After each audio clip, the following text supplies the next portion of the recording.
Hello, fellow Beastians. Here's your one and only Gaming Beast, and today we continue our great campaign, The Lost Valley of War, with the players from last game, who will introduce themselves and their characters in a moment, and then we'll continue with the game. Okay, we'll start from left to right with Andrew. Andrew, introduce yourself and your character, and if you want, plug anything you like.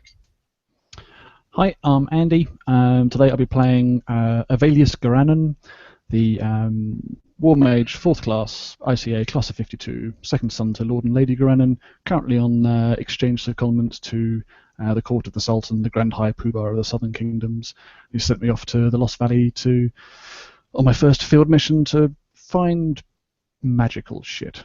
And I have nothing to plug. Okay. Just came to mind that Juve is missing. Charles, introduce yourself and your character. Hello, everybody. I'm Charles. I'm playing Wayfarer. He's a forest elf ranger that's out hunting down a drow war party and trying to find his brother and his cousins and try to free them, or if nothing else, find their bones and their souls and put them at proper rest. As far as Awesome. Okay, and David, introduce yourself and your character. Yeah, sure. My name is David, and I am playing Adria Starflower, who is a half-elf woman, roughly about 5'5", general venture clothes with leather armor, of course. She is a bard, and she is seeking love and also fame and renounce throughout the lands. Okay, and then we have the one and only Infinite Roleplay, aka Nelson. Go ahead and introduce yourself. Yep, my name is Nelson. I'll be playing Middlewits, the halfling badass.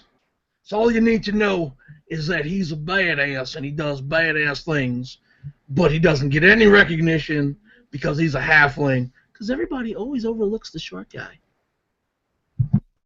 Okay. And check out his stuff at Infinite Roleplay on YouTube. And we have DeBill. Hey, what's up, guys? Name's Bill. I'll be playing level 2 Druid, Circle of the Land, Hill Dwarf. That's really all. Sounds awesome. Okay.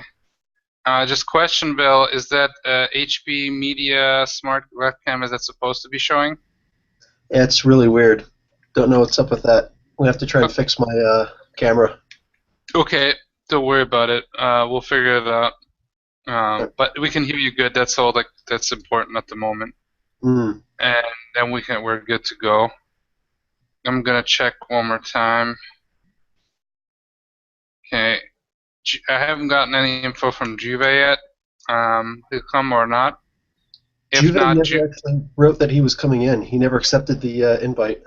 Yeah, but I mean, so far with every game I've done, he always either accepts the invite in the last hour, or I know him. There might be something up that he cannot join. If not, Juve's character is now out in the field somewhere training some of the tribal warriors. They're going hunting outside for some dinosaurs or some shit like that, some wild boars or something. And you guys, you are, it's been you have rested. It's the 3rd day since you have crash landed. Yesterday you were fighting the Allosaurus, and you defeated it. The people are still praising you for your great deeds, and you are yeah. No, I was just coughing. Oh, I thought you wanted to. I thought you wanted to say something. The mic around. Okay. So they're still praising your great deeds. You are eating meat from the Allosaurus that hasn't been completely charred, and they are using the bones to decorate to make weapons and use it to decorate their buildings. And yeah, that's what they're doing. And there's one leather worker lady who's making the armor for Juve. Yeah, so you awaken after the events of the last night, and yeah, it's the morning. It's pretty nice. It's about like 9 a.m. Hmm. and it's a nice sunny day. Okay. So yeah. So I wake up, with my hair's all messy, and I got sleep in my eyes, and I rub them, and type thing, and I'm just wearing my, nice white bra, I'm guessing, because I sleep with it on, okay, and I get myself my boots on, and get myself dressed in my leather on, and get my loot, and check all my things, put them in my venture bag, and put it on my back, and I sort of like pull the curtain to one side from from my sort of cabinet, and like just look around to see who's about. I will stretch, wake up, or rather wake up and stretch. Oh, I can't believe I thought, what was that yesterday? As far as I'm concerned, it was a land-bound wingless dragon, probably a juvenile of some sort, because it was only 10 feet tall. So I'm quite pleased that I managed to fight a dragon and survived to tell the tale. Sort of stretch, put my boots on, get my coat, get my staff, sort of look out. Quickly rifle through my pack, make sure I'm presentable. Oh my god, I look terrible. Press the digitate, sort the hair out, shave, clean up the clothes and stuff, and head out looking all prepared and ready and regal and totally in control of my destiny. Morning, everyone. How's it going? Sleep well? Yes, I slept very well, thank you. Well, right. So What's for what is breakfast? I'm starving. Dunno. Let's go find out, shall we, from the locals? After you, madam. Very well. She skips to the to like a little tent, I guess, in where people gather for food. I sort of roll my eyes to the heavens and go, There is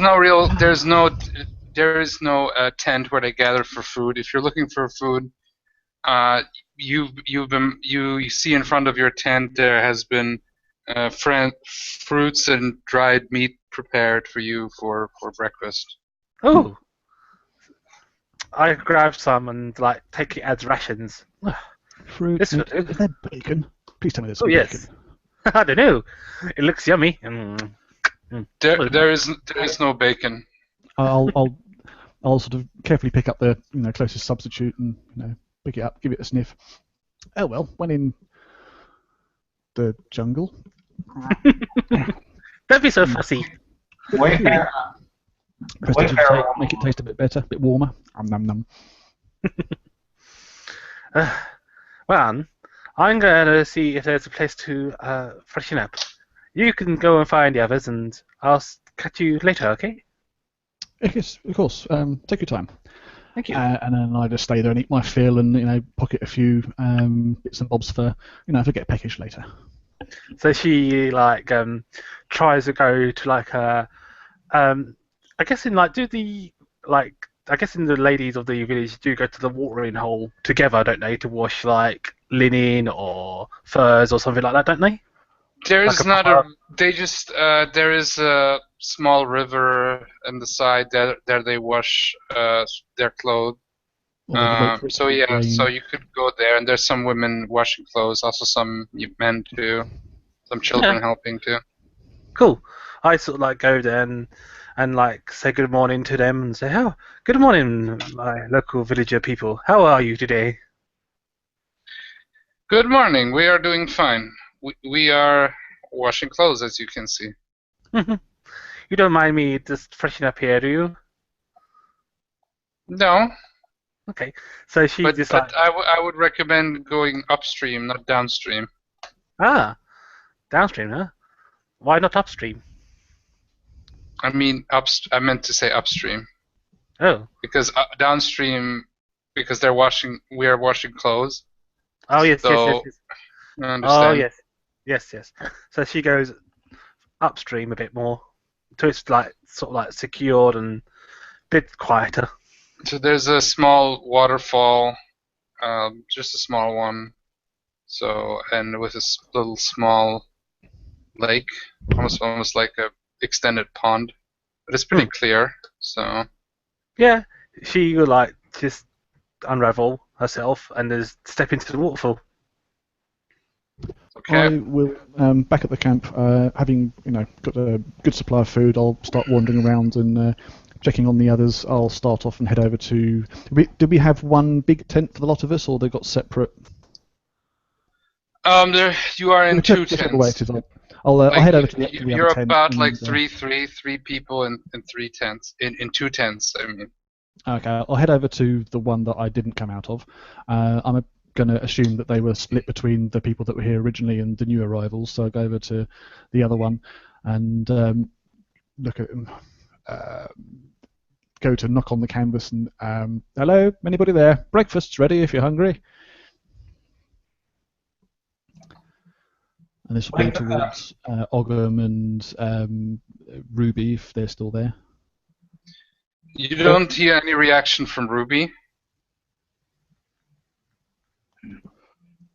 Wayfarer will go ahead and get himself up, put his cloak on, put the hood up over his head, step outside, pick up some berries and some fruit, and go Yeah, for some. they have a bunch of like clay bowls where they have berries and oranges and bananas, anything, and some really weird ones. You haven't even seen a lot of these exotic ones, but there's some exotic ones that wouldn't exist on Earth either right now. So some really weird ones. So, but they do taste good.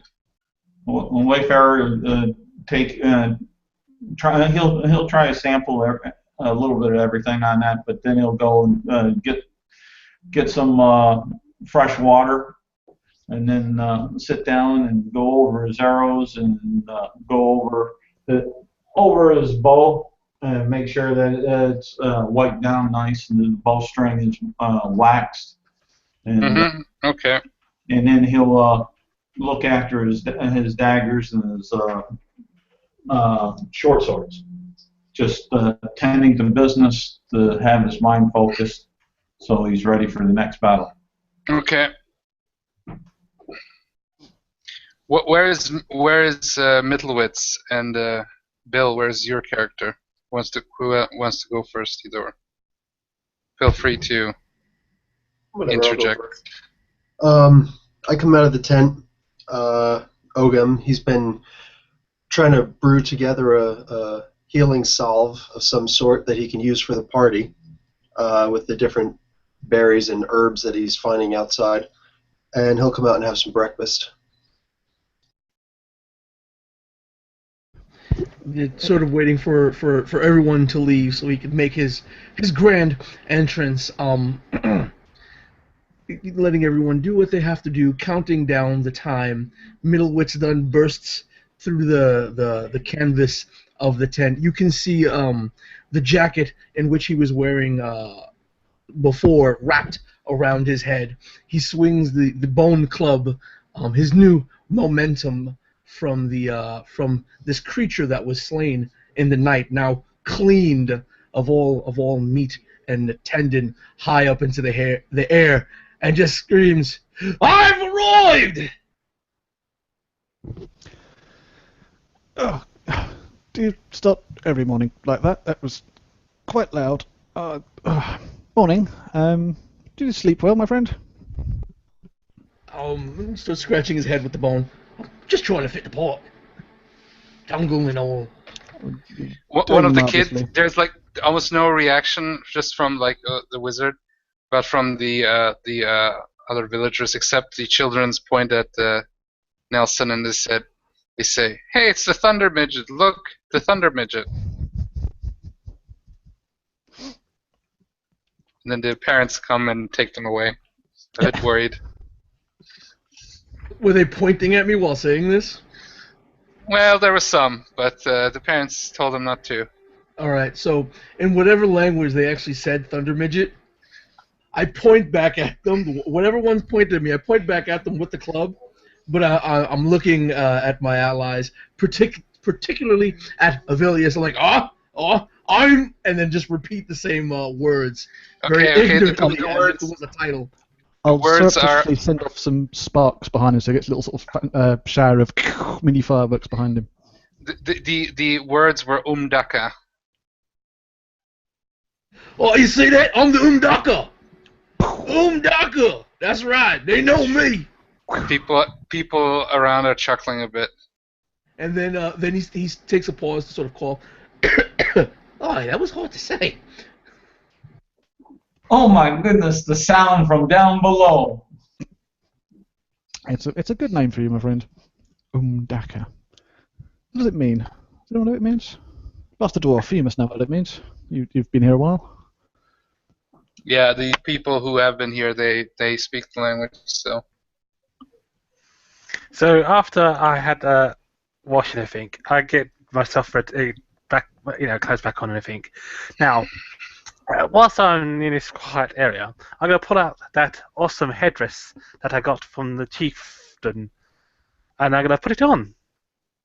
So I put this like awesome little headdress thing, Okay. and like I look at it in the water and see what it looks like. It's made out of different kind of hawk feathers and what you could see some dinosaur teeth. Some what they did.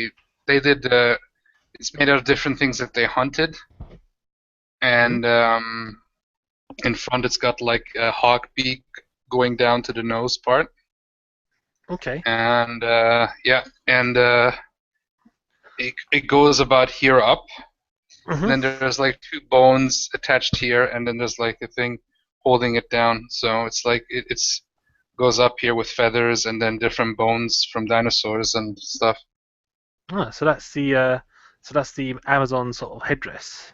So it's made out of like bones for the structure, some small, very very stable actually. You were surprised, like plant bindings to keep it stable. Yeah, 1980s share, yeah. Okay, so I sort of wear it for a little, for some You time. feel strong enough to I'll stop. Yeah, so I sort of like walk back to the ladies who are washing and everything, and I say, let's go. So you've seen these Amazon No, take it off. You'll Really? lure the Amazons here. We only bring this in the specific places to trade. Really? Oh. They don't like our men. They think our men are too they have too much say in the society. Oh. She takes it off a little, takes it off and puts it back in her bag, and she says, "Oh, so whereabouts do you meet them? Can you show me?" Wayfarer will holler out, "Take it all off! Take it all off!" Okay. Typical. Found the level. Yeah. So they do tell you about like about half a day's journey south in a small there's a what do you call that, a small clearing. Oh, I see. Thank you for this information. And she just like goes back into the main part of the village. Okay, so it's about now 10, and If Ogum is making his pastes and healing unguents, I'll sort of shown academic interest. Oh, what are you doing there? But just, I recognise that berry, I think, and just try to offer to help and find out what he's doing. As healing. If he reveals that it's healing stuff, I definitely have an interest in that because war mage, you get hurt. Right. Yeah, any sort of help you can offer would be greatly appreciated, human. trying to make some sort of a healing potion or salve or something like that. There are not too many stores out here in which to buy potions. I did notice that, and I was wondering, any of your, perhaps you have other healing arts. I mean, normally when the Imperial forces went into battle, there'd be a cadre of trained battle clerics, followers of the God of War, and they'd provide divine healing for any injured parties. But I'm not sure. I'm fairly sure the halfling isn't one. I know I'm not, and I think you mentioned that you were a member of one of the druidic orders, and the half-elf minstrel is an interesting person, and our elven friend is clearly a hunter or a ranger of some sort. She's rather horny. From the distance, you just hear, "I'm the home doctor, damn it!" That's Hello, perfect. Small Fry. Hello, Small Fry. How are you today? That's just perfect. I'm the Oondaka. Yeah. Bill, and Peter, David. You know it means thundering midget, thunder midget. He sounds like George Clooney from Oh Brother, Where Art Thou? I'm the paterfamilias. Oh, hello But, there, midget. How are you today? Oh, hi. Welcome to our conversation. Oh, I thought I was outside, wasn't I? I don't know. No problem, no problem. You heard your name. Well, she You heard horny. That's right. She heard horny, and we saw Kirby.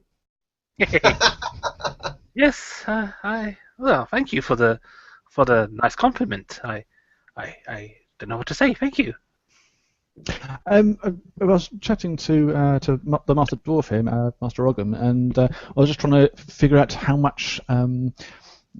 skilled the various members of our group were with the healing arts, because if we're going to go exploring abandoned temples in search of rarer magical artifacts, we're probably going to, stub a toe or split a nail or something, and perhaps some kind of medical abilities would be of benefit. Do you have any kind of skills in that area? Herbalist, and hence I'm trying to put this together. I also have the good berry spell. I actually hold out my empty hand and magically form 10 small berries in my hand. Say this will feed us each for the day. Although I can only make 10 every so often, maybe twice a day. But and they won't heal very much.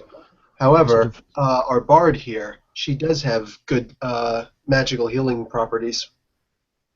Oh, fantastic. Well, are those... And I sort of reach out to... Might I try one? Reach out towards one of the berries. Oh, yes, Right. I think I've seen these before. They're great once in a while, but you don't want to spend a week on them. Gives you terrible runs. Well, yes, it is true that I can do some sort of healing properties, but not as well as a priest or a cleric. Well, until one comes along, you're it, madam. Wayfarer will say that in a pinch I can bind a wound or two and do a little bit of field medic work. Through the ages of out hunting and warring, we've had to improvise on the field from time to time. Marvellous. Well, I know who I'm going to be keeping alive in this room. So as you're chatting, in comes. I guess you're in the tent, or in front of the tent. Probably sort of mooching around the breakfast table still, I'd have thought. Okay, well, there's not a real breakfast table, so you're like in front of the wherever tent, the food was laid out. sitting on the floor on some of the furs that is laid out, and out comes Wisehawk, the tribal leader. Ah, Wisehawk. And yeah, hello, greetings, and peace to you. Peace to you, my fellow chieftain. So, what have you thought about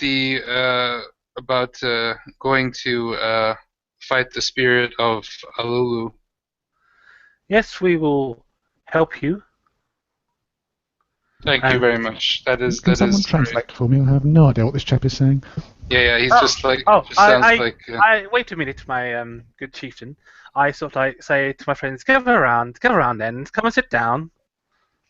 And like she gets her lute out, and she starts like plucking it, like dong dong dong dong dong dong dong, and starts tuning, and he creates comprehend language.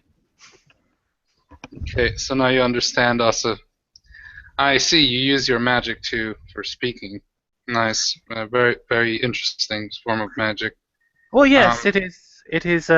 It is like whenever I hear a voice that I cannot understand, it is like music. I take it as notes on a bit of sheet of paper, and then I compose those notes into song and voice.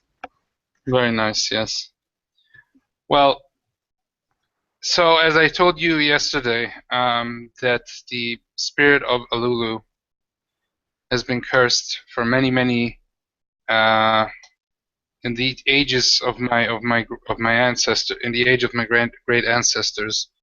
Alulu was a priest who worshipped the monkey god Kunu, as we did, and but he started worshipping the serpent god War, and we have some thoughts that he was basically how you say that out of character, enticed by one of the scaled-skinned ones who live more south in the middle region. Should watch out for them. They can be quite dangerous, and they can be quite cunning, and they will try to also lure you, and if not, then sacrifice you to War or to one of their other serpent gods. Either way, yeah. As he's saying this, Middlewitz sort of unsurreptitiously still inserts himself, raises his voice. He goes, "Not to worry. They travel with the great Thunder Midget." Thunder Midget. Umdaka. Yeah, I know what you mean, Umdaka. don't worry. Mittelwitz the Mighty, the Magnificent. They'll call me a Thunder Midget. My apologies, wits of the middle, Spring of Black. No, I think Thunder Midget suits him well because he farts lightning out of his ass. He ain't Braveheart. That is quite a magical power he has there. Yes, indeed. Either way, brave small one, we appreciate your help, and the spirit of Alulu is in, as I said, about 2 days, or out of character. With the ranger, they can travel through forests like normal speed. Yes. So, and then how much can you then travel at who's here the slowest then? Because you always I'm gonna get travel some at the mitts. slowest speeds. I got a 25-foot base move. Okay. That's probably about the slowest. Keep going, I'll Yeah, look like it up. that means like 16 miles you could do in a day. Yeah. Don't worry. That's we'll go with that. If you can travel well through the jungle, it should be about a day's journey, or even just half a day's possibly. But more or less a day's journey into the southwest, and it's a temple, more of an extended altar apparently. It's very ancient and cursed, and nobody has dared to go there for a long time because of the spirit. And we would very much appreciate if you would put his even though evil, this specter to rest, so he wouldn't haunt us anymore. Wayfarer will ask, do you have any of the elders around the still that are old enough that would remember the tales and the legends about that temple, so we could maybe gain more insight? I know everything there is to know about this, and this temple, as far as we remember it, it's a small temple with an altar. But there might be some other elements to it that could be useful, because we know there's many temples from the serpent ones in this area, in this land. While You might have heard some. You might have met some of the inhabitants of this valley, like Have- the furred ones, as the ones you call bugbears.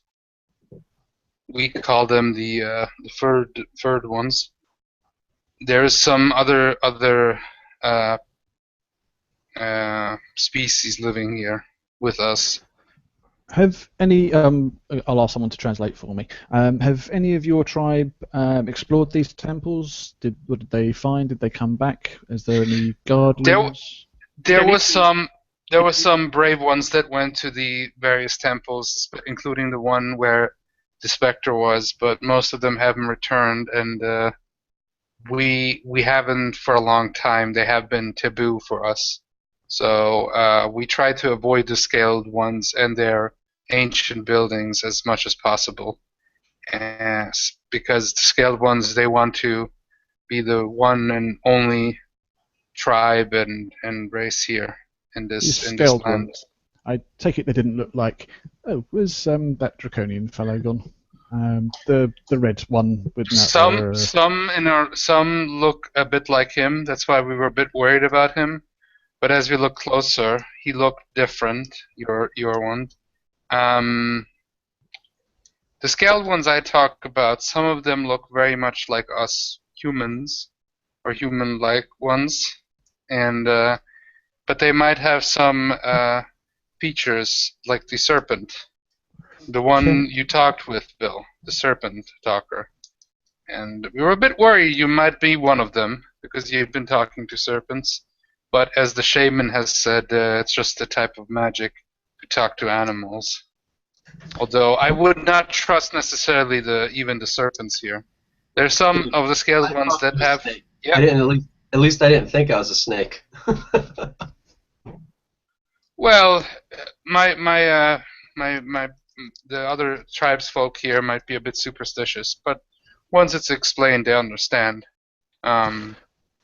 Can I make some kind of check to see if his description of the serpent, scaly people rings any bells, either sort of arcane or history or knowledge? Because I think I know what they are, but I want to see if Avelius I recognises know. them. Okay, you could. What do you want? You could roll.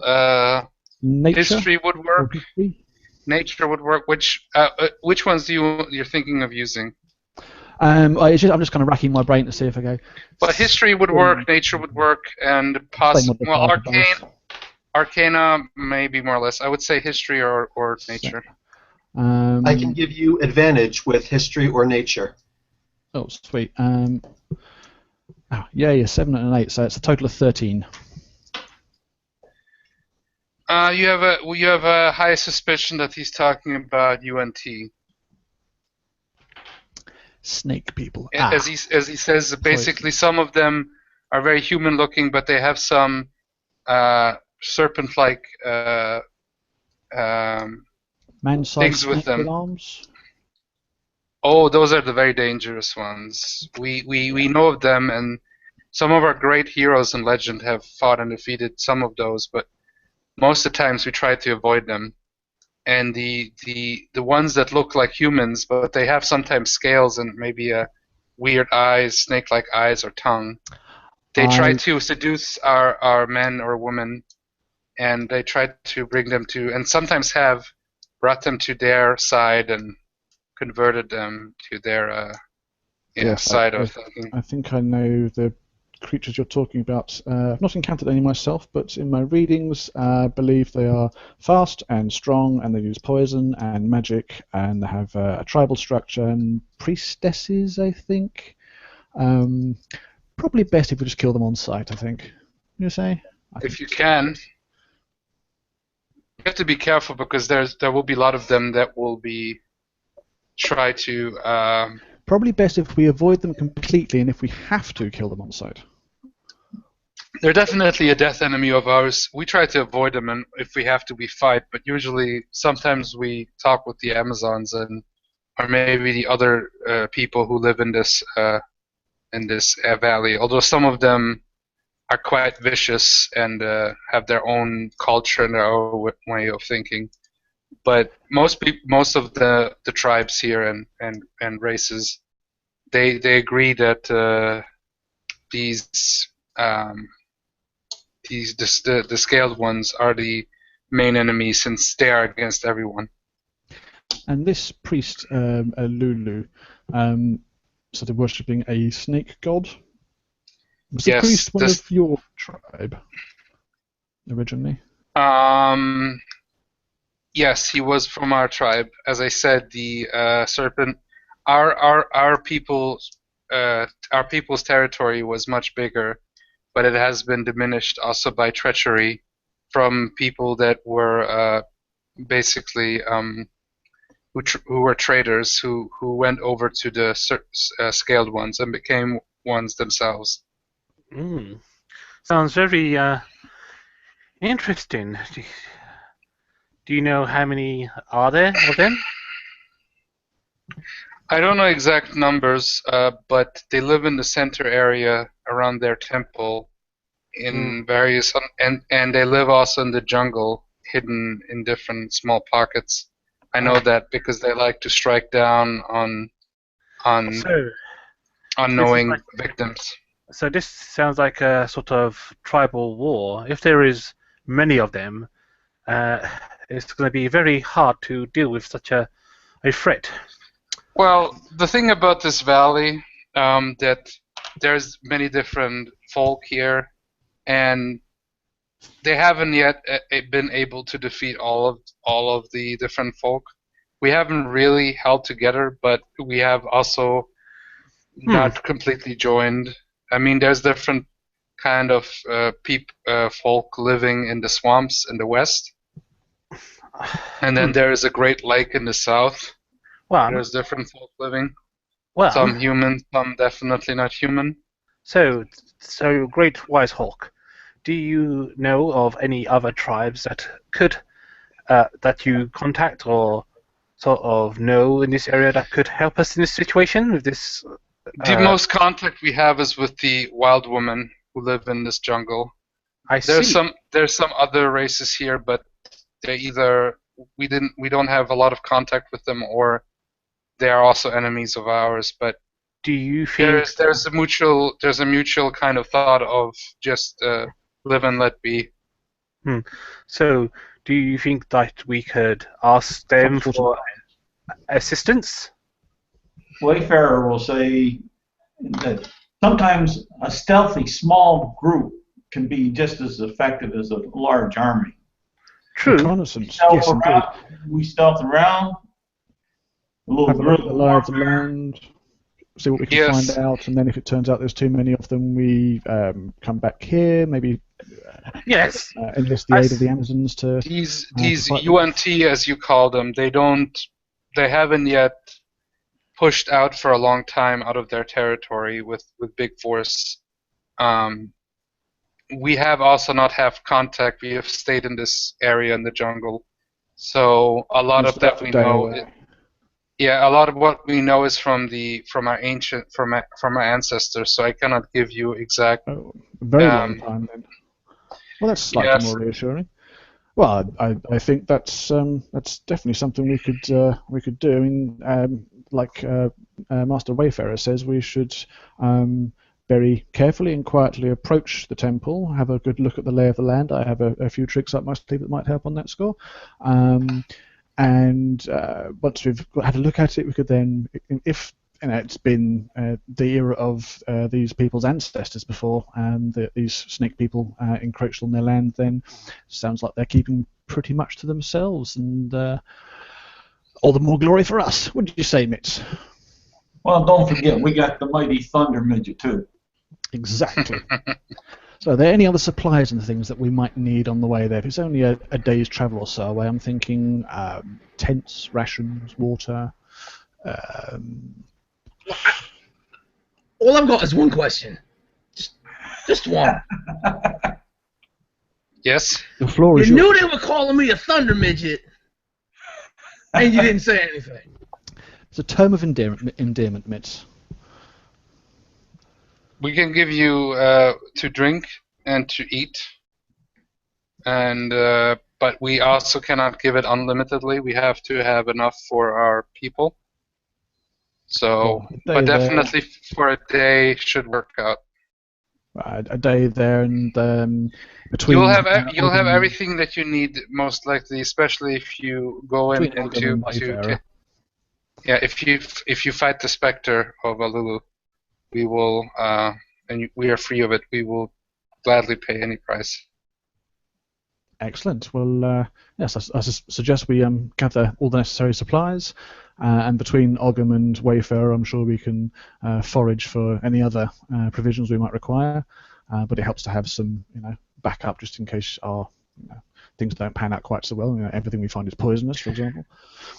All I will tell you is to watch out. There's many beasts and folk in the jungle and beyond. So, and we stick to our territory. But there is, you'll see that once you pass the signal for our land, our borders, which are small monkey heads, 3 small monkey heads on a pole. Once you pass that, you're on your own. So, and sadly, this temple is just outside of our territory. So, how long will it take to get to the borders of your land?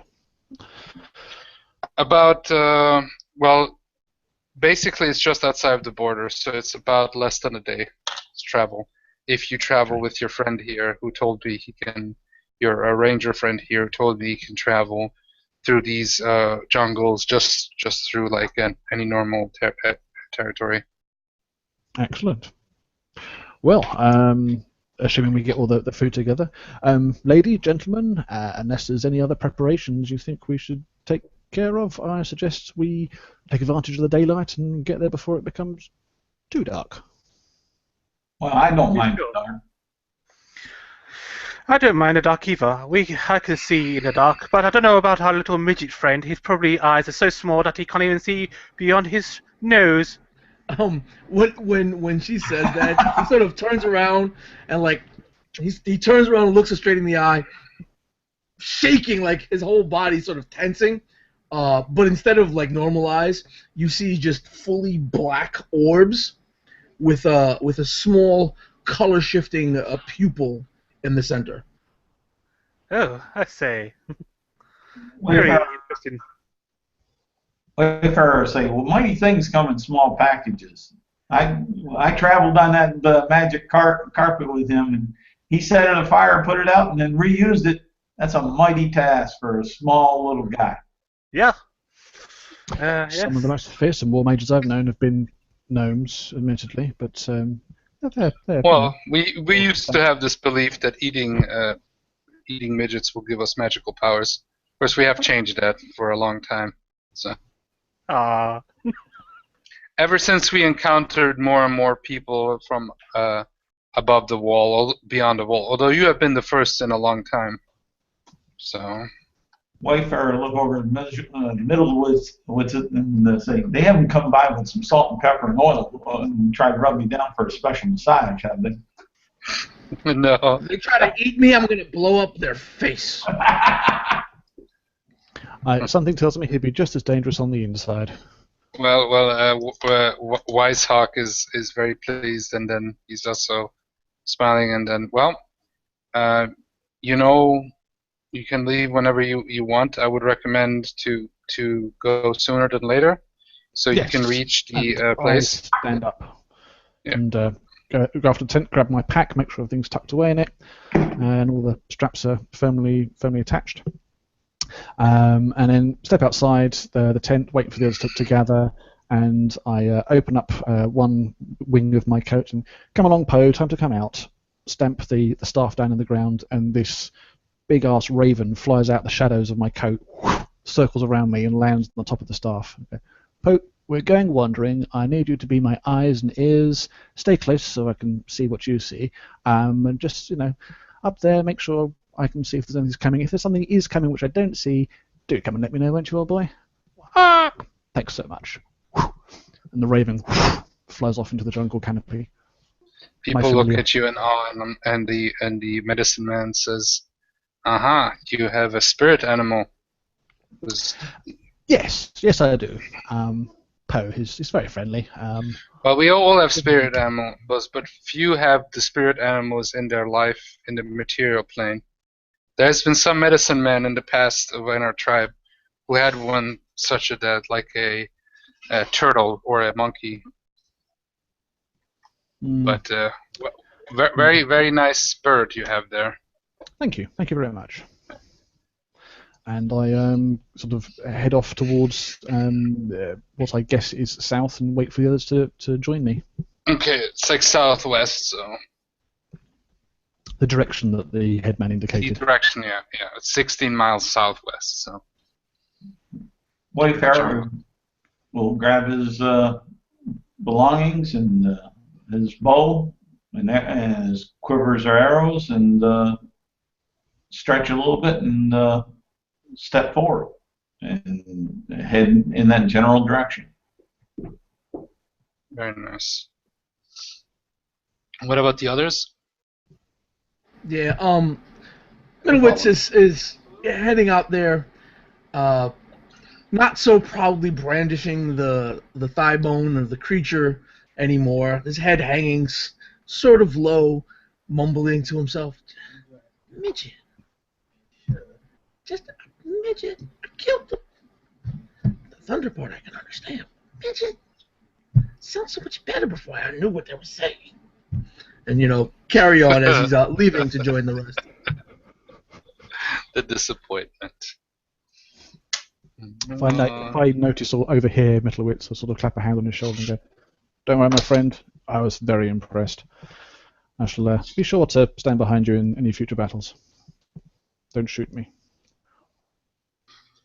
Ogum starts walking out and passes by Metwitz and just smacks him on the back. Says, "Let your actions speak louder than their words," and keeps walking.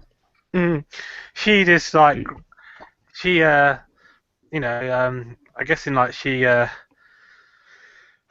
guess grabs her lute and grabs her bits of note, her little book of musical notes, and puts it in her bag, and she grabs some from the chieftain. She says, "Chieftain, do you have the war paints and things like that?"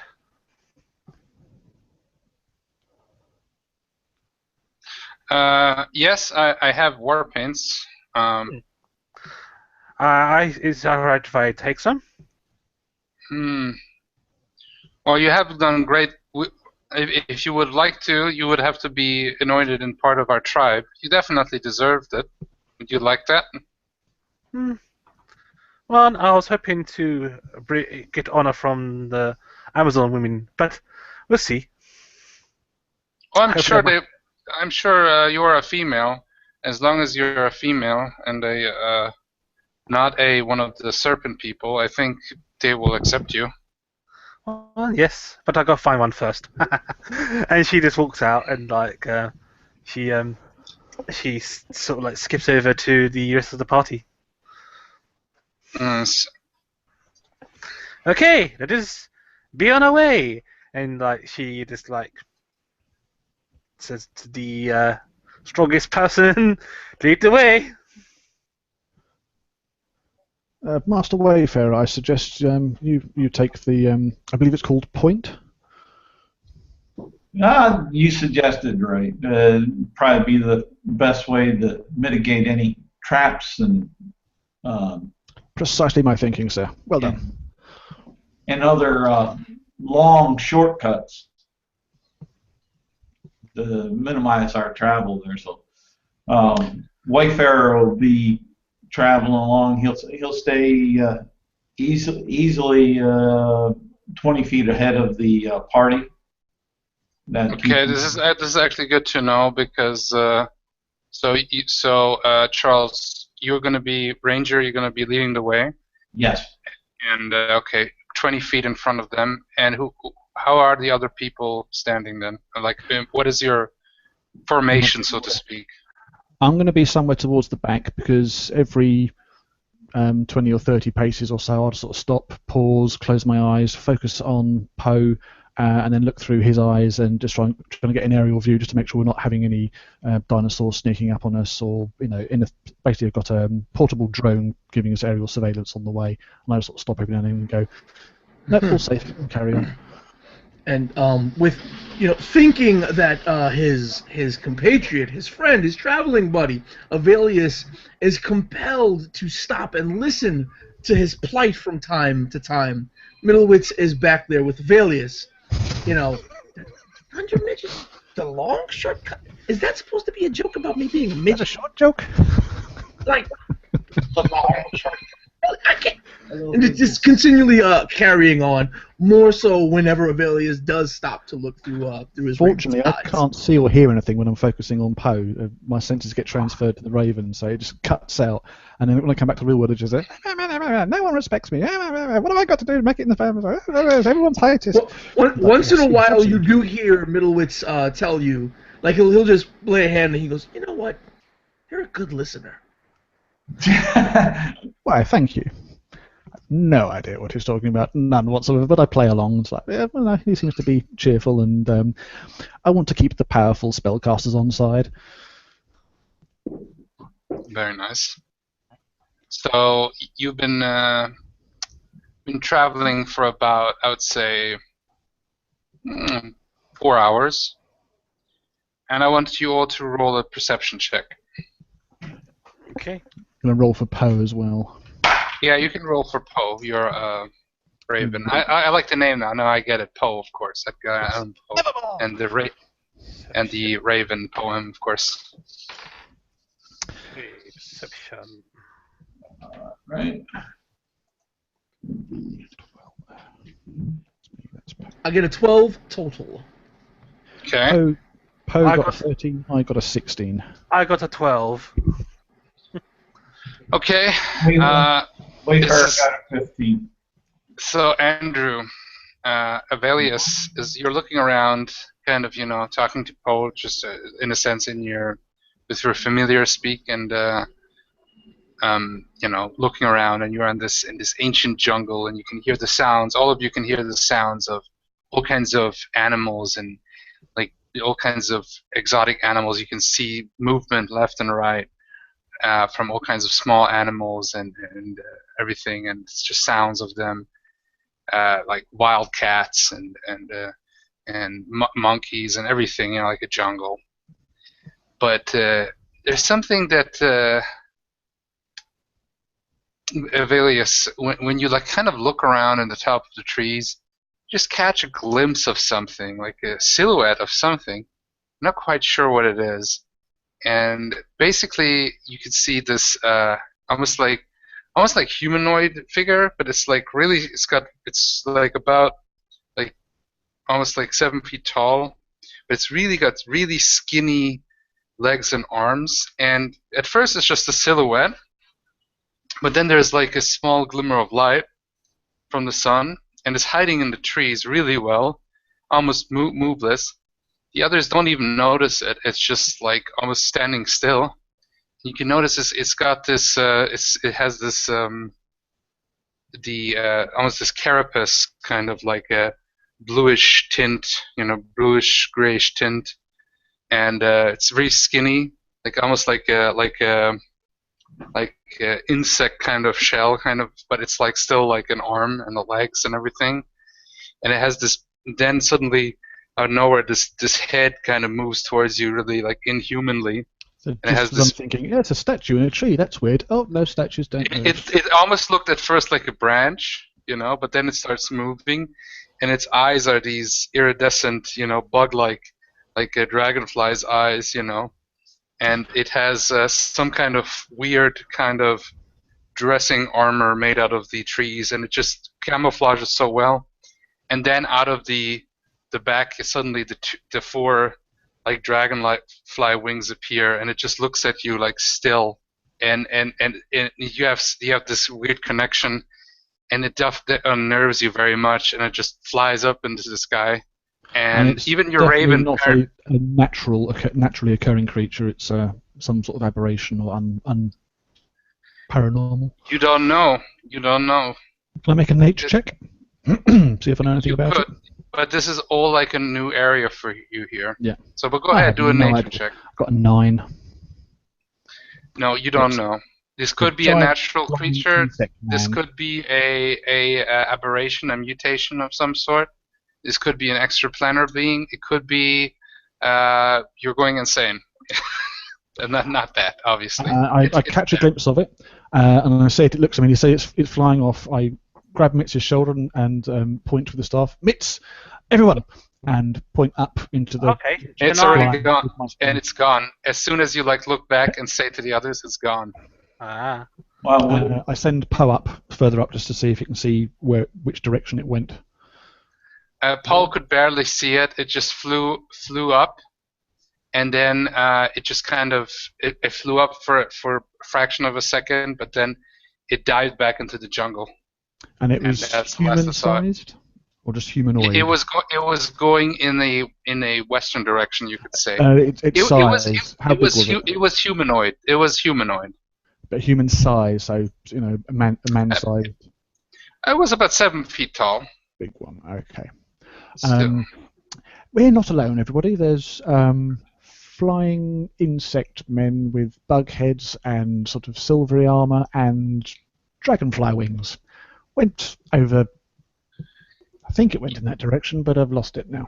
You guys haven't So, seen yeah, anything right. of that, so what he said. all right, but with that alert, Matt's finger and his bow off his shoulder and keep it in his hand as they move along, so he's a little bit more prepared than having to take it completely off his shoulder. Yep. I just rehearse a few incantations under my breath, just to make sure I'm primed and ready. And I'm holding the staff two-handed, and I keep Poe closer.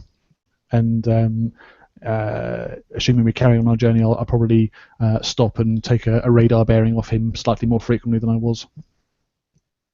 Okay. You don't have this encounter again. Nothing happens. You don't get attacked or anything. But it definitely unnerves you because you have never seen what you're guessing, a sentient species like this ever before. So is anything else that we could look around for as we walk in towards this temple? You're in the jungle. It's a lot of jungle. It's definitely beautiful and exotic. What are you looking for? Something specific? Yeah, I'm gonna see if there's like old relics or like old like sometimes when you go to like temples or whatever, sometimes you get very old statues of that's covered up in like moss or vines or something. You don't find any of that. Okay. There's just jungle after jungle and jungle, more jungle. Okay. So do we happen to see any trail markers there that a pathfinder or a hunter would lay on out there, like 3-4 stones set up each other? In this jungle, any trail that has been stamped out would be grown in. You can see that because there's just so much undergrowth constantly. It would be grown in pretty quickly. So there's no specific trail, but you can follow the direction pretty well that was given to you since you are. You can see that there has been some people going through left and right, but there's no specific trail. Okay, so there's not. You could see the one thing you can see. Well, check if do you have some kind of tracking skill? Survival. Yes, that. survival. Okay, then roll that. Let's see. That'd be 13. Okay, 13. You can see some of the in the tree where Avelius was pointing. You can see that some of the branches have been broken, and you would have to be. Most people wouldn't notice it, but you definitely notice that something has moved pretty quickly in order to break some of those branches like that. Okay, some of the bark, some of the moss is ripped off. From it's like something like that. You can definitely see there was something there, and it moved very abruptly away. But the canopy in the jungle is dense enough that it's not direct sunlight, right? What you see, this is not up in the tree. That's what you've been looking for. The other signs, there is no trail. Well, I'm Like just specific. I'm just trying to get the feel for it, so I know whether or not I want to take my hood, my cape hood down or not, because being drow, direct sunlight gives me disadvantage on my perception. Yeah, you're a drow. Okay. Interesting. That's what's cool. Okay. What? Under It is one. big. Hello? Yes. Is this That- Juve? That's Juve, bro. Yeah. Okay, I didn't recognize you with that dog and stuff, and I didn't thought you would come because it's been like. Okay, this is a little bit awkward. How are we gonna smoosh you in? But you got your character sheet, right? Yeah. Just hand wave it, and he's been following along behind us and just keeping to Okay. himself. So this is what's happened. Now, I have a good way to hand wave it. Basically, as soon as Juve you returned from the hunt, the tribal leader has pointed you like it was fairly quickly after you guys left. So you had some you could go some forward a little bit, but he has Juve's Ruby has caught up. So yeah, Ruby appears. Hello, all. How was the hunt? Profitable? Yes. Juve, you hunted 3 boars. Oh, it's good to see you, Juve. Oh, Good to see it's you good. as well. Oh, Wait, he's not Juve, he's Ruby. Ruby. It's good to see you, Ruby. She pats him on the back. It is good to see a great fighter. We are now going to the temples, and we are going to slaughter some snake people. Are you ready to get your blade bloody yet again? That is fine with me. I am ready. Okay, so you move towards and you continue, and let me see here. Okay, let me do a roll here. I would like to point out, Juve, we didn't have bacon because you were late bringing those 3 boars. You know, Okay. things happen. I got detained. It's all good. Okay, everybody, if you have passive perception, roll. Got perception or passive perception. Okay. I would say, oh wait, Andrew's character. Be right back, bio. Okay. So are we all doing it? We'll wait a bit for Andrew. I'm here. So Well, are do we? you want our passive possession? Our passive perception, or do you want us to roll for our perception? Well, I would say you are now on alert, so roll your perception. Okay. If your passive perception is higher, whatever is higher, roll. But you're on alert now.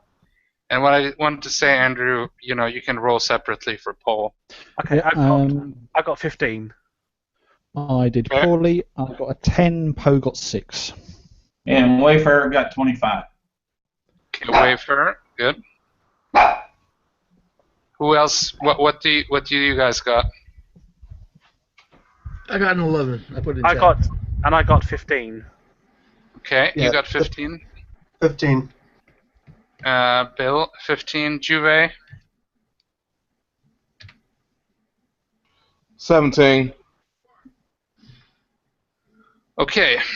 So this is what happens. Wayfarer, as you are in front, and you have these sharp drow eyes. You have your hood on, but usually the sun doesn't bother you because the canopy is pretty thick. So you're okay, more or less. Okay. There might be problems when you're in the valley, but here right now it's not the Underdark. Obviously, you don't feel really at home. You're a bit unnerved and out of character. Totally. I thought you're totally an elf, but you are an elf, but a drow, which makes it different. So because you have your things, yeah. But no, a drow is fine. I have no problems with Drow. This is not forgotten. If this would be Forgotten Realms, I might be a little bit, But here, there can be Drow that go a different path, So Drow here it's different. Anyway, so you're in front. You have your eyes open, and you see a snake dangling right above you, a big ass giant like a constrictor boa, and they want to attack you. So I will give you a surprise attack on that. All right. He'll since he has the bow in his hand, he'll strike it with the bow. Well, actually, since you did roll the 25, that was really good. So let's say you can see it in the trees at this moment. Oh, But okay. it's moving closer to you. You can see it has murderous intent. Okay. Well, he'll go ahead and throw his left hand up the signal stop. The admin officers. And he'll take and get prepared to strike. They call for reinforcements. This constrictor or this huge snake python or whatever. Yeah. Okay. So go ahead. You can do your surprise attack. That's outside of our initiative. All right. 16 plus. That will be a. That's not what it means. So it's 12. 28.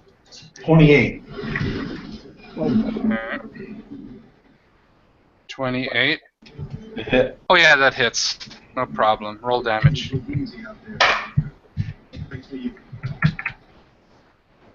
That'll be plus 1. 9 points of damage. Okay. 9 points. So the arrow hits and blood comes out, and you can hear, and the snake moves, and suddenly you can see the bushes flying and everything, the things flying, and it moves up pretty quickly in a way for a snake like that, and it's definitely back, but it will definitely attack now. So we got Charles. It wanted to attack anyway, but it wanted to do a sneak attack, and it failed. And well, it would fail anyways on the sneak attack since I got the alert feat. Oh right, what does that do? Sorry, I didn't know that one yet. It doesn't allow you to be surprised. Okay, I didn't know that. Thanks for telling me. I didn't know that. Okay. Okay. Heavy ordnance. And okay, everybody roll initiative, okay? Okay, cool. 17 for Wayfair. So you're rolling for initiative, yeah? Only 10 points higher than me. Yep. So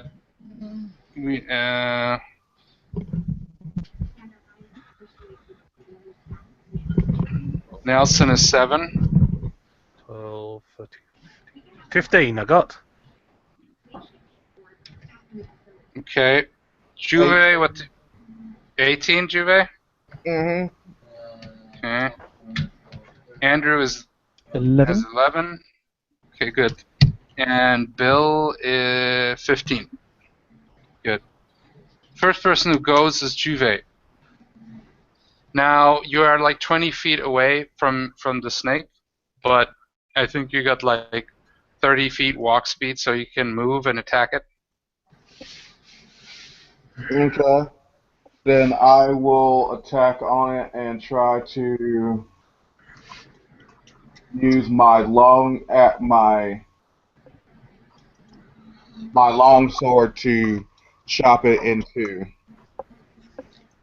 Okay. It's a pretty big ass boa constrictor. A giant constrictor snake, which I would guess is kind of like a boa constrictor.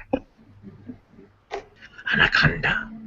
Okay, so that would be a 18. Well, it's a huge beast, so you're right. It would be probably more like an anaconda. So that would be an 18, and then That does hit. Yep. and then +5 attack bonus. So that hit. Yeah, then you definitely hit. Roll damage. Well, I say, Ruby Red, you swipe that creature pretty well with your sword. That would be a 4. Okay, it's injured, but it's pretty big, so it's more like an anaconda. Because as I said, it's a huge beast, so it's pretty big. So And think of then like I will, with the other offhand, I will then swipe up using my action surge. okay. So you do an extra attack, right? Yeah. So do I roll for that attack or? Yeah. Yep. Yeah. You always. Yeah. That would be 6, 7, 8, 9, 10, 11. Yeah, that doesn't hit. So the first time you like swipe down, you can just go ahead and describe it. First time I go like vertically across, trying to chop it in two, and then when that doesn't kill it off, I try with my offhand to come down within a vertical slice to try to chop it off. You wound it, but this is like a snake that's at least this thick, so it's not thicker. So yeah, the second one swings and you miss. And okay, this was Juve's turn. Okay, now it's Charles. Yep, the Wayfarer. Okay, he's going to shoot 2 arrows at it. The first will be a 22 to hit. No, back up 20 to hit, non-natural. Okay, that hits. And the second will be 22 to hit. And the first, he'll use his Colossal Slayer since it's already damaged. Mm-hmm. I take it you're not second level. Well, How much is your range bonus? May I ask that? the attack bonus plus 14. Yeah. That's second level? How did you make It's that? second level. Dude, I got the wrong character. I was going to say, it's... That's a bit I didn't hardcore. think you got Yeah, like- second level. I pulled the wrong character. Well, my bad. Let me go back. Let me find the right character sheet. 14th level ranger. That's why am I looking at that? Yeah. Like Jesus Christ, man. That's Okay, assumed it was let me see here. Challenge rating 14, guys. Okay, let me see here. All right. Hydra, Bring it. that's 15. I know exactly that's what weak I sauce. know exactly what I'm gonna do. Yeah, and run away. Yeah, of course. Here, Iron Golem, challenge rating 16. Yeah. Great Bye, job. guys! That's something for your. Let me find the character sheet. Pass me on this. That's Let me go my find the right mistake because I didn't see it either. So. Yeah. And you weren't a dark elf, right? I'm pretty sure you weren't a dark elf, a wood elf. I know you were an elf. Yeah, I was I've a got Eric wood elf. Silverbow written down. Yeah. So Yeah. I was like 20, 22. Either you rolled amazingly twice, which is possible. No, it was because of the bonuses. I just gotta find the right sheet. Mm, And that's from that. That's the Sundays game. Go on. I don't want to hold things up. Okay. We'll just say that. We'll wait. We'll get back to you. Okay. So the next person will be William. Yeah. Ogum realizes that this is particularly, being a druid, that this is very strange that a snake, no matter how large it is, that can only consume one of us, is going to attack a whole party of people. So I'm going to take my cudgel and cast Shillelagh on it as my bonus action. Right. And I'm going to hold my attack, though. I'm going to hold my attack in case something else jumps out, so I can hit it with my Shillelagh. Okay. Good. So you're This ready. is unnatural to me. This feels unnatural. Okay. It doesn't. It definitely has a weird vibe to it that the snake would find for a single prey, but yeah, Yeah, after you heard all the stuff with the scaled ones, who knows? Now it's the snake's turn, Oh, about me. I got a 15. and it will try to because well, you had you had a 15. Okay, yeah, go ahead. Okay, so I draw my sort of sword. I draw my sort of I draw my rapier, and I see whereabouts is the dragon? Is he in front of me? Is he in front of the snake? Is the snake in the tree? You're 20 feet away from the snake. Is it in a tree? Or is it on Yeah, the floor? he's on a branch hanging down. It's a big ass, like anaconda-sized, maybe bigger also, constrictor Kind of style snake. dangling down to get to Yep, whoever's yep. on A pretty above. fat snake from a thick branch.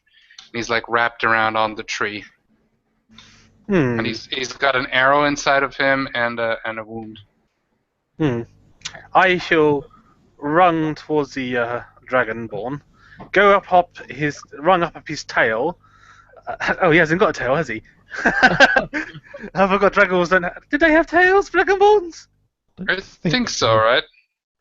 Not I as think written. so. I think they have tails but no wings.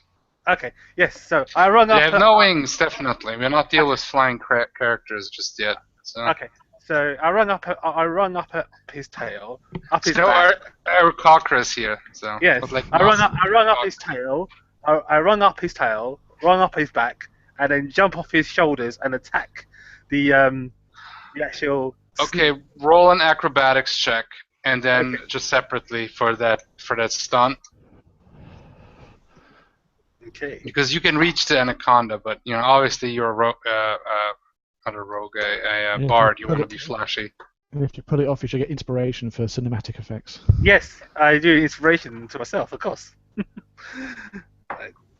16 plus my acrobatic skill, which I got. 16. 22. Okay, you succeed. Roll your attack. Okay, so my attack now is going to be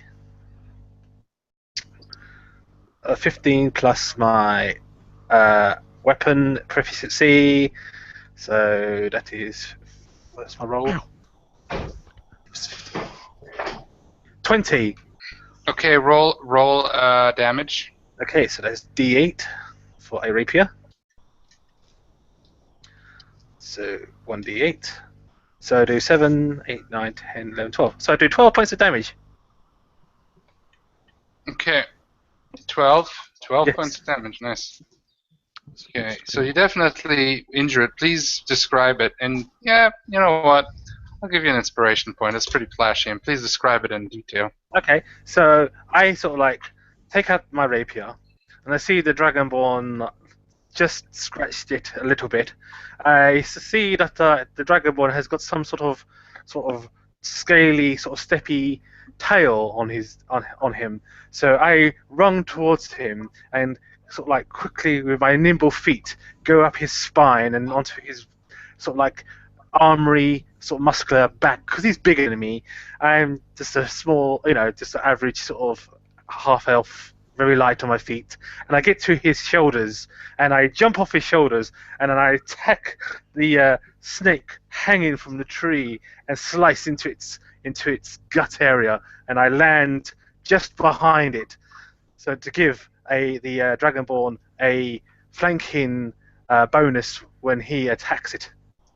Okay. Good. So when he attacks it, he gets an advantage because I'm behind the snake. Great job. The snake now, since you have injured it pretty well, looks now at you instead of Juve. Wanted Juve to be his target. So what's your AC? My AC is 13. Okay, so the snake decides that you are the bigger threat. So it jumps and basically it goes like, it looks at you, and then it just goes at you like, and like this big snake then just coils around you and constricts you. Okay, Let me see here. That's okay. 1. Yeah, okay. 2d8 damage. Bludgeoning damage for constricting.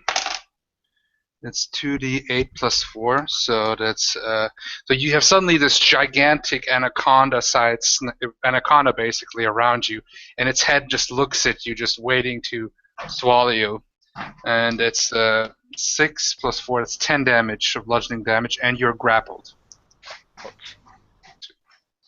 Okay, I was still up and about. This snake basically crushing you, pushing the air out of your thin body, and it's just like, and you feel really constricted and terrified, and the gigantic face of the anaconda, and the mouth slowly opening up, just waiting to swallow you whole. Help me! I sort of say.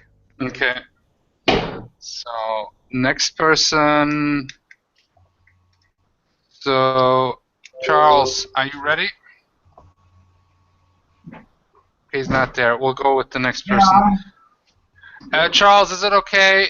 Because Yeah, go ahead. Go ahead. I'm printing up the sheet. I got it on digits, but I'm printing it up. Okay, good. So we have then the snake. We had David before that. So the next person will be Andrew. It's our war mage. So Ruby's charged up, hacked at it a couple of times. Adria's sprinted up the Dragonborn's back, flipped over the top, stabbed it, and got grappled, basically, constricted. Yep. Constricted, yes. I take a step forward, give the staff a sort of a double twirl, drop to one knee, sight along the staff like it's a rifle, and aim the tip at where the snake is coiled around the branch over the top, because I imagine the body is sort of flailing around and wrapped around Adrian. I don't want to hit her, so I aim at the coils around the branch, and I blast the firebolt. Firebolt, okay. That doesn't have any splash damage, right? No, it's just a point. So it moved down. The entire body is now constricting, so there's almost none. But you can attack it on the tail without hurting. Yeah, I basically don't want to accidentally set fire to the bard. Yeah, as long as there's no splash damage, that's fine. Then you're fine. This is a pretty big snake, so if you hit it at the tail, you should have no problem. Oh, total of 15 to hit, and 10 fire damage. Max damage. That hits, and it's on fire, right? How's it on fire? Doesn't burn. No, it just does fire damage. It doesn't actually ignite. Okay, good. Thanks. So the fire blast hits the snake. The snake just and it kind of moves its head a little bit back towards you, and it looks menacingly with the eyes, and you can see it has kind of almost like not a natural look to a snake, like it, you know. I say looking at me, and I sort of go and point at Mitz. He did it. And it's as it looks at you, you can see like this image of this this gigantic snake, like colossal snake serpent coming out of the ground, and then looking down, and you can see the followers, a bunch of UNT just praying to it, and they're just chanting war, and you're bit like hit back from that. It's definitely a snake, but it's something. There's all kinds of mystic shit going on as well. Yeah. So the snakes in this area, they're a bit. Maybe that one snake, the one snake you talked about, maybe he was special. He was the exception, maybe. Yeah. You don't know. In the heat of the moment, I would go, "Shit! It was him." Sorry. So the next person is gonna be our Thunder Midget, Middlewitz. So Middlewitz, taking his cue from Avelius, of course, because Avelius is not looking at Middlewitz as to redirect the snake's attention.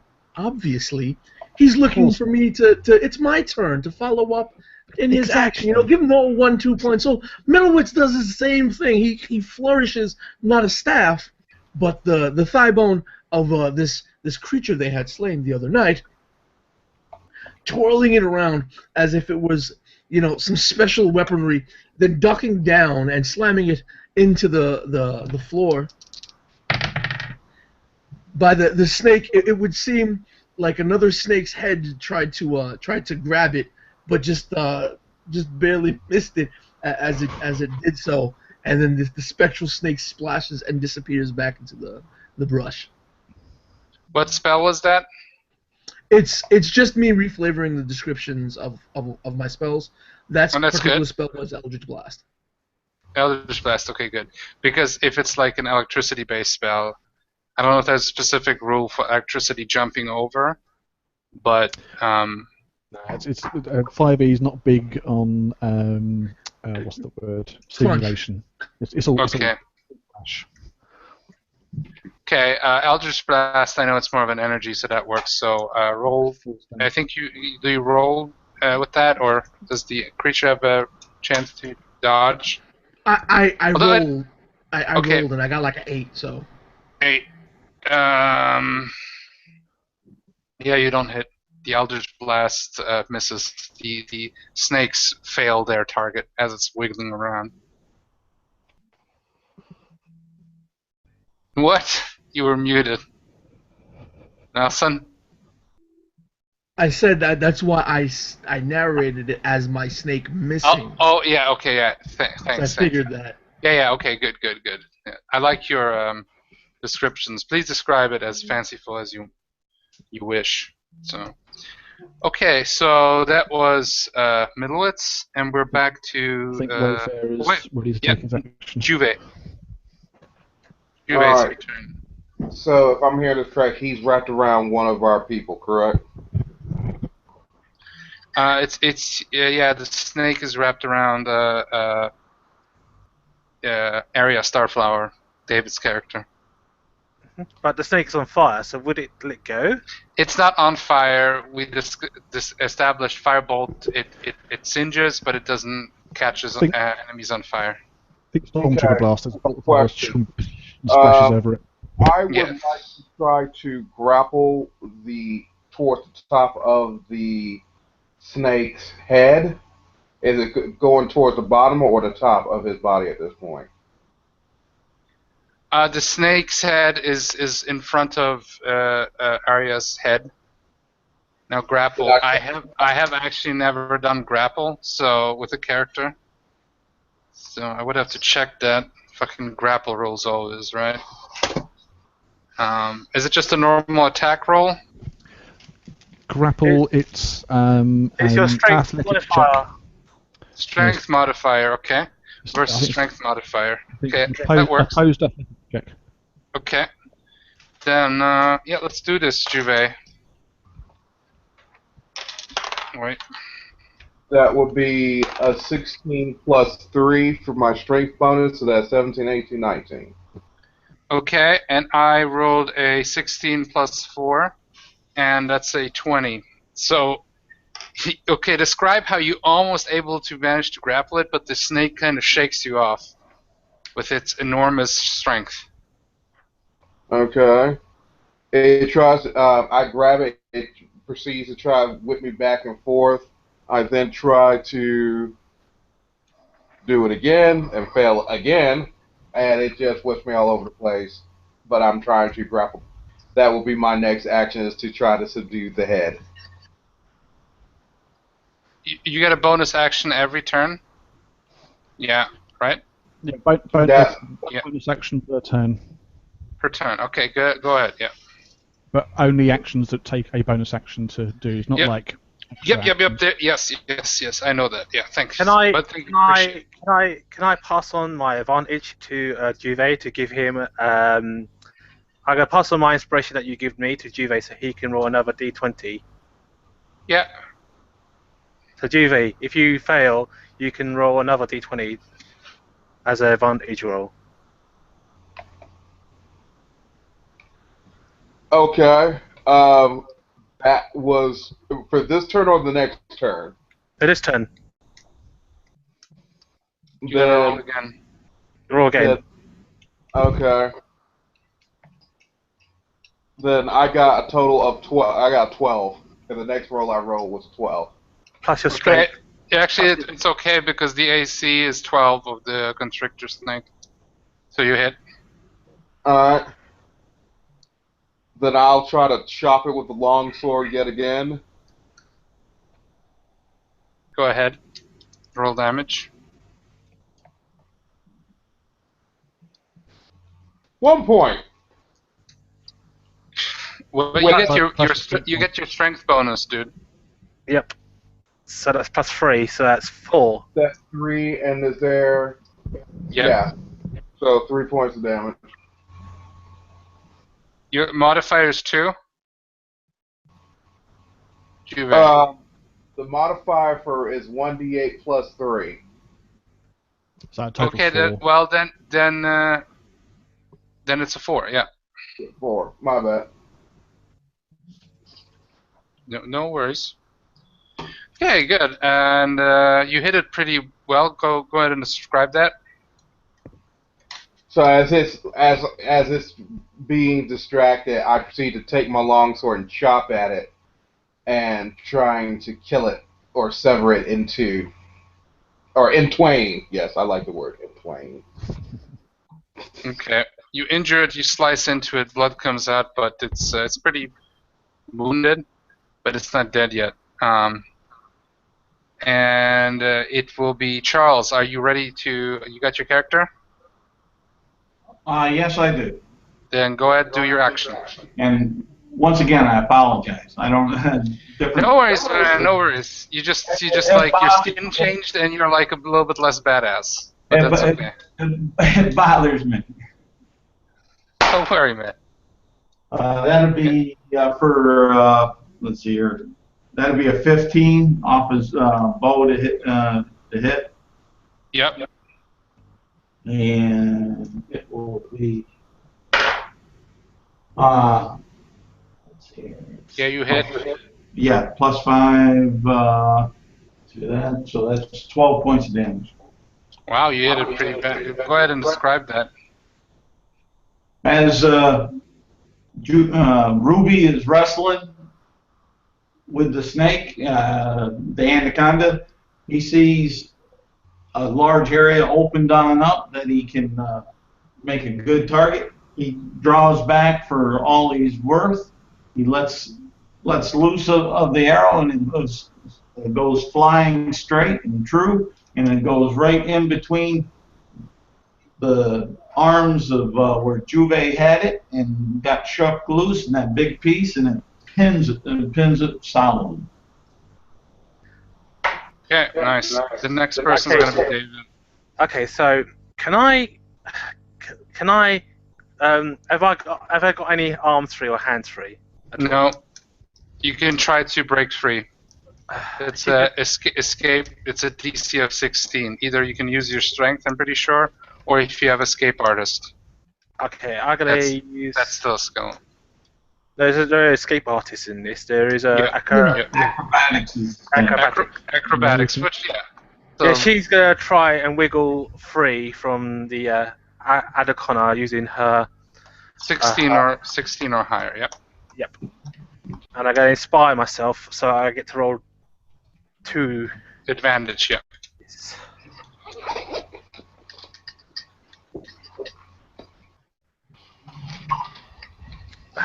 So I got. No, I don't get 3 at all. No, you try, but it's just you feel it's tightening even.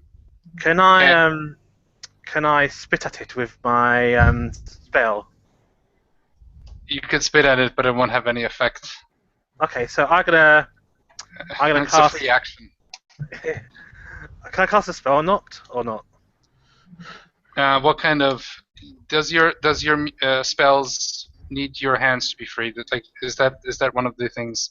Because I know there's like voice spells. Somatic. If the spell has a somatic component and you do not have at least one free hand, you can't cast it. Also, trying to break the grapple is an action, so the spell would need a bonus action required to actually be able to cast. Well, I know there's material component and there's the vocal component, as you said, somatic, and then there might be. I think there's even some spells that I just thought, but I think that's more psionics. So. Okay, so she just spits at it and tries to get free. it just looks at you and like the big mouth comes up and That's all you hear, and so it's heavily wounded, but it's just pissed. So that was David. Now it's Bill's turn. All right. Does this thing look like it's bloodied? Yeah, it's bloodied.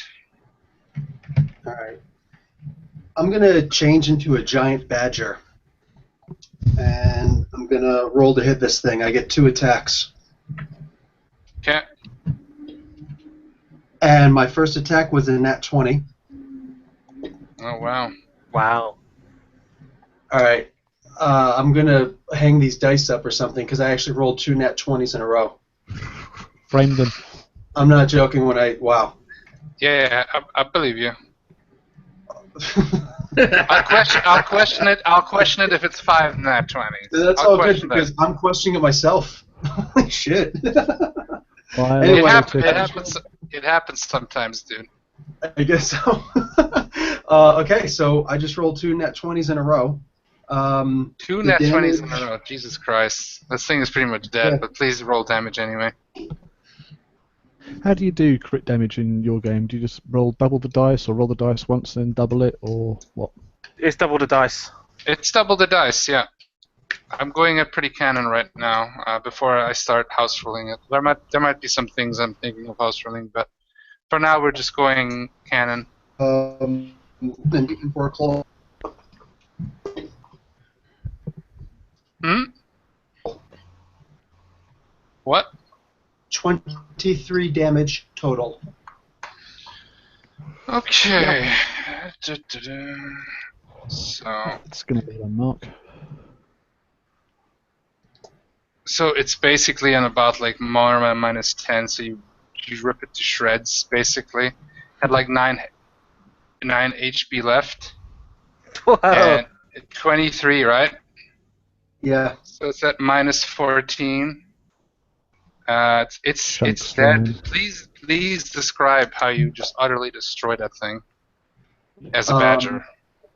Yeah. I tear into it and just old school AD&D 2nd edition claw bite. And I just eviscerate this thing in my teeth and claws all around the druid. Or excuse me, I'm the druid. All around the bard who's just aghast with green blood all over her. And I begin chewing. I fall backwards with the head of it in my hand. I begin chewing and actually eating the thing because it's not poisonous. The pipe And when doesn't have everybody green blood. looks, It has normal red blood. So the snake. I just got a 9.8. Cool. Nice. So I sort of like I scratched the badger's ear to say thank you. Oh, thank you, Druid. You saved me. The badger. I think Bill the badger is like just like gnawing on the snake meat. And I sit down and cast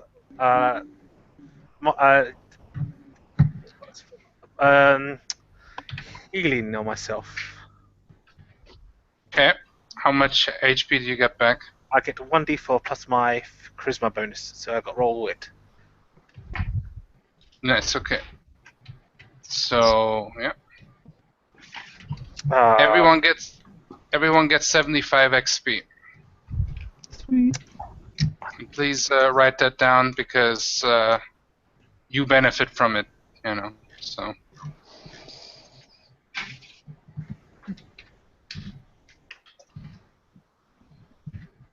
75 XP, yeah. 75, yeah. Oh, Sean, last week I watched the video after, because I had to leave early. Do I get the same XP that those guys got? Yeah. Awesome. Grazie. Yeah.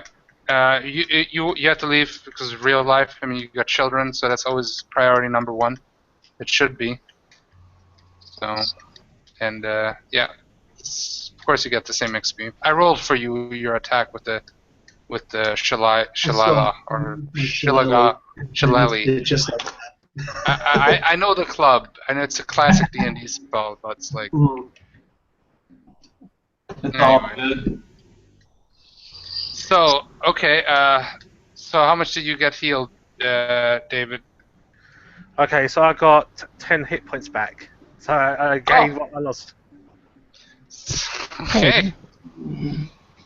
What's your spellcasting mod? My spell casting mod Your is ability mod. my ability mod is plus 5. Jeez. You got a charisma of 20. Yeah. Wow.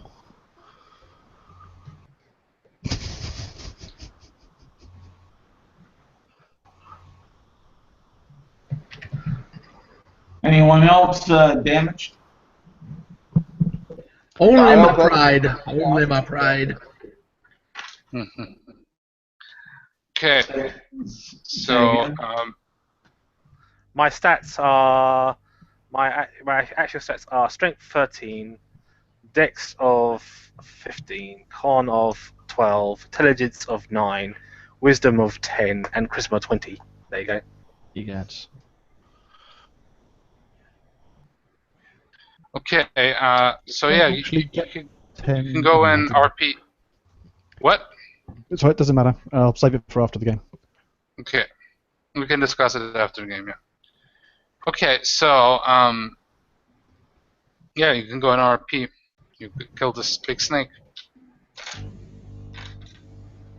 Ah, thank you. And she's like, she's like playing a lute and trying to heal herself, and she's like totally worn out because she can't cast any more spells for the day. That is a very dead snake. Yes. Oh, everyone, I should probably tell you, I'm not entirely sure how I perceived this, but I have a sneaking suspicion that that thing was being controlled by whatever it is we're going to find in that temple. I had a vision of some kind of big ethereal snake and those snake people bowing down and praying to it or worshipping it or something. So that was, it either was sent against us or it was potentially an avatar of the snake god. I'm not quite sure which one's more disturbing, quite frankly. I think I prefer the former. Oh, Yeah.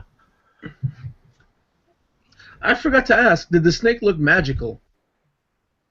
It didn't look magical, but it had a kind of an unnatural aggressiveness because the snake like that. Yeah. I can see magic. So if it had a magical effect, or if it was enchanted, I would be emanating magic. It's not enchanted, you know.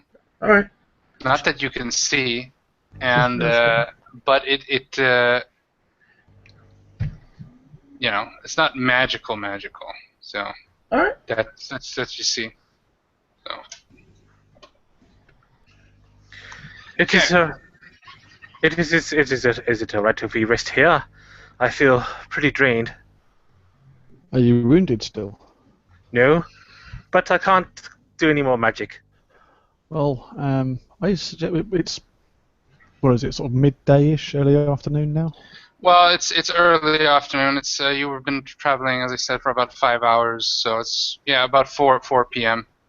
Oh, With the notion of rest, and with our one of our brand new compatriots that could speak the language long before we could. The one in particular that actually helped us to understand the language. I walk up to her and I look her. I look her in the eyes, and then I look at her like she's short, up and down, and just say, "Rest, Daka," and start walking away.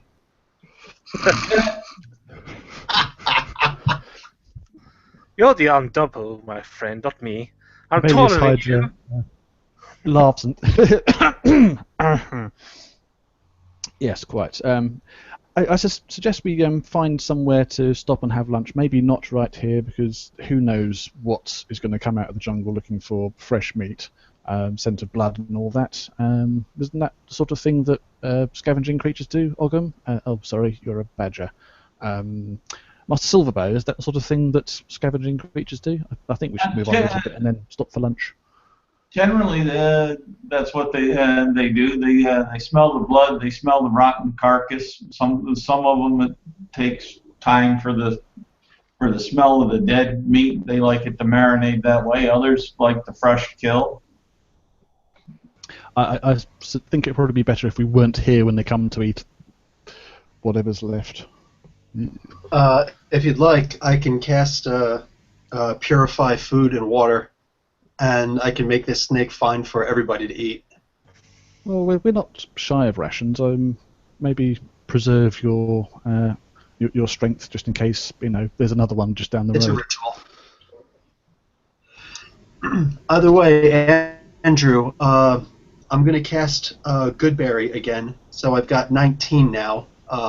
Andrew ate one of them earlier. I take my short rest. I'm going to recover my 2 first level spell slots. Those Okay. Goodberries last for 24 hours total. Okay. Anybody else eat some? Would be a good time if you're resting. You gotta Yeah. eat some form of rations or the good berry and drink some water. Oh yeah, I'll rest. I'll definitely rest and take my sort of like Okay. long, good rest. How much? You take a long rest? That's like 8 hours, right? Okay. Short rest is an hour, long rest is sleeping How for much the of day. the snake meat is left over? Pretty much most of it, right? Then I'll start a small fire and take the surviving snake meat and roast it and cook it. Okay. All right. Well, when he's taking that, I'll give him a hand. Do you I'll want to take out wait a till Bill dagger. does? 1 second, Nelson. Yeah. You want you want to wait quick that Nelson does his cleansing ritual? Yeah, that's fine. Oh, I'm not doing a cleansing ritual. All I'm doing is that what's left of this carcass, assuming that that the badger's face was very close to our bard's face by the snake, that'd be the upper part of the anaconda. So I'm going towards the middle and trying to cut out the bile and the organs that we won't need and would generate more attention, and just pull them out and like toss them in the distance, and then just like wipe my hands as if I was done, but use prestidigitation to clean them. Okay. Completely. And Silverball during this time will go ahead and take one of those good berries that's offered, and if there's on this anaconda, if there's enough skin to make a pouch or 2 pouches, he'll try to skin it and find out much. If not, then it'd be whatever it is. You can skin it definitely. It should be enough for a pouch. All right. It's a full-sized anaconda, maybe even bigger. So, quick question, because I saw this as big.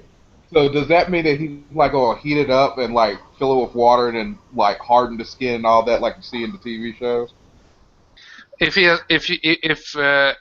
Charles Hunter has got that skill for leatherworking. Actually, no, I don't think he. There's no specific skill for leatherworking. You would just have to have like a skill proficiency with the tool set, so you can get a bonus. Is all. Yeah. Okay. And right now, he doesn't have that. The only tool set that he has skill with this. Is the I'll tell you what. To simplify it, if you bring back the skin to the village, then they can make you a pouch out of it. But that was the intent, was to take Okay. it. Yeah. No, that's no problem. Yeah. There's craftsmen there. They can do that. Yeah, I just want to take the skull. Like, how big is a skull compared to my? It's an anaconda, so at least about this my size. long. And You want this, to make a snake skull helmet. So, don't you? I was asking. you're a halfling. Well, you're a halfling, so it's a pretty big skull. Yeah. So Yeah. next to Ruby Red, right? I want to like put what's left of the head, like after chopping and getting the meat and click the whole thing that we're doing, right? Yeah, Whenever yeah. we're taking, because we sound like we're taking a break. So Yeah. whenever we're taking a break, I sort of just like position the head, and like I'm posing in front of a chess piece. Looks good on me, right? As I chuckle immensely. Makes you taller. Dear, never mind. What do you use to attach it so it doesn't fall off constantly? Well, nothing yet. I'm just posing it. Oh, you're posing with it. Okay, good. Okay. Yeah. If we actually rest, what he'll do is that he'll harvest the 2 sides of the jaw, and just leave with that. Okay. You're good. Okay. So I just like meditate. I just like I get out this awesome hot head garment yet again, It's really nice, quiet area, and I just put it on and meditate.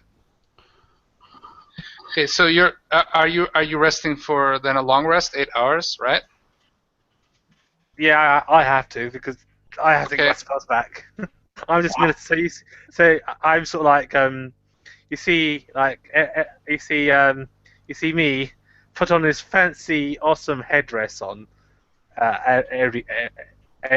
Adria, she puts on this really awesome, like like a very awesome, cool sort of Indian sort of headdress on, and like she sits on the floor with and she's just meditating, sort of. Right. Oh, you're putting the headdress on? Yeah, and I'm just meditating in a circle. I draw a circle on the floor, and I sit in it and I meditate with the headdress on.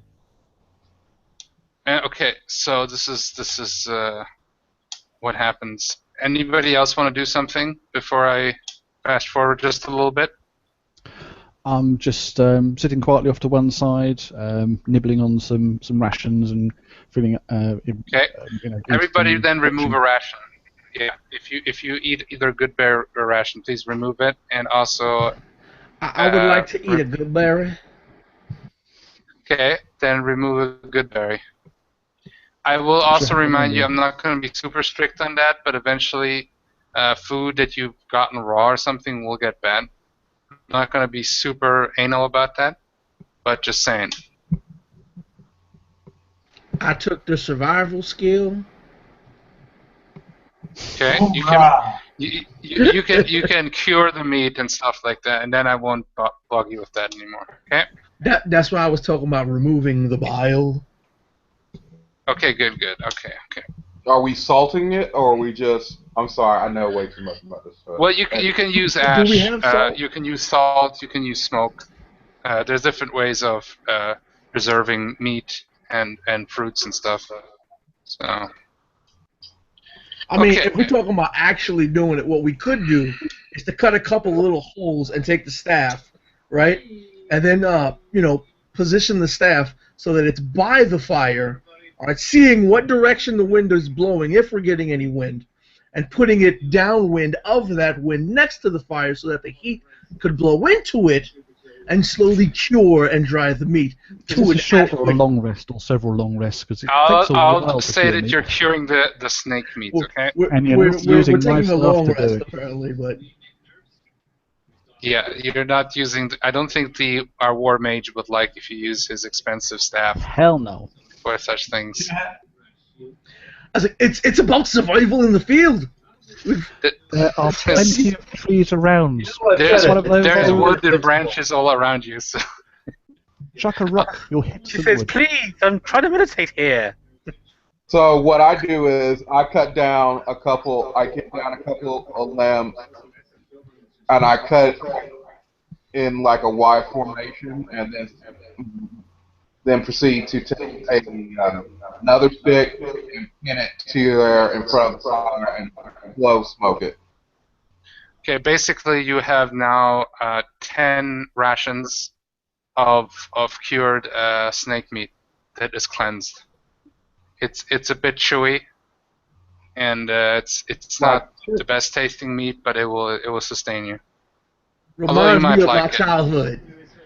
Like nibbling on something to see if it's cured yet. That's what Middlewitz would say. Eat it. If it makes you sick, it's not ready yet. Okay, so about 4 hours later at 8 p.m. Did you say 10? 8. I said 8 p.m. It was 4 p.m. Now it's 8 p.m. So like 2 hours after the sun went down.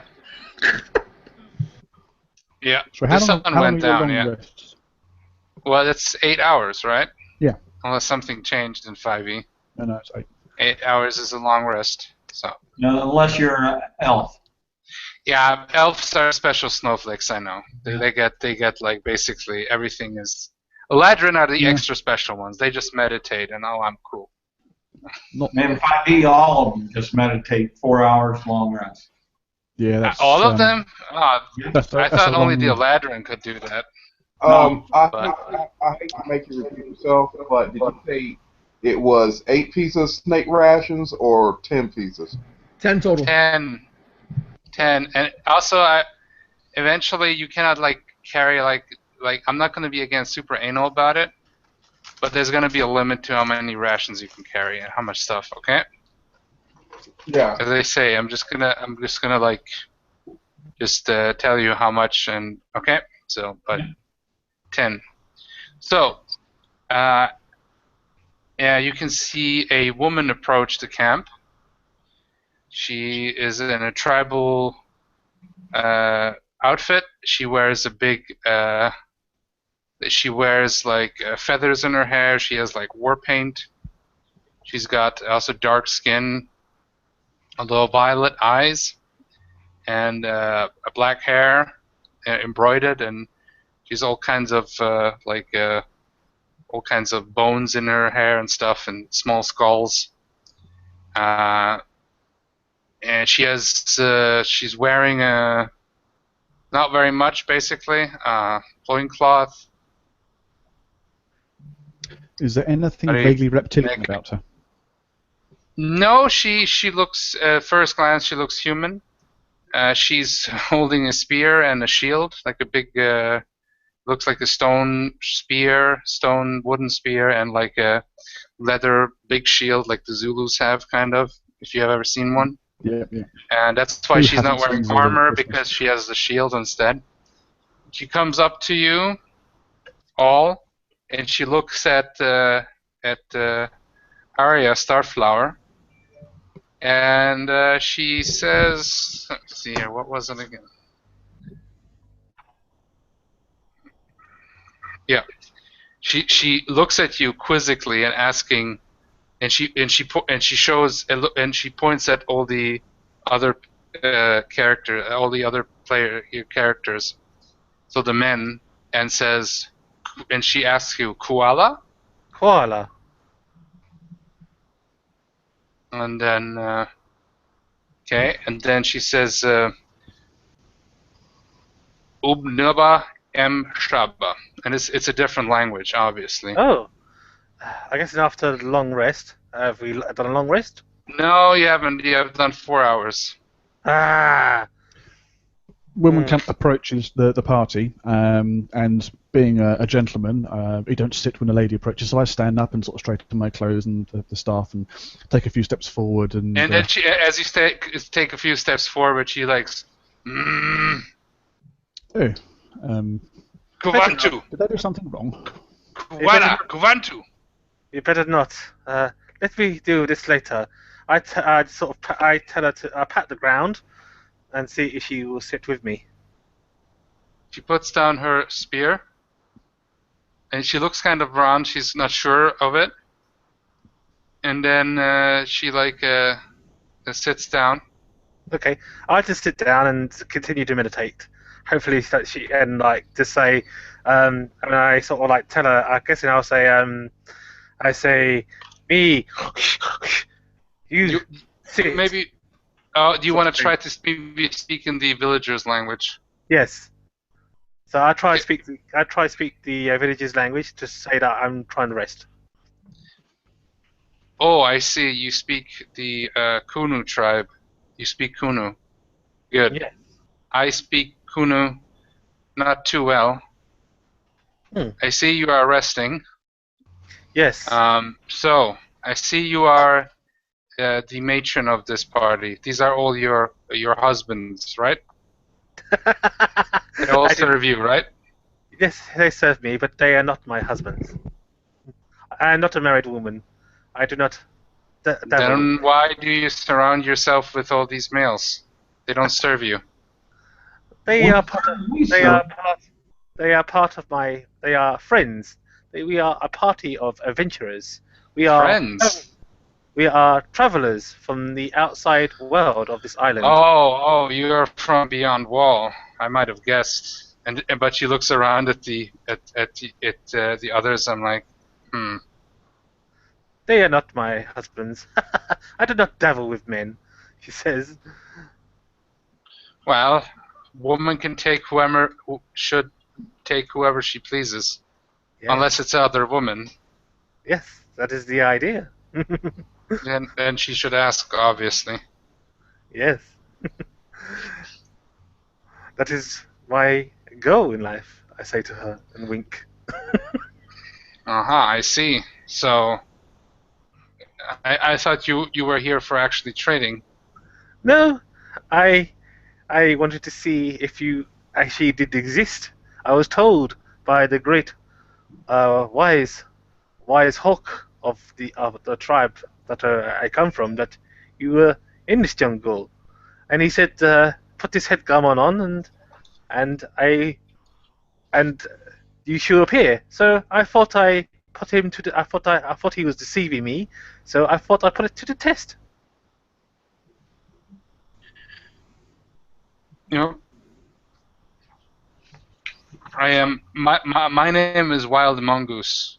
Wild mongoose, huh? I am the leader of what you know as the Wild Women, Ah, and we are a Amazon tribe here. ah, Yes, we are human, but we have our own culture, our own code. We respect the Kunu, although we don't understand their culture quite, but we respect them. And we leave them their territory as long as they leave ours. I see. So, I am Adria Starflower.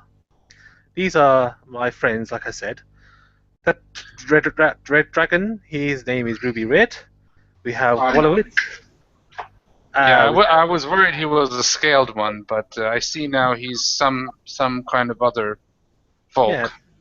Yeah. We have this little midget over there, the Wallets. We have this wizard guy. He scratches his head trying to get his name. Do I understand the word midget now? Yeah, you understand. You understand them actually now. They're talking in the Kunu tribe language. So I know how to speak that permanently now? Well, I will say it's the lingering effects. I'll say the. It's been Picked up a word here or there. like I say, there's still lingering effects from the spell, and you've been picking up some words, so you can pretty much understand it now. But you'll well, still. As long as I understand midget. You understand midget. You will understand midget. That it'll turn around with like his halfway butchered, snake jaw, the dinosaur bone, the curing meat, chatting with Ruby Red. Hear the word midget, snap up, spin around, point the thigh bone over at Arya. I'm like, And then I say he's quite a spirited midget male. Out of the corner of my mouth, I say, "Easy, Mitts. I think they're negotiating for something." So, I thought you would either if they're not your husbands, would you like to trade for them? I could sell you. I could trade many valuable furs and meats and other things, weaponry possibly, for these fine. Well, some of these men. Well, they are not on the menu, but I am, sweet thing. And she bites her bottom lip. I have my partner. She would not agree with that, and as much as my men, I do cherish them too. I don't think they would like it, but maybe if you would like to find somebody, we have quite many there who might be of your taste and who would like to also be with you. Oh, I'm flattered. I'm most flattered. I would definitely like to see your village one day. But right now we are. I'm not alone. But I've been waiting to see these men. I don't think they're too much of a threat. So how many are there? She just claps and says, and she just does a big whistle, like a bird, and then you can hear about 50 other Amazons appear from out of the woods with bow and arrows and spears pointed at you, and then she says Imanu. Oh, come on! And the weapons go down. When all these people burst out of the undergrowth, I say, Starflower, now might be a good time to see if any of them want to help us clear out those snake people from the temple, because Yes, that's just the idea. extra reinforcements would be Snake. welcome. Yes. Are I you say that in talking in common. Kuno or are you talking in common? I haven't Common, picked up okay. enough words in Kunu yet, so it's just common. Okay, yeah, that's true. That's true. I say snake people in Kunu, though. So, would it be okay if we talk? We talk about what? Well, we are on a sort of a quest or a mission, or hunt, as you might say. We are hunting the snake people to rid of this sort of plane of the curse. And you seem to be very fine and very fit lady, and she bites her bottom lip once again at her. I would, roll my eyes. I would much appreciate it if you would help us and join us on our quest. Can I do a persuasion roll? We don't directly interfere with the what you want to do persuasion, then roll. Okay. So that is +5. I got natural 1, so I don't do anything. So she just smirks and says, "We don't deal with the scaled ones. We don't interfere with them. They don't interfere with us. Sometimes if one of them comes out, we will remind them of our territory, and sometimes we have maybe a tribeswoman who decides to that they want to enter the territory, and both of us agree that whoever enters the territory has waived their rights. And we didn't have a war in a long time, and I want to keep it that way. So whatever your dealings are with them, I don't want to have anything to do with that." But will you take us, like, do you know where this temple is, or do you know his location? Yes, we know that one, and we avoid it like the plague. Antidotes. It Ask them if they've got any antidotes. Have you got any? It is forbidden. It is forbidden territory for us.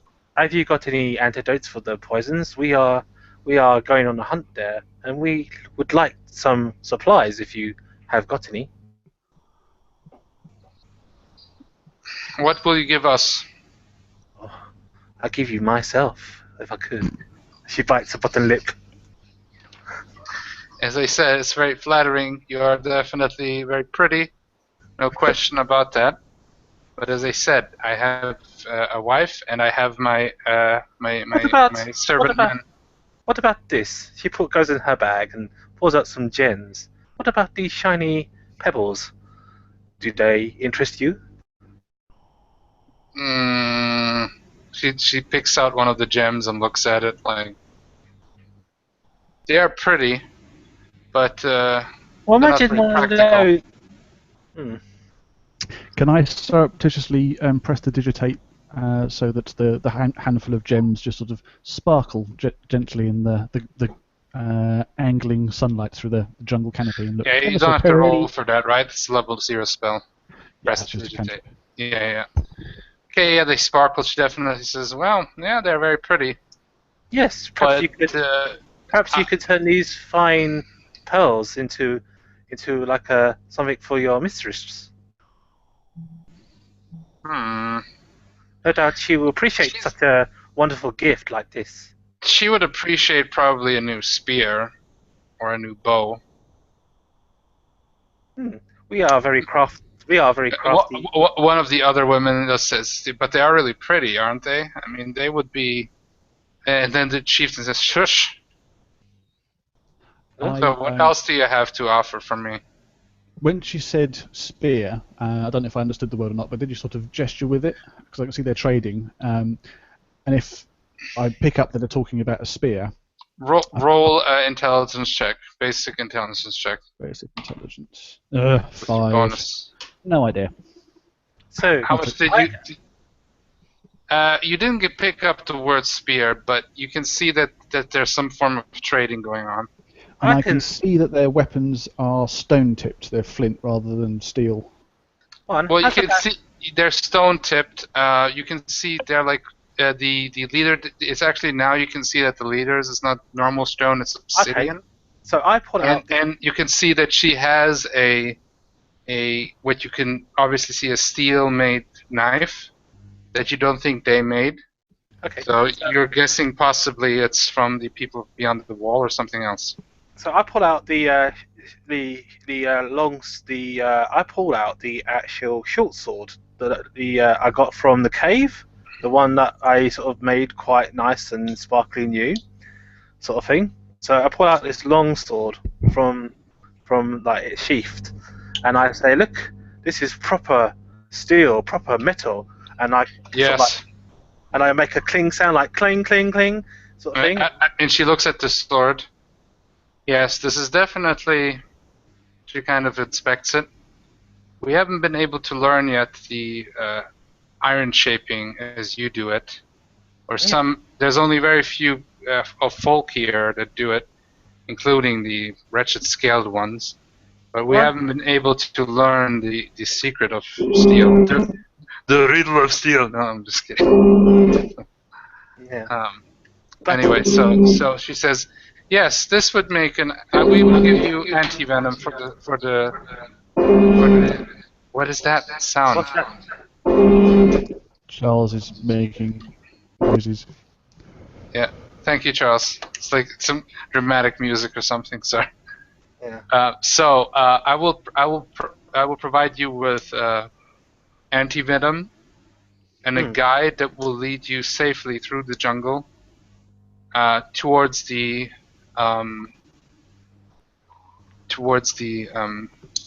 temple. But also, would this also perhaps give me what I desire with this blade?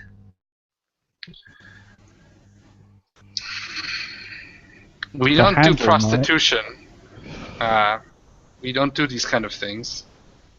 But and then there's one of the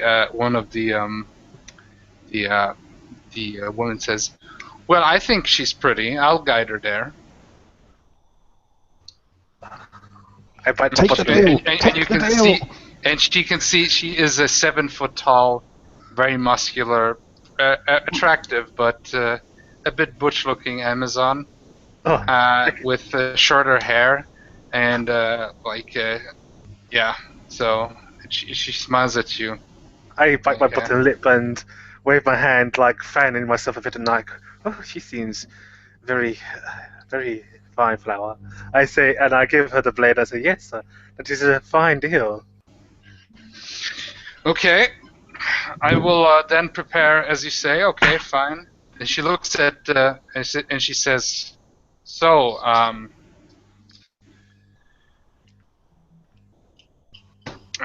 what is it? So, bloody bear." She says to the 7-foot tall Amazon, "You wanna be with her?" And she's called that because now you notice obviously that she's wearing. Why she's called that.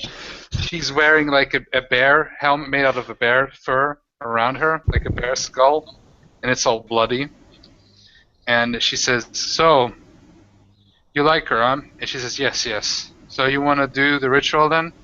"Yes, yes." So, what is the ritual? I've never seen such a ritual before. Okay. Okay. Hey, Gray Feather, come. And then you can see the old shaman woman coming. And she's like, yeah. She's like, an older woman. She's got all kinds of like skulls around her. She's definitely the wise woman or something. And she says, well then, we will do the marriage ritual, right? Oh, I say. This sounds interesting. Yes, okay. Okay. So the ritual starts, and it's this kind of this crazy tribal ritual.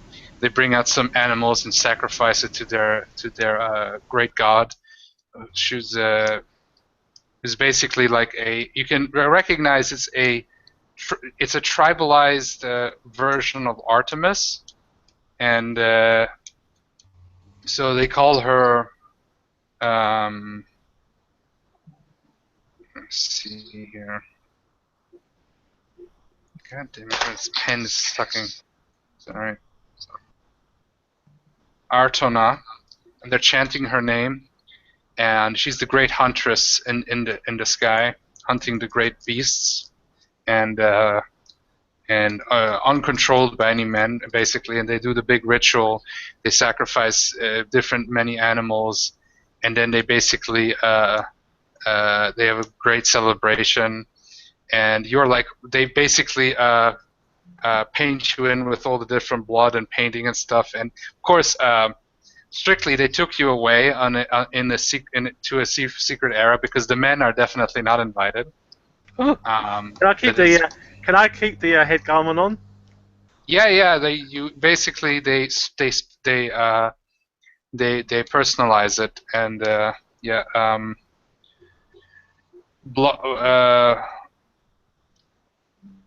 Bloody Bear.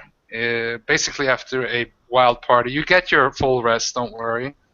After a wild party, and you wake up at 4 a.m. You had your you can whatever you did it, and you're now married to Bloody Bear, 7 foot tall Amazon tribal woman. Yay! Awesome! I found love. So, Wow. because basically they're a matriarchal society, but if you marry a woman, then it's like you have to do it, and you have to do marriage. Where with men, you own men in a sense. So. Awesome. So she all that. What are the rest of us doing?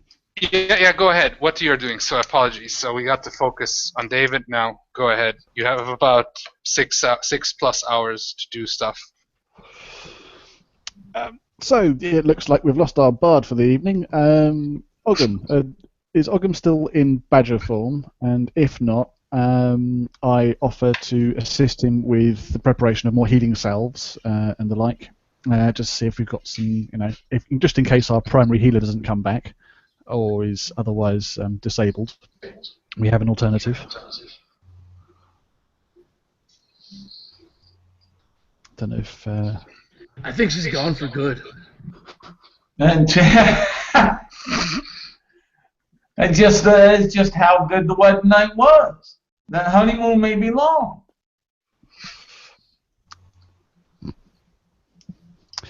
I say we move it first light. Yes. Whether she's here or not. Whether she's returned or not.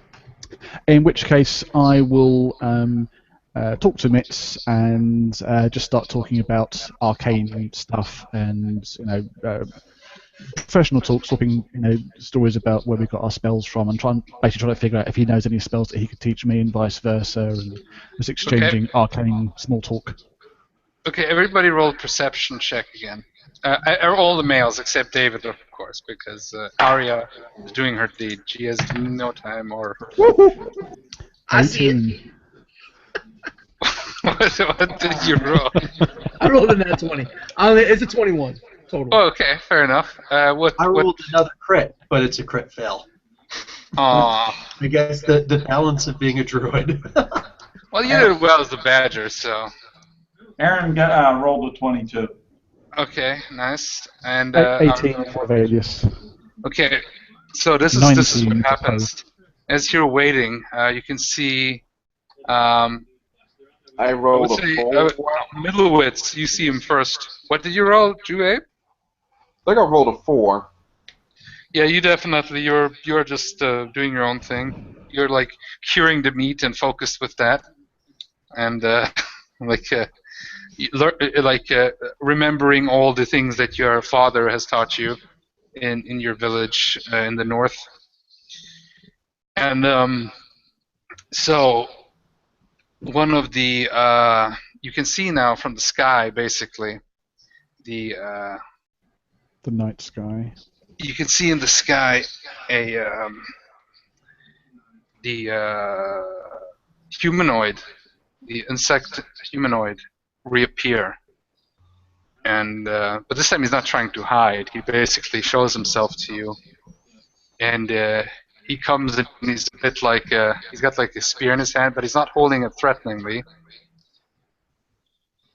And he basically comes towards you, and he's just very silent, and he just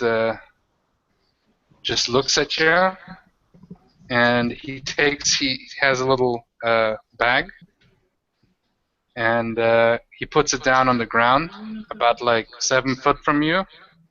Puts it down, and does like this movement with his really skinny, weird-looking carapace arms, and he's like really skinny, really tall, 7 foot tall, big ass eyes, and like little like mouth things, you know the. An anorexic predator.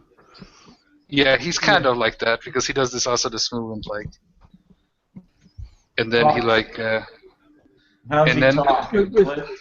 With one, I put my hand out and stuff because he hasn't attacked, and I didn't see him come towards us in an aggressive fashion.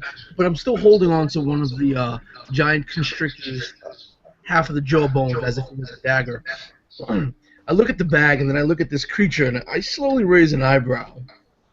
Right? Look at the bag again. Look back at the creature, and I'll actually reach into his mind and begin saying, "If you want to speak." And if he allows me to keep speaking to him in his mind, I say we can speak here. okay, so give me a second because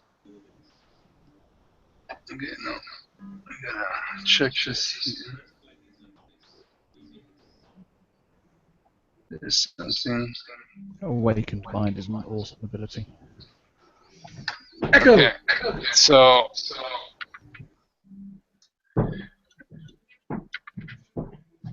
okay, and what you can hear is like this thought, this really alien thought. You're definitely weirded out. You have never seen a humanoid race. You can definitely sense intelligence from him, you know. And it just looks at you like this, kind of weirdly moving his head, like, and his eyes moving, and you have the little the mouth things, you know, the insectoid mouth thing moving and everything, and he's saying basically this is, you can hear kind of a buzzing kind of word, like, and you can hear like almost like the words come into your into your like into your mind, so to speak. And basically what you can hear him saying is, "I am from the Darien. I am part of the Darien. We can be your friends or we can be your enemies. But we are looking at you. We are in the western swamps. The scaled ones are our enemies. That is all." And then he then kind of flies away.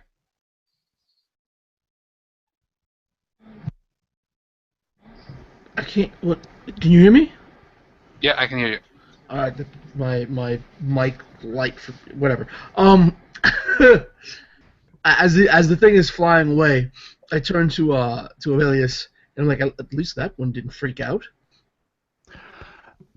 I thought that went rather well. No one got married, no one got bitten or eaten or set on fire, and he brought us gifts. Should we go and see what it is? And I sort of take a few cautious steps towards the bag on the floor. Okay, it's about just a little bag, just about this big. As it's That's leather or hide? It's made out of like a weird kind of like hide. Like it's almost like made out of the skin or something, and then it's wrapped around with some leaves and stuff. It's really weird, but it looks pretty stable. It has a weird smell, like a swampy smell to it. I get to sort of within 6-7 feet of it and reach out with my staff at full reach and sort of poke it. Okay, nothing It happens. didn't explode. This is a good sign. And I kneel down next to it, prop the staff up, and sort of gingerly at fingertips sort of tilt it around and try and see if there's like a knot or something, and just try to undo it. And if that doesn't work, I'd get my knife out and cut one of the bindings on it and open it out, and then conjure up. Prestidigitate some light, just small sparkles. I don't actually have light or anything like that, so just try and see what is in it. Okay, what you can see in there is a it's a small Like it looks like a almost like a big pearl kind of gem, like a round kind of. It's translucid, bluish white kind of color, kind of stuff inside of moving it and everything. It's very beautiful. It's you've never seen anything like it before. Can I make an Arcana check to see if it rings any bells? Roll. Oh, Middlewitz, you can see it's magical. 20, total of 20, not a natural. Okay. This is something spoken in the ancient times. This is a Darien gift, and the Darien are the legendary race of insectoid people that live in swamps, but nobody has seen them in thousands and thousands of years, at least in the normal land. So many believe them to be not real.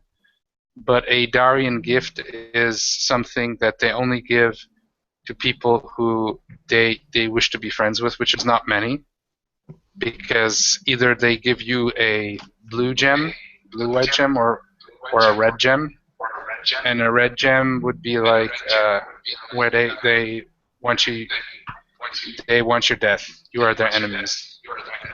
And this is not red, this is a bluish one. This is a bluish one, yeah.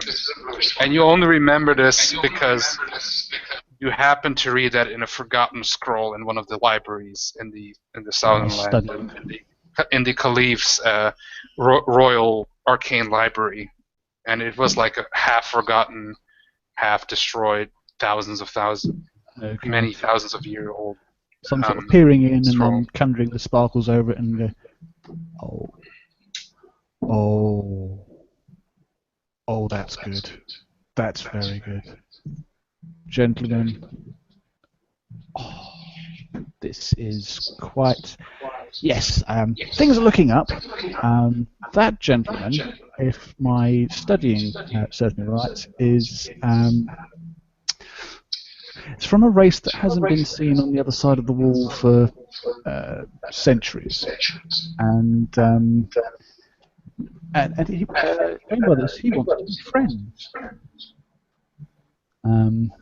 Everybody needs more friends. We'll look after this very, very carefully indeed. And I fold it back up in the little pouch and rewind the twine around and go, I shouldn't have cut that open. Oh, I wind it up a bit more and I'm going to hang on to this and put it in my pouch here so everyone knows I've got it. I think it's some kind of token of recognition if we're coming to meet more of these people, of that chap's folks. This will probably, I don't know, mark safe passage or something like that.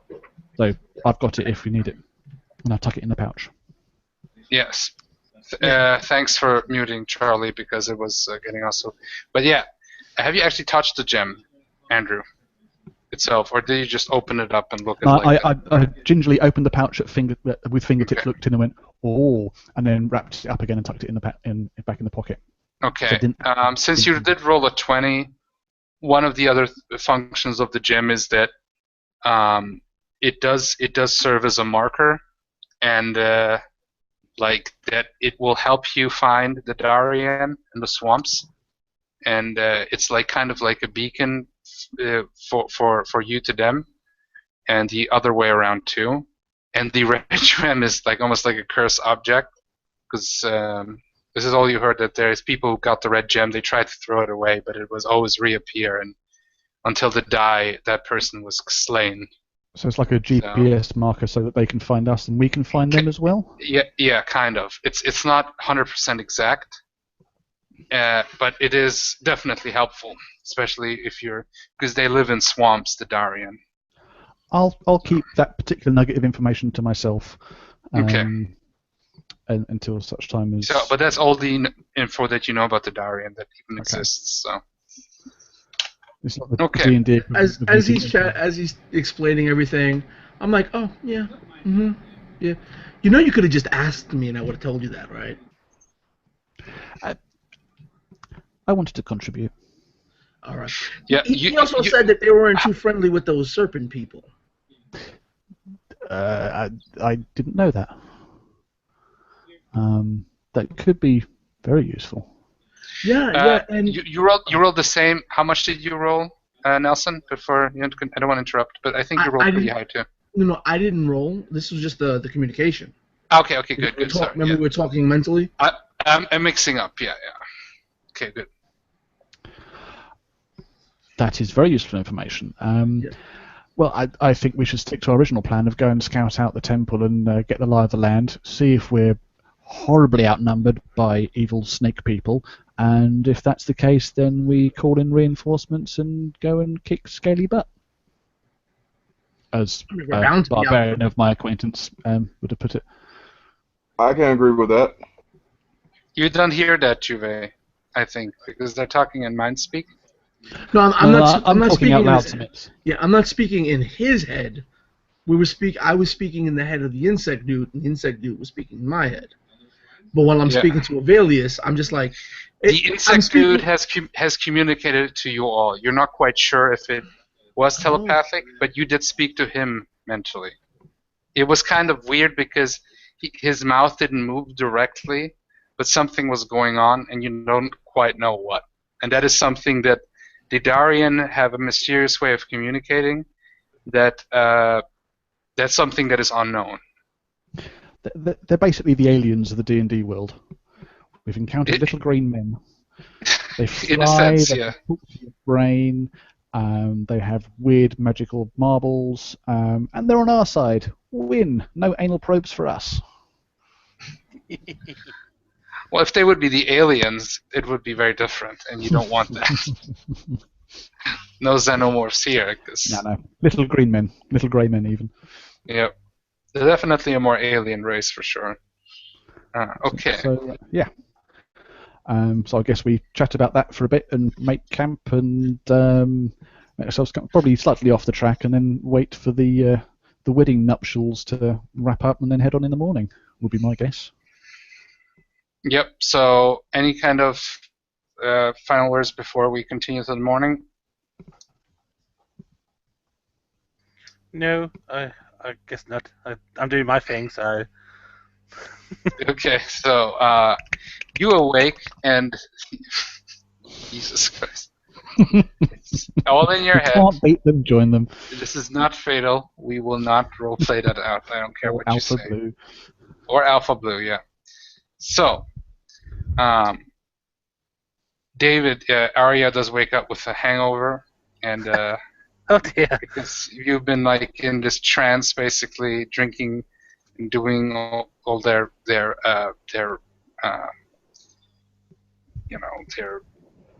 Terrible stuff. spiritual things and everything. So yeah, go ahead. So all of you wake up, Awesome. and everybody is earlier on the day, and then David arrives with the bloody bear. Bloody bear wakes you and like, okay, let's go now. Yeah. He says like nonchalantly. Okay.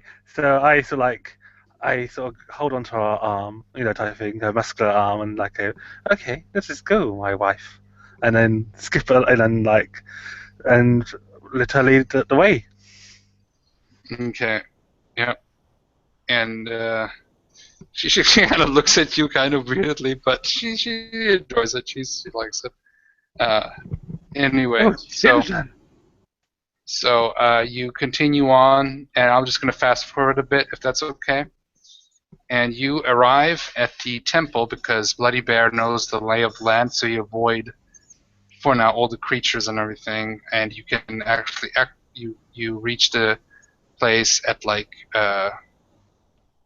7 a.m. or something. So let me see here. So is she gonna come with us, or is she gonna? She said that she's even though she would like to come in and protect you. She has been disallowed to go to the temple. She really apologized. She was arguing with you actually on the way that you shouldn't be going there, but she also tells you you have to go your own way, and but she will be waiting to you on the outskirts. So. Okay, so It's like a taboo land for her, so. Alright, because I got because I've been making like a map as we've been going along, of where we've been so far, and so I get out the leather skin sort of map that the type thing that I'll be making, and I put so whereabouts will you be waiting for me, my sweetheart? She basically points to where the it's about like 2 miles difference between where the entrance is and where you are. So yeah. But she says she's not allowed, and she tells you where she's gonna be, and she says not to worry, she'll find you. So Is there a way I can contact you again? Basically, if you wear the headdress, there's like a very weak kind of magical emanation going from that also Middlewitz has picked up, but it's nothing that he was too interested in because it's very minor. But it's a very special, basically kind of emanation, almost like a fragment that she can pick up. And 2 miles is about like as far as I can go, so she can find you. Can I have something personal of hers? Yeah, she gives you a necklace, bone necklace that she has. So okay, awesome. I put it around my neck and I say I shall carry this. It's a bunch of bear claws from all the bears she has slain. So yeah, I shall carry this as a wedding gift from you. And she kisses her on the lips, and then she smacks that bum, and then skips to the temple. she just looks at you, and she's like her face goes red, but she's also like she's happy, but she's also angry because she's confused. She doesn't know these foreign ways of doing things. So anyway, so yeah, you arrive. As you can see, this is the picture. You can see the entrance of the tomb. This is what you see. We have a bard, a gentleman playing a bard, and a bard is a bard. And in this situation, there is no poetry in the bard's actions. just rush every bard which I've way. ever heard of. It's less Shakespearean minstrel and evoker of wonderful language, more Monty Python heavy metal singer. Yeah. Yeah, baby. Okay, so this is the entrance that you see. It's about like 11 a.m. Well, lady, gentlemen, I think we've found it. Although our original plan was to scout it out from a distance. So I take it we've not seen any sign of snake people activity on the surface on the approach. Your Bloody Bear has basically scouted it out, and she told you that you have scouted it out, and you haven't seen any activity up to this point. And we're how far from the entrance? You are now about, like, you can see it like from this distance, about what you see in the picture. So is there any old statues this time, like any old ruins or outside? It's a ruin. As you can see, there's ruins. Instead of this little like devil figure, you see like basically a snake figure and different like human snake hybrid pictographs and half statues in the wall. Okay. But they're highly destroyed and overgrown with grass. So this is very ancient. So can I take and you can see in front of this is not in the picture, but so there's a bunch of like sticks with bunch of totems, basic small sticks with skulls on them, which wards off a lot of the tribal and the people around them. So can I get out like a bit of paper, sort of paper, like I got in my bag? Do you have paper? Yes, because I'm a bard. I have a note. Good. Okay. And I take out my makeup kit, like a crayon or something, like for eyeliner or something, and I put the paper on the rock and make a sort of scratching of the writing, the ancient writing, as much as I can from the actual. Sorry. When Adria takes a step towards it, I reach out and put my hand on my shoulder and go, oh, wait, just a second. Let me just make sure that there's nothing lurking around it. Hold on just a sec.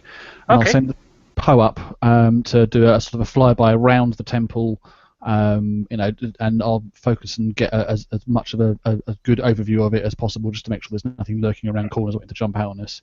And assuming it's all clear, I go, Okay, well, give me 1 second. Okay.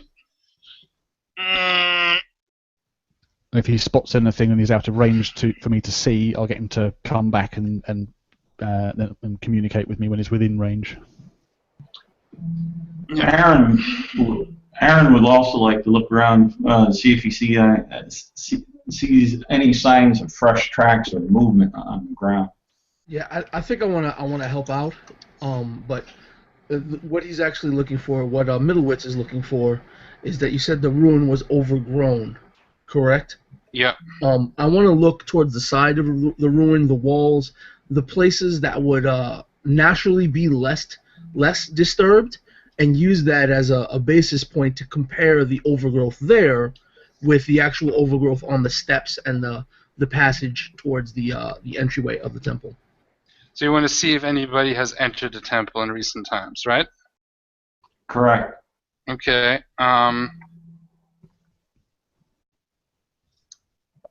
It seems like there hasn't been anybody inside of the temple for a long time. So it's like pretty overgrown. You can barely see the steps. So, yeah. And everything in general just seems to be really overgrown. And no sign of activity around the sides or the top. How high is this temple? It goes about like let's say quite high. I would say like 30, 40 feet. So what's that, like a 4-story building equivalent? Yeah, it kind of is like part of like a small hill on some point. It kind of grows into this thing. Like everything is like grown together, so it's kind of hard to say exactly. So was it constructed or not burrowed? What's the word?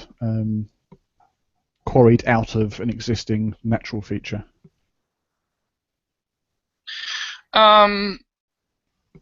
You're not quite sure. It could be either or. You cannot see. You would have to Difficult to tell do with some. age. You would have to do some more research to say that.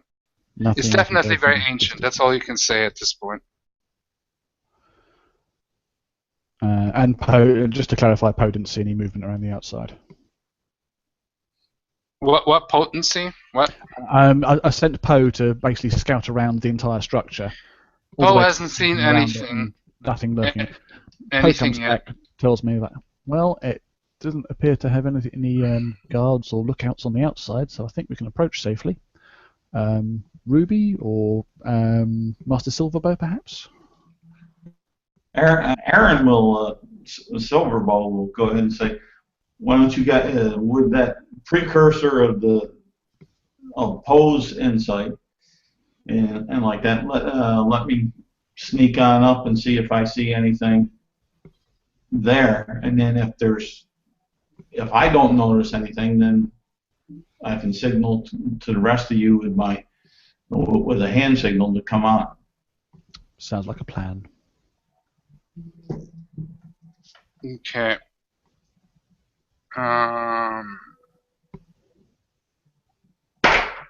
Okay. So, what is it that you're doing now, Charles? I'm going to sneak on up. Okay. To the entrance. Okay. You do that. Roll your sneak roll. And my sneak roll is a 12. Okay, so you sneak up to the entrance. It's really quiet here. This is something you all notice now, that it has become really quiet, which is really weird because this jungle has been like deafeningly loud with animal activity, but this area seems to be unnaturally quiet. As you sneak up, So you wanna up to the entrance, right? So there's no Yeah, door. off, Just saying, it's just off. open. The door is open, but it's dark. So there's Yeah, no door. from the picture that you were showing and describing. Yeah. Up to the side of the steps there, and where the open mouth is off to the side, looking down on Right. in, not stepping on the steps, but using the natural lay of the land and cover. Yeah. Yeah. To Okay. look on in, and then with the darkness on inside it, with his dark vision, does he see anything? Okay, you look in. You're able to look in with your dark vision. It's a room. You can see a small kind of chapel area. It's about 20 by 50.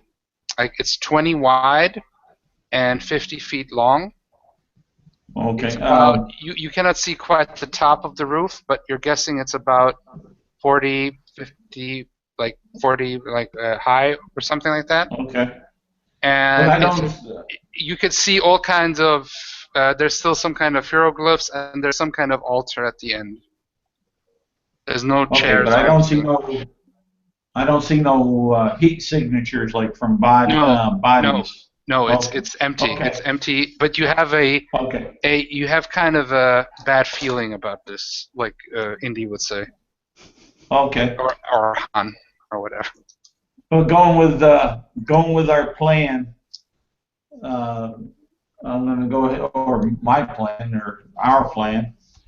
I'm going to go ahead with my hand signals and tell them, come on, but I'll push down like that to keep so they could hopefully understand to stay low and slow.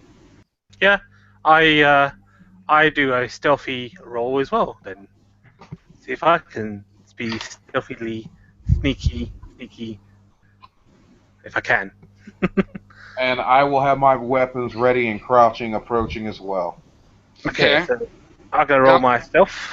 Don't do you- tell me all your stealth roll Okay. checks.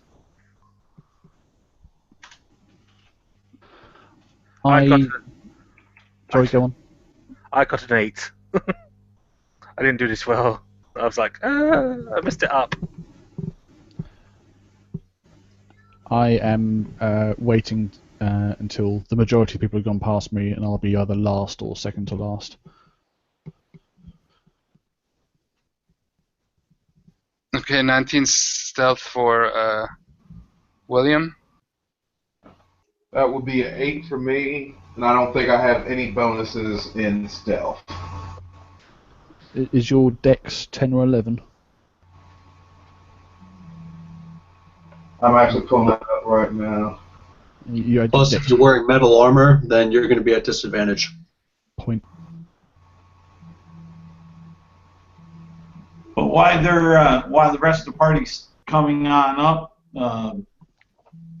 Aaron Silverbow will go ahead and have his bow off his shoulder and ready, watching their backs as they're coming forward. Okay, so okay, Nelson rolled a 7 on stealth. What did the other people roll? I only have a 10 in dex, so therefore I need to roll another d20.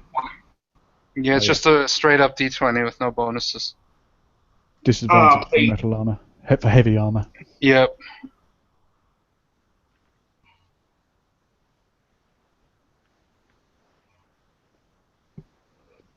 $14 for Avelius, and I call Poe back, open up my coat, and he just goes, whoom, flies into it and vanishes. Okay. Okay, so as you go in, this is what you see. You can see it's pretty dark, so those who have dark vision can see that there's hieroglyph. There's two big statues at the very end. There's two big statues on the side, and they are like two humanoid upper body, torso, humanoid lower body, like serpents.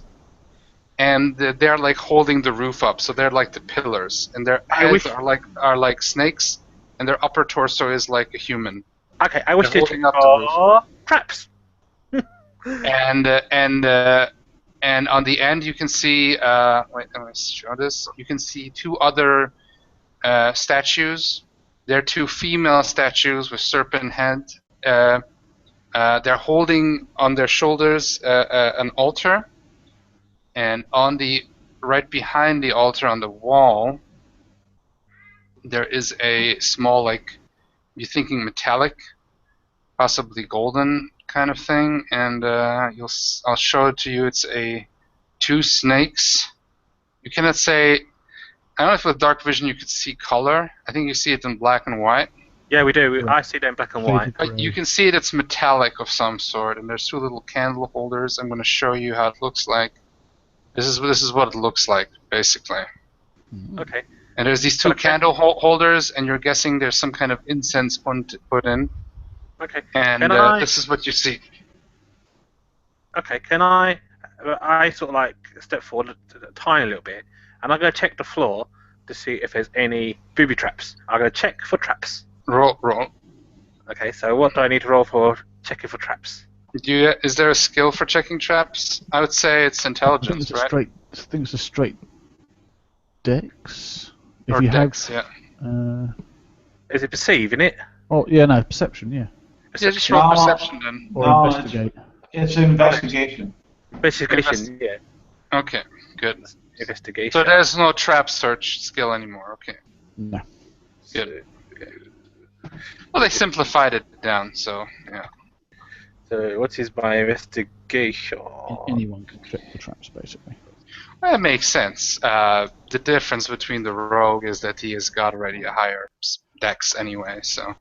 And at higher levels, they get the weird skill. So bonuses. I got a 15 for checking traps.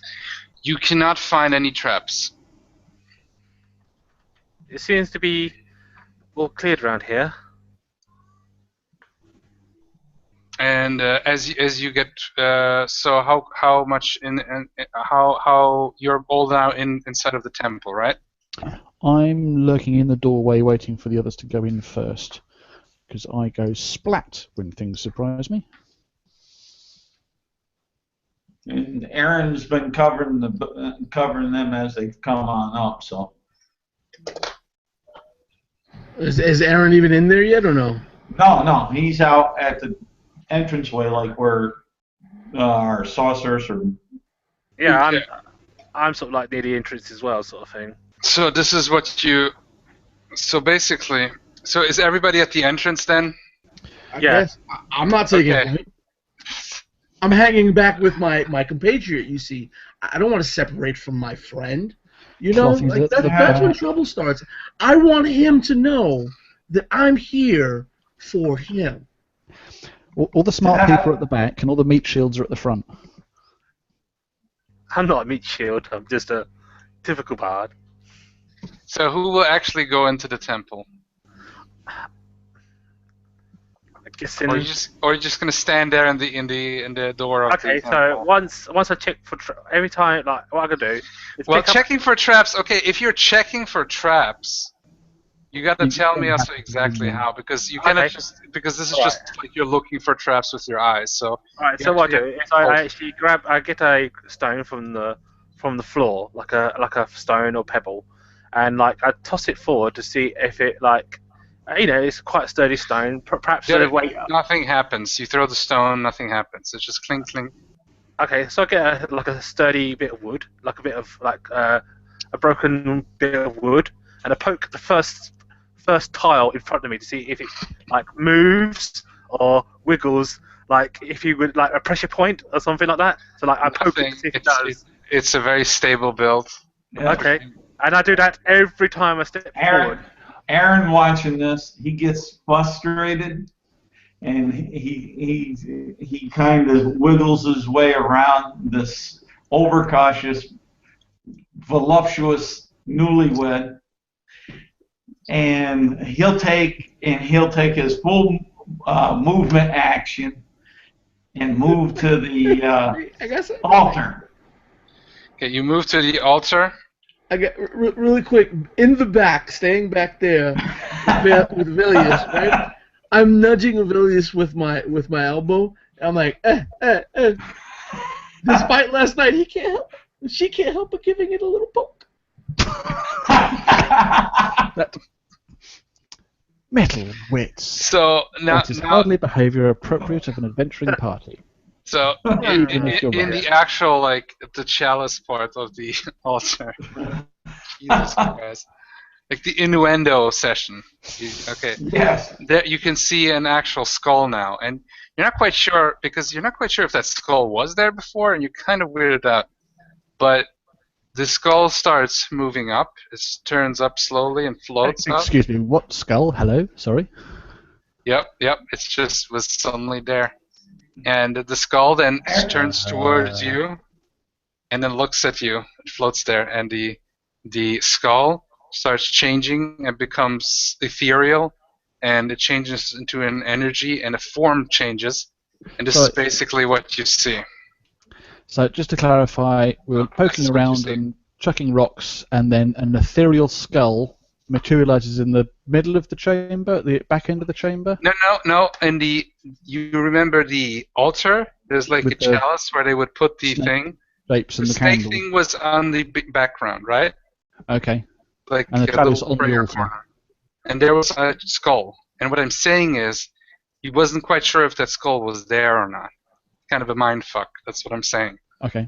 Okay. But location-wise, it is on the altar, and the altar is at the far end of the 50-foot-long chamber. Yep. And now he's moving towards the altar, and floating in the sky. I shoot it with a firebolt. Okay. Floaty skulls are not natural. I think we can safely shoot it. The skull changes into this thing here. So. I definitely shoot it. Yep. And it's just he has this maddening laugh, and you can see his tongue is like not only that, it's kind of like dual-sided, like a serpent's tongue.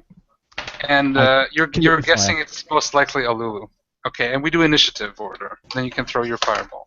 Okay. He does do a surprise attack because you were definitely like fucking traps everywhere. Everybody's gonna shoot me in the fucking face. Yep. So let's do initiative.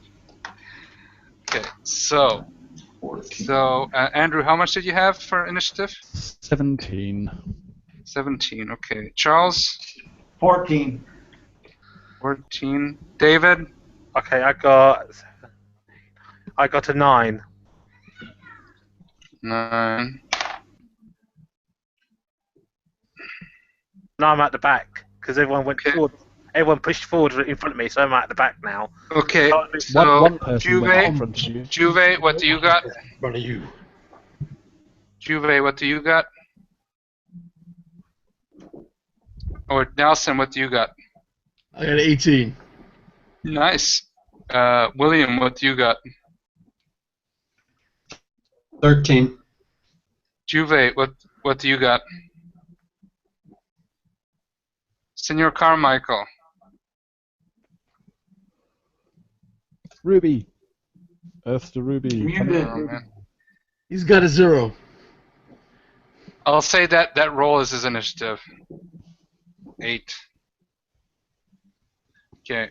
And then I also rolled. And yeah, the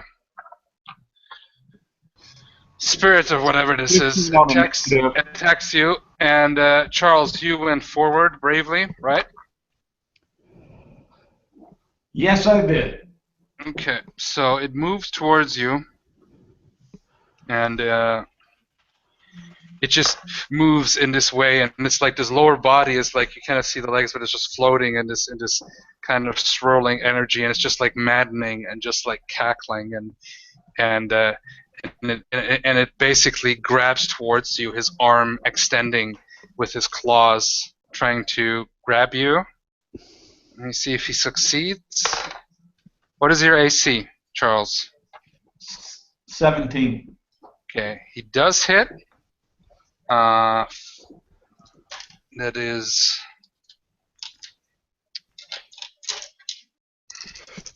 Do I not get the fireball off? I shot it basically as soon as I saw it floating up and in the air. It's basically weird shit. That's not natural. Pew. Well, it's a first reaction. Okay, cool. You know, you're right.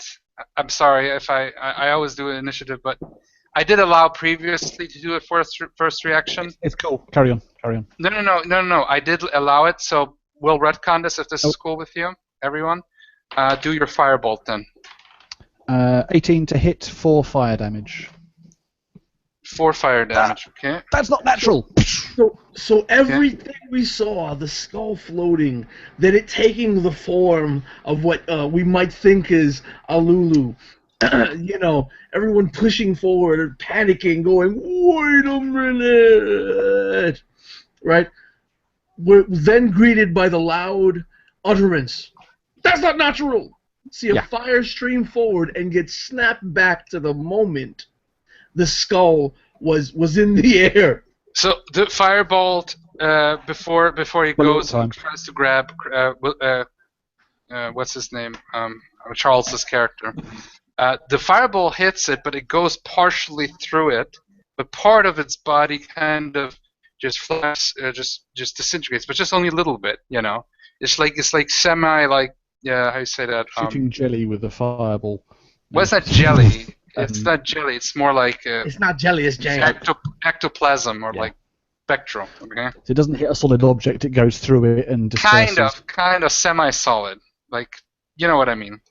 So. Yeah. Cool. So, by the way, and then it grabs you, Charles, for that's 15 necrotic damage, and roll a. You got to roll a Constitution check. 15. All right. Con. So your Constitution bonus. Jeez. Let's see here. Do I got any modifiers for my con? That will be a 15 for Constitution. Okay, you make it. You make it.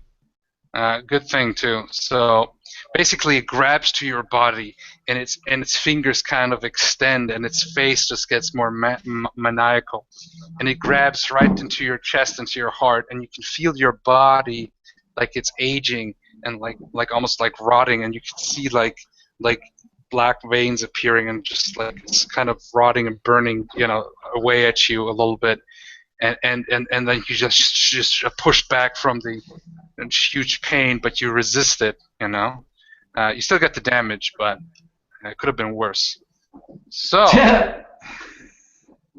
oh yeah, believe me. Next one is. I know. So Andrew, it's your turn. Oh crap! Get the staff out, spin it round, tuck it under one arm, aim. And I shoot 3 darts of glowing white-blue energy that spiral around in a helix and slam into the creature. Magic missile. 3 darts, instant hit. What kind of damage is magic missiles? It's not elemental, just force. Force damage. Yeah. 3, 4. Okay, good choice. 8, 9, 10, 11 points of force damage. That is a good choice. My first actual spell. It's not a cantrip.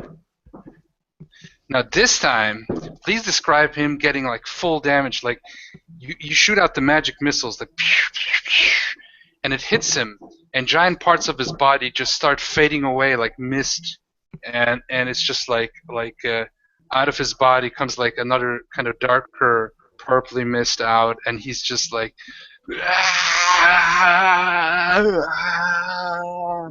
So that one definitely was.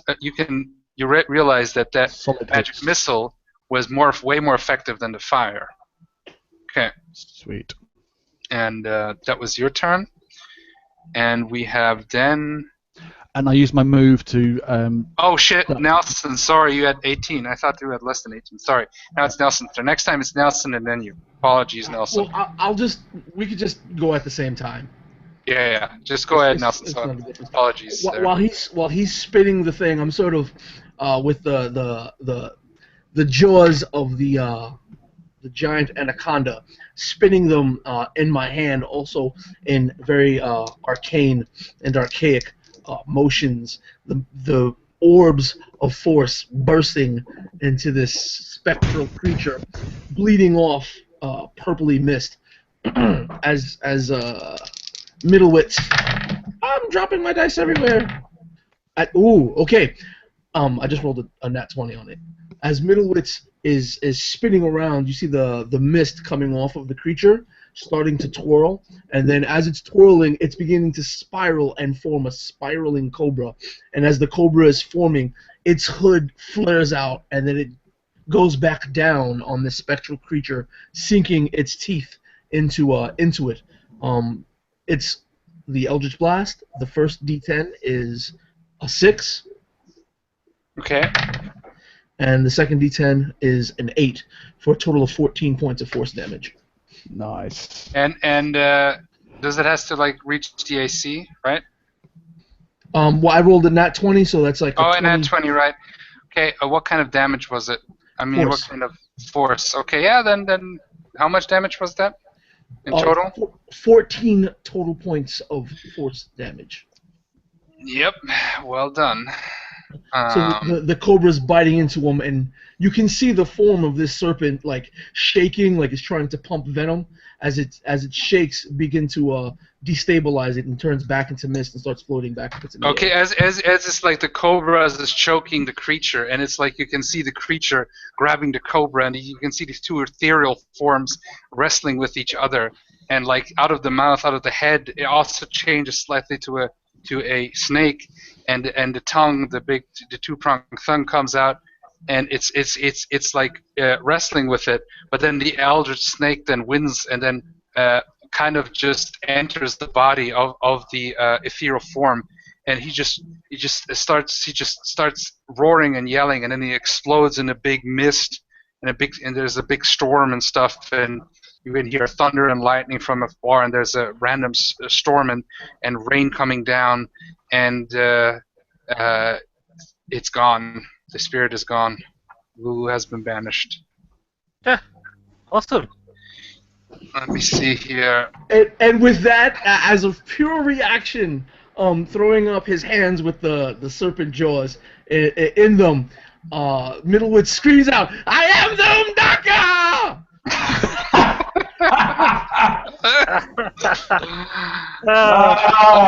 Good. Hey, Middlewitz, my little man, I shall write a great small tale about you. Is I that have it? a joke, but we've had enough of those jokes today, so. Okay, so Is you that all it? get 33 XP.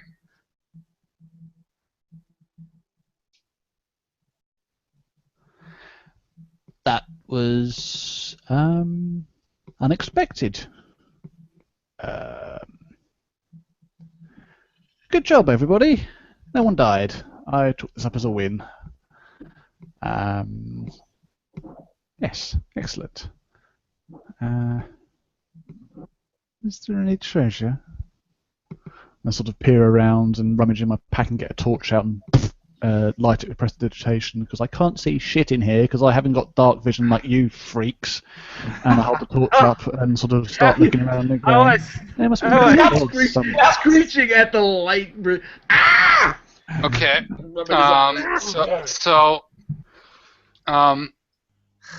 I don't say like you freaks. Basically, as you create the light, you can see that the most closest thing to a treasure, but quite a valuable one, would be that. Let me see here.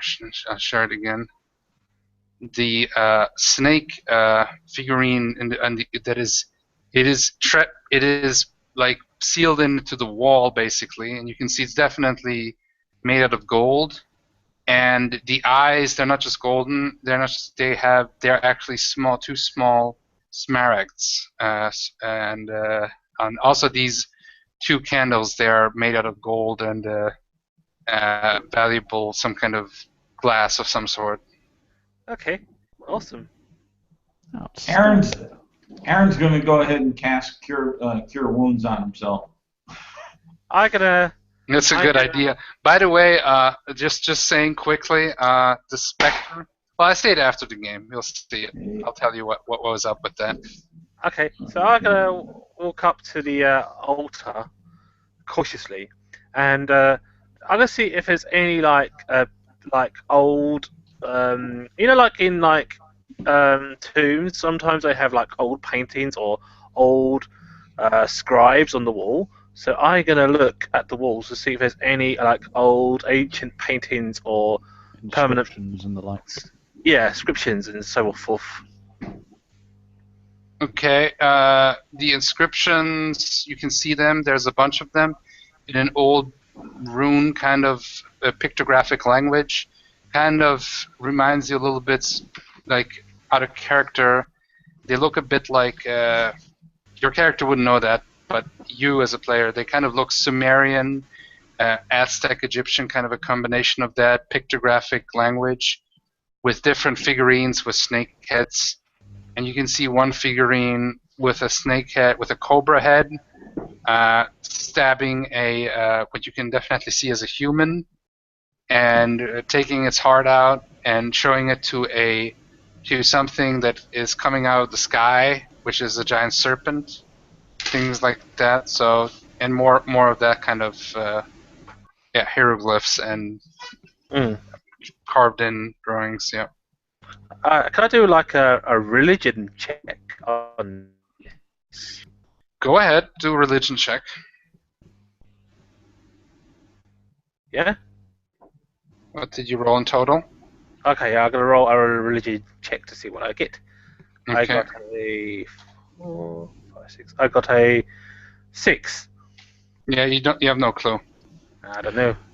I'm gonna poke around the altar, sort of, holding the torch close to it and sort of looking around at the. Is it like a stone table, or what does it consist of? It's basically, you can see the two statues, the female snake-headed statues.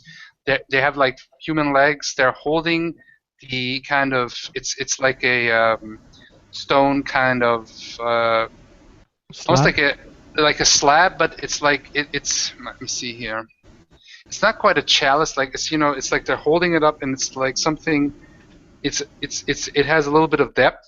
So if there would be, for example, heart or something, there would be you would have some kind of fluid. Some of it wouldn't drop out. It would actually I'm getting stay a inside. kind of a sacrificial altar kind of vibe from it. Yeah. With Roll blood perception. animals Roll perception. I'm also, while looking at it, I'm also going to investigate it. I'm thinking secret panels, hidden stuff for magical shit. So perception is a 19. 19. Okay. As you are poking around, let me see here. So as you can see here, there's the snakes, right? Yep. And you can see that there is a secret door of some sort. You can see that the snakes could be moved, but there has to be a weight put on. As you can see that the little chalice thingy and like where something can be put down, like you can see that they would be able to put down a heart or a head or something, and the blood wouldn't spill out. So Hey, you're thinking that something has to be put in there to have a specific weight. And it could open. So what do you think, Wizard? Do you think it's some sort of altar? Well, I think there's clearly an altar with some kind of sacrificial significance to it. Yes. Looks like that moves, but I think it is tied to this, and I kind of, well, going by that picture with the offering of a heart, does anybody have a heart to spare? Or anything that weighs the same amount as the average human How about heart? that giant snake heart? Well, I'm wondering, the inscription of the offering to the snake god, was the heart pulled out of a human? Definitely, you can see all the sacrifices. They are either humans or what you could see. Some you can see that are dwarves. All kind of races you can see in different variations. Definitely never. They're all about, like you would say, like humanoids, basically. Human-sized. Can I make a medicine check to see if I have any idea how much the average human heart weighs? Yeah, I'll say, does anybody know how much a heart actually weighs? You roll a medicine check. I'll give you advantage on that. I have medicine also. Yeah, I could help you with that because I've got jack of all trades, so I could 19. I don't think you can help with jack of all trades. Yeah, I think it's a knowledge check. So my initial roll was a 17, and I have a +2, so I got a 19 just to know if I'm aware of it. War mage, we deal with grouply stuff. So, as you are searching there, you're doing that stuff. Suddenly, you can see Bloody Bear appear at the door, looking really nervously around. Oh, She's looking at you, David, at your character, and she's saying, "We gotta go. We gotta go. Our people have been ambushed by the snake people." really? And Oh, okay, dear. now roll a what is it here? We'll roll a will check. Okay. I will check for myself. Yeah, all of you roll a will check. Just a check, not a saving throw. Yeah. Well, it's a saving throw. Yeah. 9. Okay. Aaron got a 17. You got advantage. David, you get advantage on that roll. Okay. Okay, cool. 17. Yeah, Aaron. Charles, you got a 17. Okay. Yeah, and while they were doing that, Aaron would after he cast the cure wounds on himself, would inscribe on the altar the symbol of his god. Okay. Let's say you did the healing first. Okay. Okay, so I got 18 plus my will, 18. Okay. 19, 20. Who So I else? got 20. What do you others got? 9. I got 10. 10. What would be my will bonus? Well, just So what's wisdom your save. will? What's your sorry, wisdom. I'm talking shit. Sorry, I meant wisdom. I meant wisdom. Then I just have an 8. Okay. So basically, everybody except Juve, Nelson, and Andrew. I got a 9. I said Juve, Nelson, and Andrew. They see her as Bloody Bear, but everybody else sees her suddenly as this attractive young woman. But you can definitely see that she has serpentine eyes and a little bit of scales here and there. So I got And, So I don't recognize her because I got a 19. So do I recognize her as a snake? Yo, or? you recognize her as a snake too. Everyone except Juve, Nelson, and Andrew. Okay. I'm still focused on the altar and trying to figure out if I've got anything that weighs the same as a human heart to plump through the trough. Okay. Yeah, that's why you're not focusing really. You're like really interested in that. So. I look at her, and I know she's a snake, and I say, "Well then, bitch, I see that you have got a snake for eyes. Begone with you!" And then she just opens her mouth, and she's like her tongue like a snake tongue comes out. She has to do a charisma save because I done a vicious mockery on her. Okay, so charisma save. Okay, how much does she has to roll? 13. 13. Okay. Okay, let me see how much. Oh, she's got. Okay, she's got a bonus on that. Well, she fails. So So now she takes psychic damage, which is D4. Okay. So she takes 3 psychic damage, and whenever she attacks me or any disadvantage. Nice. So she just so you see, I see her look into her, and I say, "Well, bitch, I see that you are a serpent under that skin of yours." That's so vicious. That's the very initial response. Middleweight is like, trouble in paradise already, huh? No, it is a snake person, you little man. And then basically the suggestion spells breaks because also the UNT pure blood stops. This is what you didn't see. I might as well show it because that's one of the images I do like. So this is what you see basically. Oh, Aaron would be well versed. That's one of his favorite enemies. Oh, is that your racial enemy? That's a favorite enemy. Drown that with Silverbow. Are you a drow? You're a wood elf with that one. Wood elf, but the drow he has for his favorite enemies, Okay. drow and. Oh, drow. Okay, of course, obviously, yes. Oh, nice. Okay, then you get the bonuses as everything. Nice, sweet. Yeah. So you want tea, and if it's a favorite enemy, then you definitely know what that is. Yep. The suggestion spell ends, and you can all see her as a UNT, and she's like, "You will all die, and you will be all sacrificed." She pulls out a scimitar, And as she says that, Middle Witch is like, shut up. I like it. Okay, then everybody roll initiative, please. Oh, snap. 12.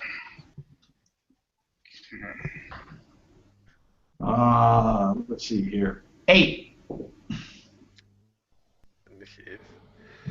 Middle Witch got a 17. Okay. I got eight for Charles. I got a 11. Middle at 17. David 11. And William, what did you get? 12. 12. Okay. And yeah, then we have.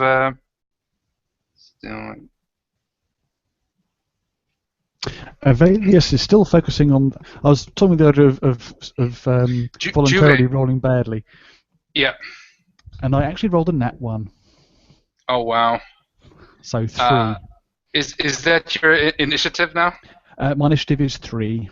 Okay, you're very focused on. You're very interested in getting this secret door open, and you're like, whatever, stupid UNT, it doesn't matter. Secret door, that's important. There's got to be some treasure here. This is the mission. If I put this much in, but maybe bad stuff will happen. I don't know. What is your initiative? 7. 7. Okay. Okay, so first person to go, that would be. So Nelson, you had 17, right? Is the midget he goes first? Yeah. Actually, no, the UNT lady, she comes towards you. And so the first one, Andrew is the furthest away. And then we have Charles. And then who would be in the back? I think it would be William's character. Who is in the back more? That's the thing. I think it's I think it's Nelson's character, Juve, Bill, and David. I think. I'm sort of like near the front where the snake is, where the wizard is. So over the snake. Okay. You see, that's why I like a map at this time. Yeah. MS Paint. No. If we'll do map, we'll do it properly. So, I know who she's going to try to attack. She's going to try to move and attack on our bard here. And Okay, she gets a disadvantage. Yeah, she gets a disadvantage, right? So.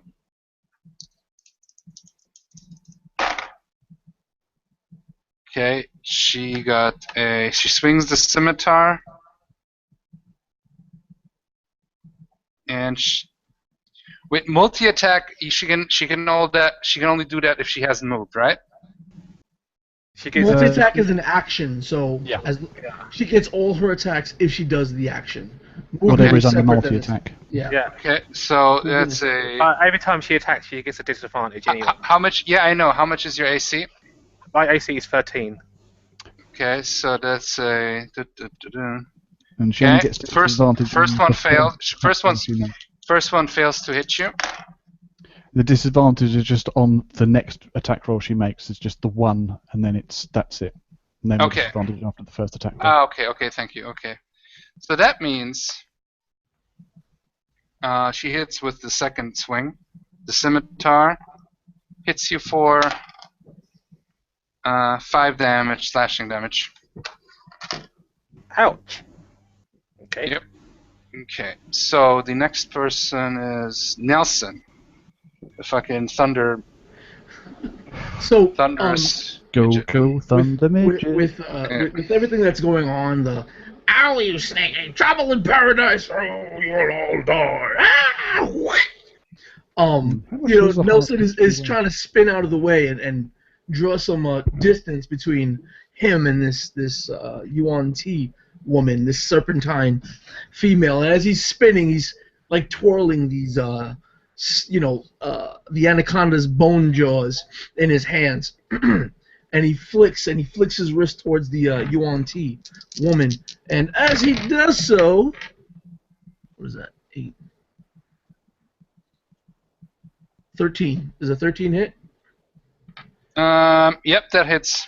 Okay, and as he does so, it's almost like the concussive force, the blood that came out of our poor, innocent, and so sweet bard. Recently married, spurts out, and as the blood from the cut spurts out a little bit, it begins twirling and shaping into the head of another serpent and striking out at the Yuan Ti, sinking its jaws into the Yuan Ti for 2 damage. Nice. Okay, I like it. Yeah, she's just kind of like yells out and just looks at you with complete anger and disgust with her serpentine eyes.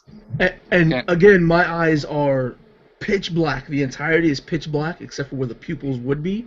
Yep, and they're yep. swirling masses of multicolored energy. Yeah, I like it. I like it. Okay, so then we have the next person. Let me do a roll here.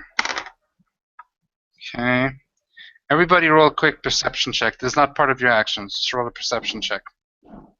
I just rolled a net 20, so 21 total. 21. 20. Okay, Nelson. 21 for Andrew. Got a 4, 5, 6. 20 So-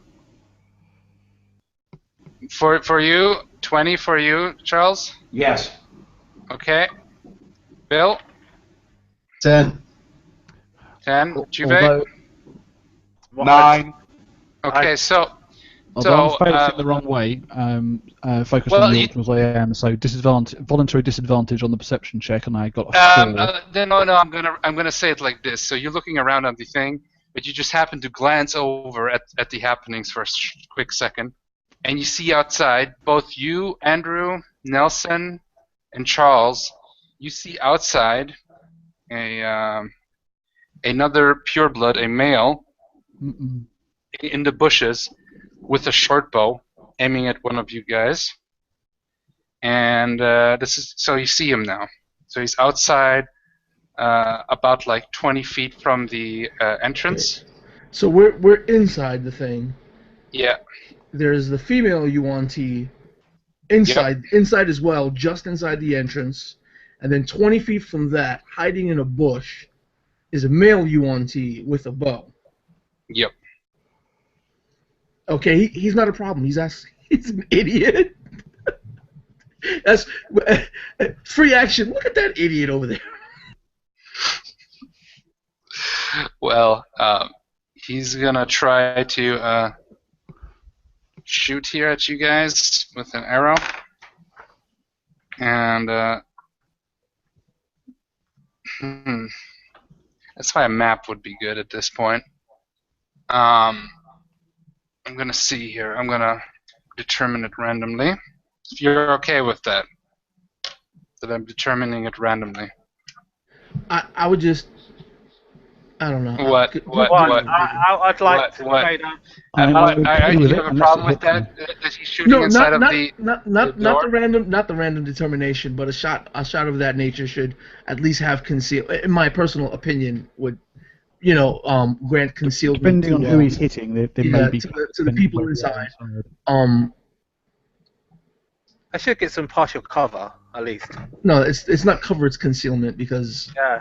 there's nothing really hard, like the wall, unless you want to consider the wall. There is a lit torch at the far end of the temple where I am.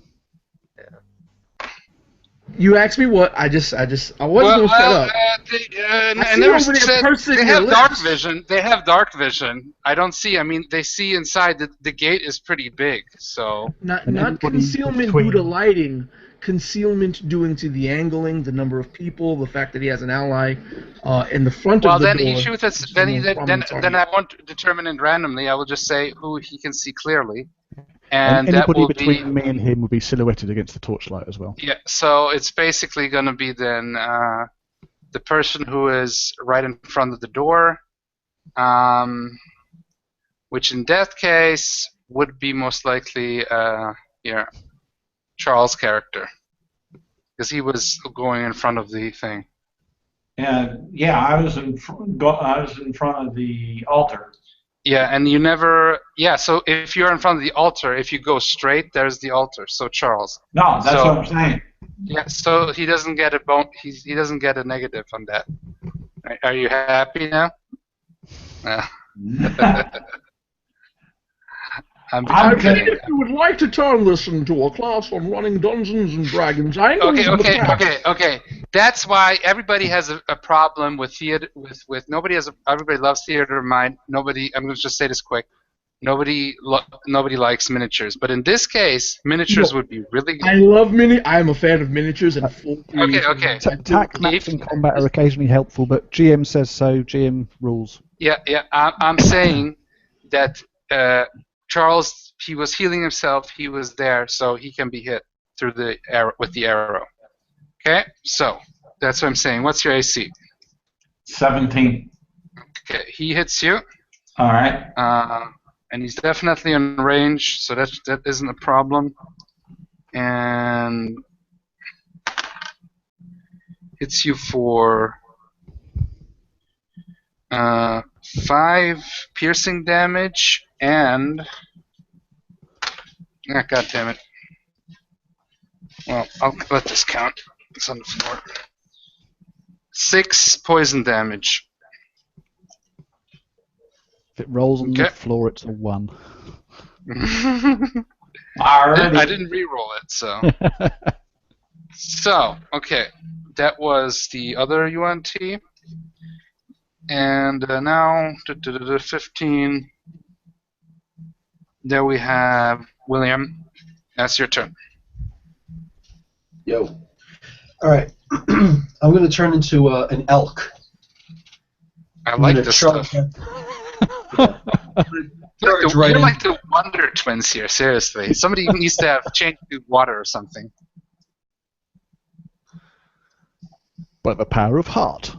Yep. Form of water and start pouring out a water skin. Too much talking, starting to get static. Anyway, yeah, if I would have gone Druid of the Moon, it would have been even better. I could have done, what do you call it? CR1 creatures. So anyway, I turn into an elk, and I'm going to charge after her. Charge right into her. Nice. Okay. At charge, you would have to have at least some time. Are you charging towards the other UNT? Because then you can charge. Do I go before the druid? Because I got 11, he got 10. No. Wait. William got 12. Oh. Or am I wrong? That's how. Oh, No, 10. I think you're right. I don't know what's up with me here. I can't. The later rolls were the perception checks. I Guys, think. can we stop? The 10 was for the perception check. For Oh later my on. God! I wrote it down right then. Jesus Christ! Come on, guys. So, yeah. So, Right, elk, guys, come on. elk charging. Charge the UNT. I'm going to try out in the bushes. I got a total of an 18 to hit. Okay. Because you have enough space, you have more than 20 feet, so you can definitely charge. 14 points of damage to him. How much is the AC? I mean, how much is your roll? Sorry. I rolled an 18 to hit. Okay, you definitely hit. Yeah. Then I have to do a strength check to see So if, 14 points if of he can damage. stand. Right? He needs to At roll a 13, strength check. yes. Yeah, And, DC 13. Well, he rolls a nat 20, so he definitely stands. So you hit him with the elk, you're just problem. like, and your horns like impale him and stuff, but he's just like, and his muscles like expand and stuff, and yeah. Roll a perception check, Bill.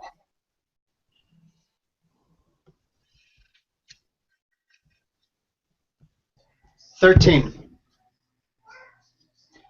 Okay. There's another one farther in the woods, right? And yeah, let's say you see another one, but this time you see you can see one that is a little bit further away. You couldn't see from inside, but now you can see him. He's about 10 feet away from this guy, and yeah, you can see him. He's got a snake head, and this is what he looks like. Kind of looks menacingly at you. Well, fortunately, in elk form, when I piss myself, it's not in my pants. It's just in nature. So yeah, the world is your toilet, you know. So okay, That's now right. it's David's turn. Okay, so Wait, one more thing, just quick. How much damage was that again? 14 points. 14. Sweet. Thanks. Thanks. Yep. Go ahead, David. okay, so she looks at Wallowitz. Wallowitz, the small little man, and says, "Hey, midget! I heard that once you like to be a big man in big man trousers. Well then, my little friend, it's time to step up to the plate and show your mighty self a good show." And she inspires Wallowitz to be the man he is. So Willowitz, you have a D6 added to your D20 next round. Yeah. And Yeah, I feel really inspired. Totally. excellent. And then she will pull out her rape. She will disengage from the snake woman, so the woman cannot attack me, and I disengage deeper into the temple behind Okay. the dragonborn, Okay.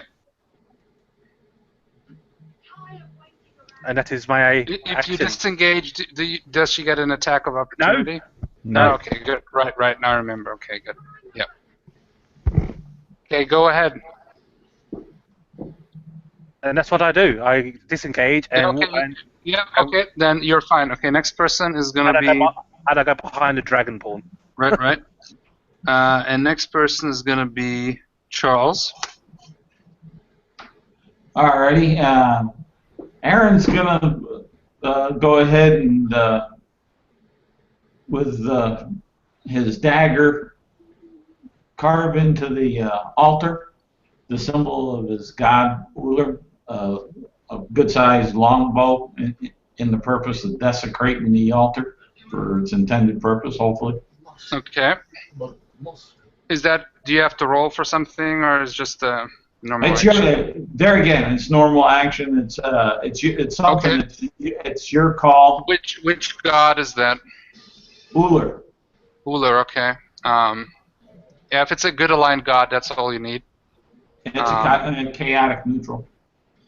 Okay, so this will be a full action because that takes a while to get it right. Yep, no problem. And as you do that, you can feel like there's definitely, you can feel something of the wrongness of this place dissipating a bit. So there's something, it's taking effect, but it takes some while because this is some ancient evil going on here. So, but okay. All right. Okay, so next person, but you're not a cleric, right? You're just a ranger. Yeah. Yep, just a ranger. Okay, good. Okay. Just one of his faithful. Yeah, but if you believe in, you haven't broken anything like that. You haven't done kind of evil acts.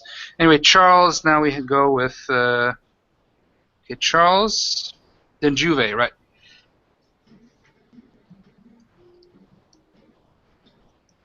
Juve.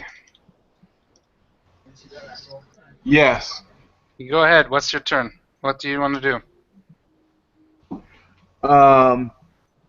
So let's see.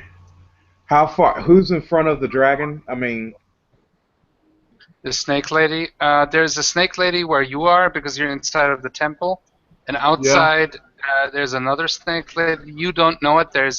And there's another one, but you don't know that. Only Bill has seen that other Yuan-Ti.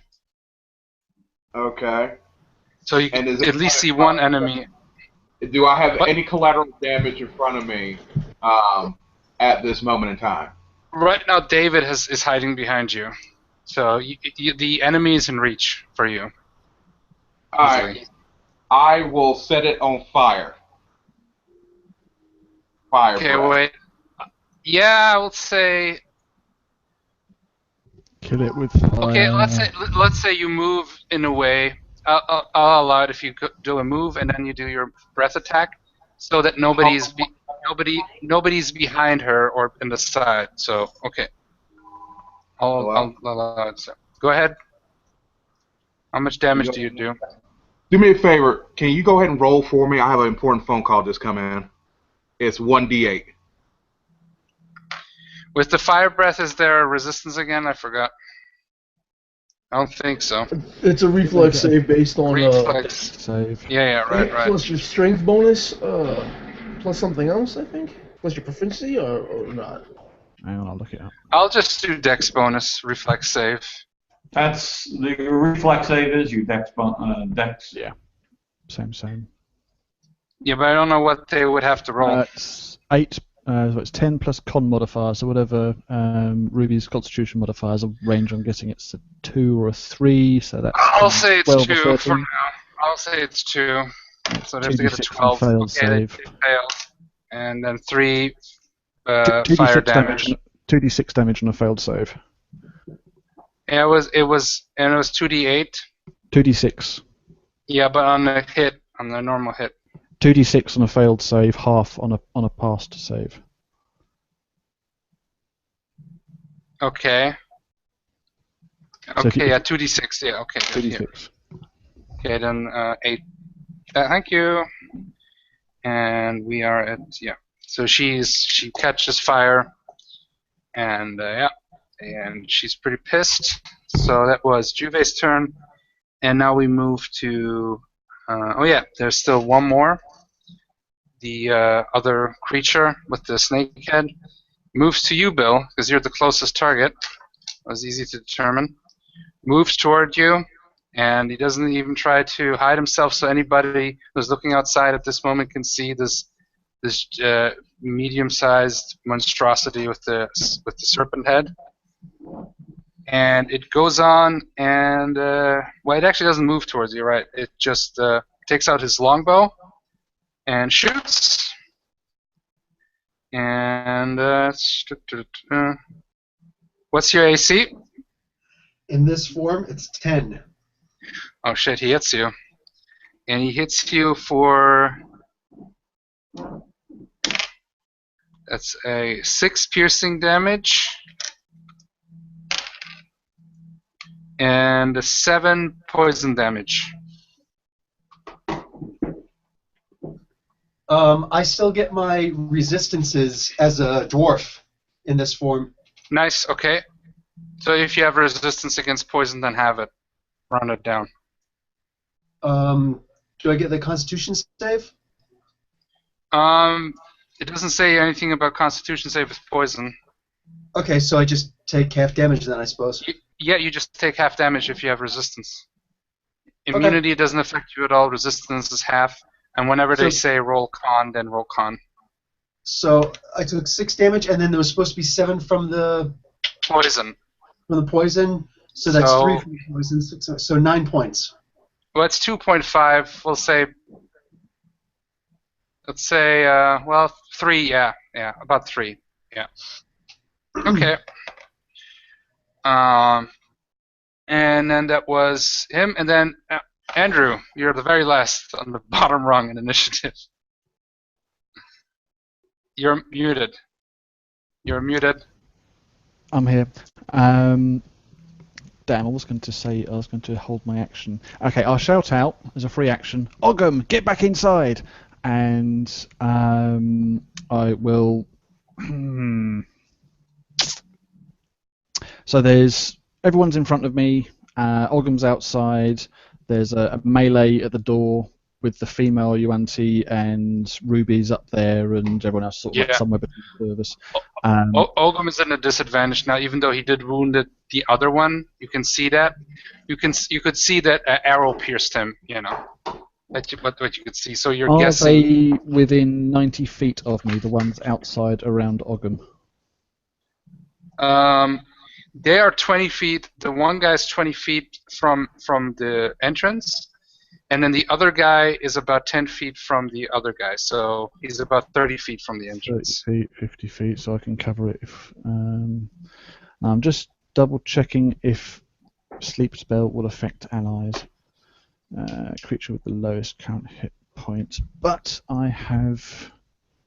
Damn, doesn't work on that one. Unless you have that wizard ability that lets you choose safe zones, it affects from the lowest total hit points. Spells, is that for all of them or for just evocation? Sorry, I need to double check this because it's important. Fine. It's good, no problem. I hope it's no problem with other ones. That could be So really it's good a for new you. thing I haven't used before. It's just evocation spells, and sleep isn't one of those. Fuck it. I'll cast sleep centered on the two guys and Ogham outside. So Okay, I'll good. run forward a little bit to get so they're all in range, and then I cast sleep. How much hit points do you have, Bill? I've got 2 hit points left, so you know I'm the only one who's going to fall asleep, right? Well, it'll be you, and then hopefully there'll be enough to make some other ones fall asleep. Hopefully. I really hope Roll. this works. 7, 14, 15, 16, 20 points total. 20 points total. Starting with the lowest and then moving up. Which was the Ogham. So now we have 18 left, right? Yep. Yeah, only Ogham falls asleep. The deer falls asleep. You and I are going to have words if I live through this. I was really hoping that I'd knock someone else out. I'm just saying, for someone who's so big on the rules of the game, that's a real big fuck up, dude. And then I thought, fuck it, I'll do it anyway. It's all cool. It's all cool. It's a game. You could. I don't mind if in game you maybe have a feud and maybe we get some little PvP action going. So who knows? Not going that far. Yeah, I know. I'm just kidding. You know, a little bit of devil's advocate here. Okay, so it goes back to the top of the initiative, and we have the UNT Pureblood, and she's wounded, and she's pissed off, and she is kind of going desperate. So the only possible saving grace is the Yuan-Ti think that the elk is dead. Yeah, well, we'll see. Right now, this one, it doesn't even know that what you did at this point. She looks at she wants to get to David, but she can't get to David's character because of Juve. Juve, are you back?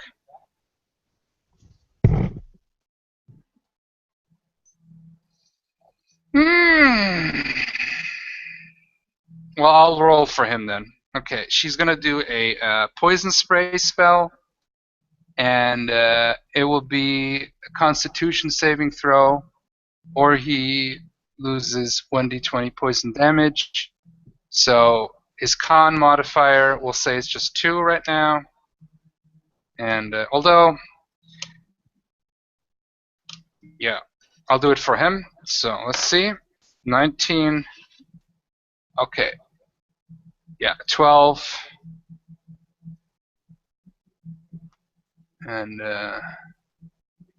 yeah, let me see. Yeah, he resists the poison, so she kind of just looks at him, and her mouth opens, and you can see this poison mist come out. But he just shrugs it off like it's nothing, because he rolled like it's over a 20, so I rolled a 19, and even if it's 2, it's 21, so he resists it no problem. And yeah, that was her turn. Now it's Nelson's turn. Yep.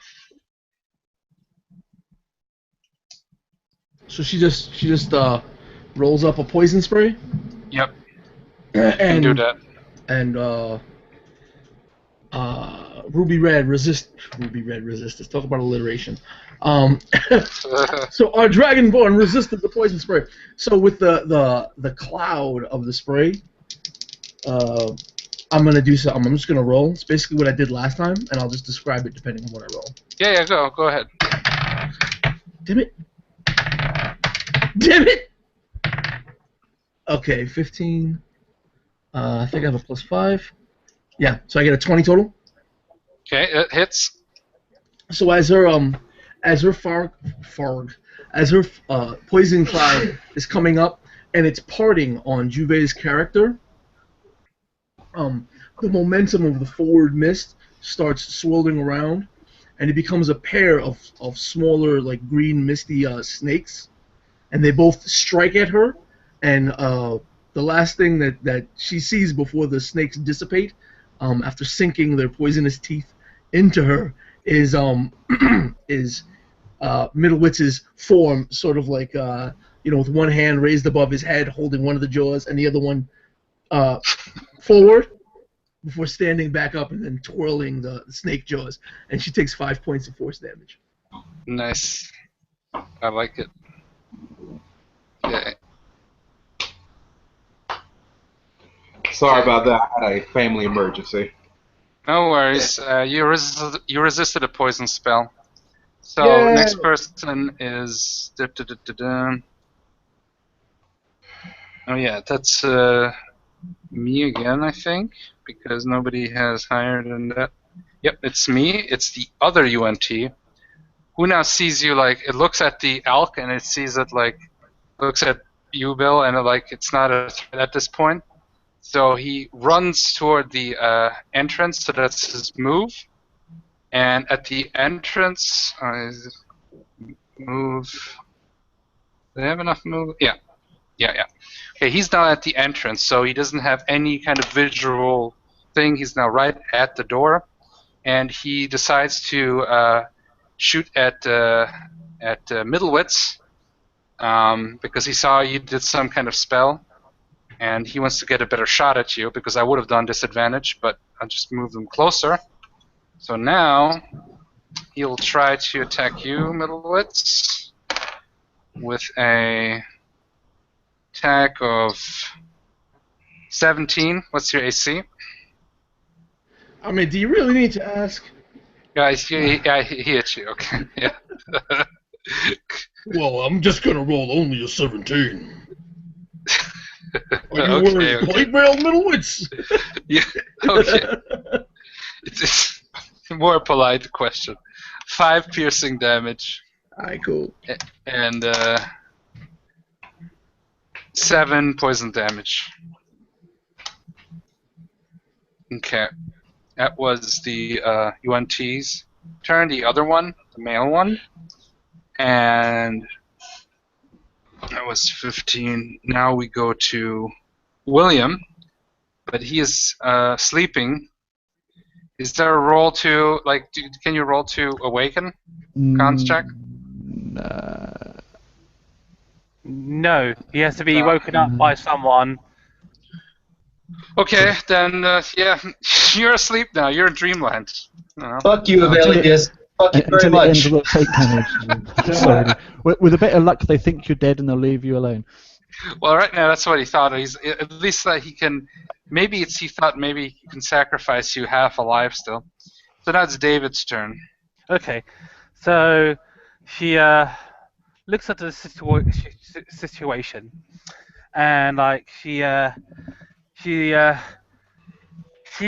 looks at Willowitz yet again, and she says, "Come on, little man. I know there's some spark in you. Come on, get in there." And she cheers him on and gives him another bit of inspiration, so he gets a D6 again. And Free then action. You know you're taking all the fun out of this, right? yes, I am.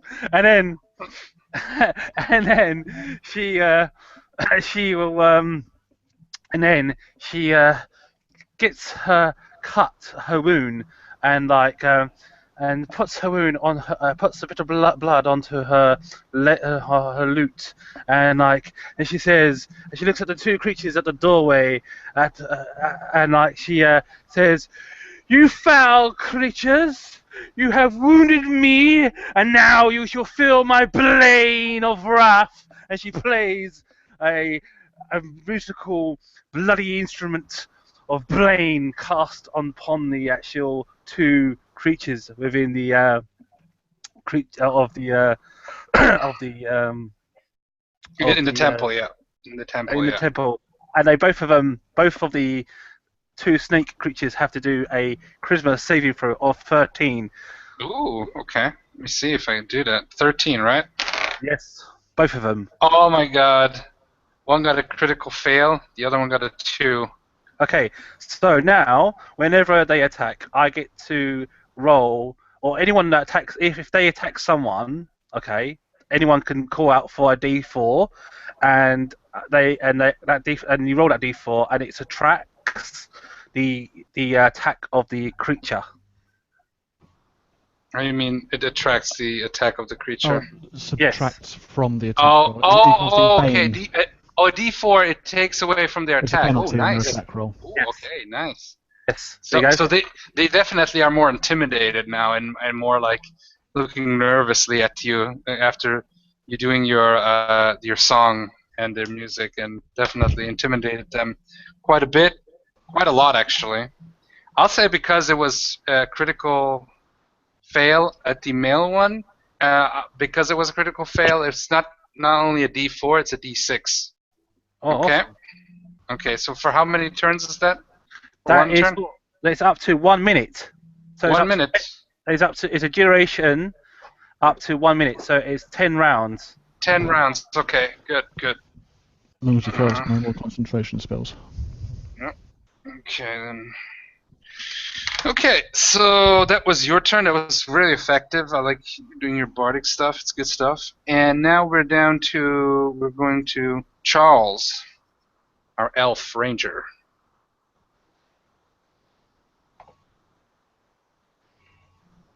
Charles? Yes. It's your turn. Oh, all right. Aaron, what he'll do is he'll go around. He'll move around to the behind the altar and use it for cover. And he'll take his bow and shoot the Yanti, that female that was wounded. Okay, then go ahead. They're both wounded. The female, right? Go ahead and roll. She's definitely more wounded. You can see that. All right, that's 17 plus the 7. Oh, I said 24. Okay, 24. Okay, that hits. Roll damage. And Thought for a second it's the damage. And the damage is 12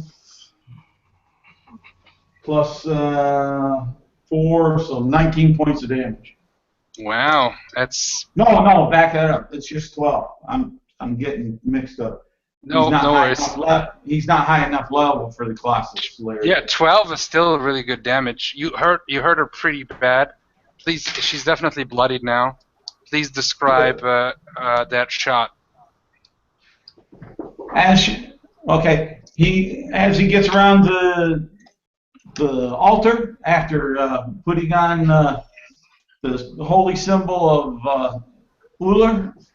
Yep. He feels the magic as described, leeching away from the evil, leeching away from there, but also feeling emboldened and encouraged. He takes a fine shot.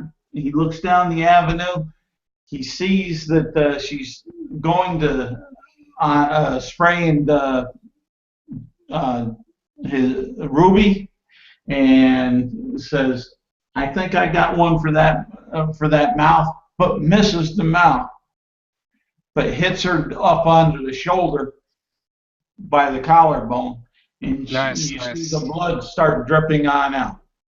Yeah, she's full of wounds now, an arrow inside of her. And the next person who's coming is the snake-headed UNT, or the big one. and he just walks past Bill. He doesn't see him as a threat. He'll finish him off later. He just walks in 30 feet, so he can get just to the entrance, which is fine for him, because he takes out his majestic longbow, and he shoots at the threat who he thinks is the biggest threat. He will shoot at Juve's ruby red. And he shoots his arrow, and that's a... How much is your AC, Juve? Juve. I think his AC was like 18, I think, or something like that, wasn't it? Yeah. Check your Facebook, he PM'd you something. Yeah, I don't know what's up, but I'll just say I rolled a 14 in I'm total. here. I'm here. Okay, what's your AC? AC. What the hell? Where is my AC? AC is 19. Okay, so it just ricochets off your armor, no problem. You don't even feel it, and he's a bit disappointed, and you can see that. So that was the UNT, and now it's Andrew. Was the last. Okay, so I just want to double check. Both the snake creatures from outside have walked past Ogum, who's unconscious on the floor, and they're now inside the temple. They're both at the entrance, right at the entrance. The But Ogum's last one, behind them, and they're ignoring him. yeah, they ignored him because they thought that they think that he's basically either dead or that he is not a threat, because they're basically trying to save their friends right now. Their friend. Okay. I will hustle up the side wall of the temple on the inside still until I'm within 50 feet of Ogum. Okay. And I'll stop, open up my coat, call Poe out as an action, and as a free action, I'll instruct him to fly over to Ogum and peck him gently on the head to wake him up, but without causing damage. And he can fly 50 feet, so he goes whoosh over the top of them, out the door, lands on Ogum's shoulder, and goes dunk, dunk, dunk. Sure, okay, I don't see why this couldn't be done. And even though they are pretty much filling up, you couldn't walk past them, but the crow, they couldn't stop that. So Folds his okay. wings in, zips past them, Yep. swooshes round, lands on Ogum's shoulder, and then taps him on the head to wake him up. I wasn't Hey, having Bill. a shriek. Yeah, Bill, you are awake now, so you're back in the game. Glorious 2 hit points, but you're back in the game. Okay. So that was, and now we're back to the first UNT. She will now try to attack David, your character. So, There's a problem with that, though. There's a problem with that, though, because I'm behind the Dragonborn. So she had to go past the Dragonborn, and well, that's an attack of opportunity, right? yeah. So the Dragonborn. Well, but she's not so pissed at you. She's not thinking straight. So go, Juve. You get an attack of opportunity. She's now she's pretty much close to death, but she can't stand that stupid elf shrieking bard. She wants to shut her up. That's the last thing she does. Okay. Go ahead, roll your attack. Alright. If I can get Dice Stream to come back up. Do you have physical dice next to you? Natural 20. Okay, sweet. Roll your damage twice. And add your strength bonus at the end.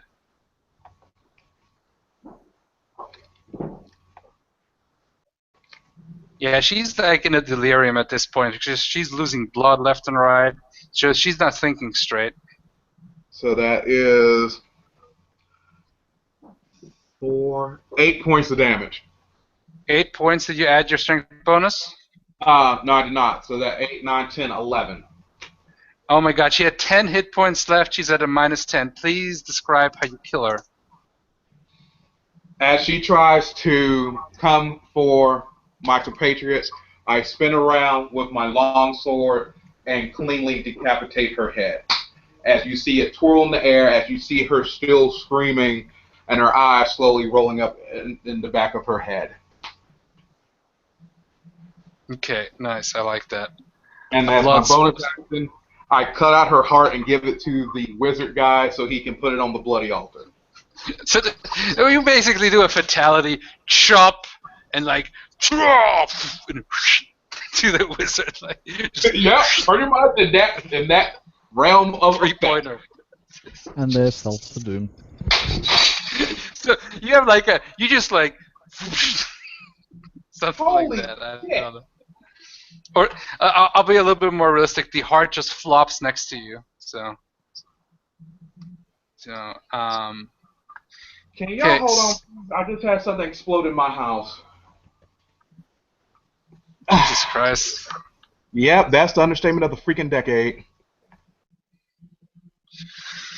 Okay, so that was the pure blood. Now we go to Nelson. All right. Inside the hall that is this chamber, there are 2 more of the Yuan-Ti. Yep, they're now standing at the door. There's one, a pure blood one, who's more human looking, and then you have the snake-headed one, the big bulky one with the big scimitar. Well, right now he's wielding his longbow. Okay. One of them, the one that's pure blood, the human one, the man one, without the Yeah. snake head, he's blamed, but the other one, he's just not blamed. Okay? Blamed? Yes, one of Yeah, he's yeah. Basically, he will whenever he attacks you. Oh, baned. Baned. Yeah. Okay. Whenever he attacks you, you can roll a 1d6, and that's how much I will remove from his attack. Oh, all right. Wonderful. But with Ruby Red spinning around and decapitating the first pureblood's head, the blood going flying, whatever's happening with the heart. Actually, middlewits will start running up to get towards Ruby. Yep. And with both the jaws in his hands, he starts spinning them around as he's pulling them backward and stepping forward, and sweeping down to the floor, and hitting the floor as he's walking forward and spinning. And you'd see a spark hop up out of the floor, and we'll see what happens. Hell. With the spark, I am a halfling, so I get to reroll ones. Okay. But don't forget, you are inspired by me. You get a D6 as well. Well, I'm a halfling, so whenever I take pride in the halfling role, man. I'm lucky. Okay. Luck is a skill in some games. Halflings are a good race. There's nothing. They're Don't back a incredible. halfling. Especially the stout halfling, baby. Uh-huh. So yeah, I think that should hit. So I might as well spend one of these inspiration just in case. Cause Who are you aiming? Are you aiming at the one that has the bow in the distance? Both of them have bows. The one with the then- snake head, the Malison. I'll just say it out loud. That's his name. UNT Malison, or the pure blood, the other one. I'll attack the pure blood, and then the Okay. other He's more injured. Yeah, he's more likely to die. Oh, then no, then not the pure blood. The one that's fresh. I didn't know that. The that fresh. pure blood. Yeah. Okay. The one that has yet the brand new face. The one that shows up all fresh, so fresh and so clean. The Unsullied one. This guy Yeah, here. absolutely. This The guy. 17, 20, 22 is the total roll to hit. 20. Yeah, you definitely hit him. Roll Alright, damage. 22. So he spins around, and somehow on this overgrown floor, a huge spark of electricity arcs up. Oh, and the electricity arcs up, follows the spin, twirls around Middlewits, and as it's twirling around, it's forming into another serpent, a giant anaconda made of pure electrical energy, and then it flies through the air and bites into that the snake-headed Yuan-Ti, biting into his throat, and actually creating an arc of that electricity between me and it, and deals 10 points of lightning damage. Nice. Alright. Middlewitz is keeping after he's done with the spin, he keeps both jawbones pointed forward at it, and he's like, He's as the lightning definitely is arcing fried. between So them. and the big guy with the snake head, just like he's fried. He's like smoke come up, and he's like, and he's like just like, and just looks at you like, and like menacingly, and like basically saying lunch. Well, the electricity is still pulsing for as long as I concentrate on it. Yep. Okay. But just saying here. Okay. Uh,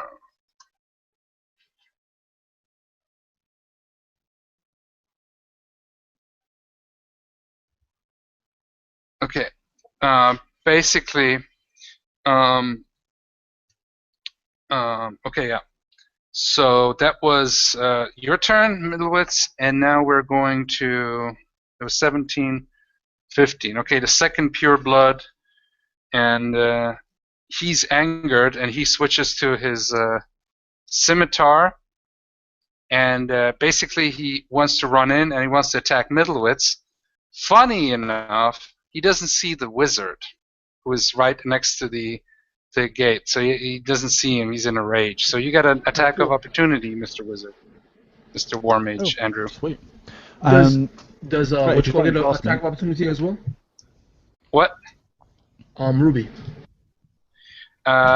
Ruby. I figured I was probably about 20 feet back from Are the you door. behind Ruby? I always thought that Ruby is more in front. Yeah, Ruby is more towards the door. They Well, were coming Ruby in through was. the entrance, right? Anyway, whatever. Whatever you say, make a quick decision. It's fine with me. That's why we need a fucking map. That's exactly the reason for the attack of opportunity nonsense. Next session. But I envisage myself as being about 20 feet back from the door. I just need to be within range of Ogham, who is no more than 20 feet on the other side of it. So if he's running in and Ruby's in the way, he can have my attack of opportunity instead. That's cool. Because she'd probably be better at it than I will. can you give an attack of opportunity to another player? No, it's just fuck it. He runs past. He doesn't see me, and I'll just as he runs past me, I'll just jab him in the back with the staff, as it will. Attempt to jab him in the back with the staff. Because I'm really good at hand-to-hand combat with my puny foot strength of 8. No, I miss wildly. 3. Yeah, that doesn't hit. Whoosh, whiffs, catches air. He hits me and knocks me unconscious again. And that was the next person is William. You're awake now.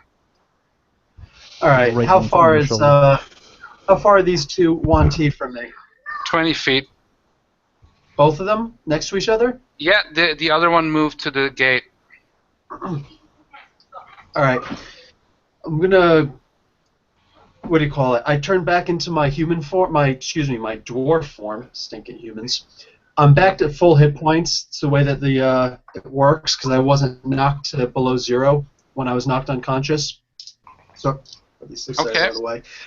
As I'm walking forward, I'm mumbling very quietly under my breath, casting my shillelagh spell with clover leaves and a shamrock leaf and a little bit of mistletoe sprigged around. Turn my cudgel into a full-fledged shillelagh, and the pure blood. I'm going to take a whack at. This is the girl, right? No, the girl is dead already, and the other pure blood just ran to the temple. So the only one who would be in reach at this moment, the closest, is the Malison, the serpent-headed one. That's what I asked. It's the Okay. electrified. That's going after the big son of a bitch, which annoys me, but whatever. Well, he's I'm gonna also go medium, but I'm imagining him that he's a bit bigger than the other guys. Well, he's also CR3, so my opinion, he's effing huge. So I'm gonna take my cudgel. And you're a dwarf who's at least twice your size. Yeah, he's bigger. He's bigger than the pure bloods, yes, and stronger and more muscular. So a magical weapon attack to the back of his spine. You get advantage because he is right now looking at the other guys and focusing, trying to get a shot. It's exactly what I was going to ask. Good. So I go from, instead of rolling a 2, I roll a 15. Plus 5, it's a modified 20. So damage. 6, 7, 8 points of damage. Okay. And yeah, you hit him. So how was the second attack again? Was 12 and higher, right? Say again? What was the attack that hit them? Was 12 and higher, right? Sorry, it's getting late here. I'm sorry, I don't understand. I don't know what his AC What was is. I rolled what a was modified what, modified 20? Okay, yeah, good. Yeah, then you're fine. Okay, so that was your turn, Bill. Now we are going to David. Okay, so he sees the serpent come in. Oh, I say, we have another disgusting, filthy little snake crawling out from the grass, and she vicious mocks him. So the snake has to do a DC charisma save against me, or he is mocked viciously. Okay, the pure blood one, right? The snake with the head. Oh, Dude. yeah, the Malison. Yeah, okay. Then I do a charisma roll. Yes. And how much does he have to get? He has to beat. I got charisma of 20, so that's plus. He got a 6. He failed. All right, cool. Yeah. So I do my psychic damage to him. So I do 2 points of psychotic damage to him. He's taken a bit of psychotic damage, and he's like feeling the and he's now at disadvantage when he attacks anyone. And like she will pull out her rapier. And who is the closest target to me? Well, right now it's the other guy. He actually didn't get his attack off because, yeah, it was the. I think I didn't even roll, but he just didn't get his attack off. So it's the other pure blood. See, let's see. Does sleep do you use concentration or not? Because I still got Bane on right now. So let me see. Sleep does not, but Vicious Mockery does use your action. Yes. No, Vicious Mockery is a bonus action. Nope. Casting Yes, it time, is. one action. Is it? It's a. It's one action. Is it? I thought it was a bonus action. No. You can only No, cast one spell around anyway. It's one action, yeah. Okay, so I just do that, and then like I just pull out my rapier and stay Okay. behind. No, actually, I just keep concentrating on doing the Bane spell, so I'm still concentrating on doing that. Okay, good. That was your turn. Now we're down to Charles. Yeah. Yes, Aaron will go ahead and the arrow that's stuck into his side, he'll pull that on out. He'll put that onto the bow, and he's going to return it to the little buzzard that shot him with it. Right, the pure blood. Yep. Yeah. We'll see if we get lucky in here. Okay. Let's see here. That's a 9 plus. Oh, it's over here. 9 plus 7, 16. Yeah, you hit. Roll damage, and you can roll. I'll be nice. You can roll. Well, no, they're immune to poison, so. Yeah. Yeah. So. 10 points of damage. Piercing damage. Nice. Yes. Sweet. You hit him pretty hardcore, and as you hit him, like blood gushes out. You hit him on the side. You go ahead and describe it.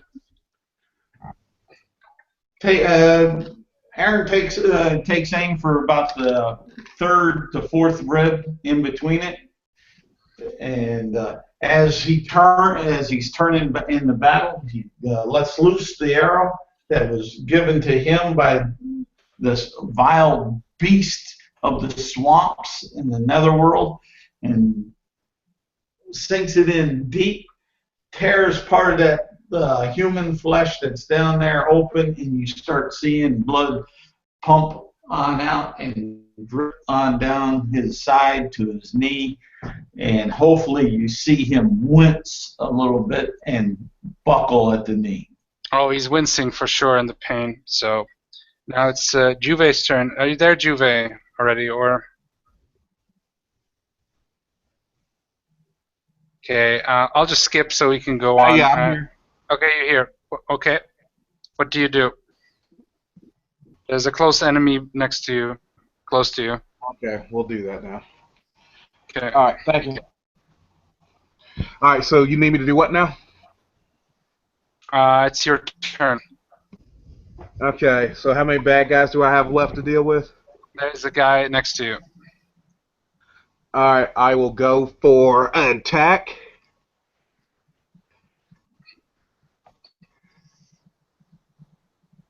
That's a 4. So that misses. Go for my second attack. With attack bonus. A 5. How much is that? So 5 it's plus 4, 5, 14. 6, 9. It's and a 14. on. Yeah, you hit. Roll damage.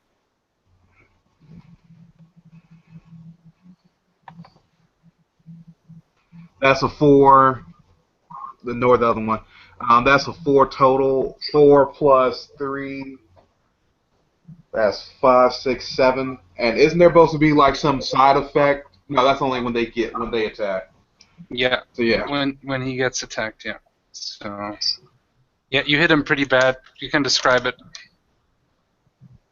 So as I have the one next He's bloodied now. So yeah. Next to me, I proceed to knee him in the gut and then stab him across the center of his torso. Okay. So that was Juve, and then we have the Malison, the snake-headed one, and he shoots at you, Juve.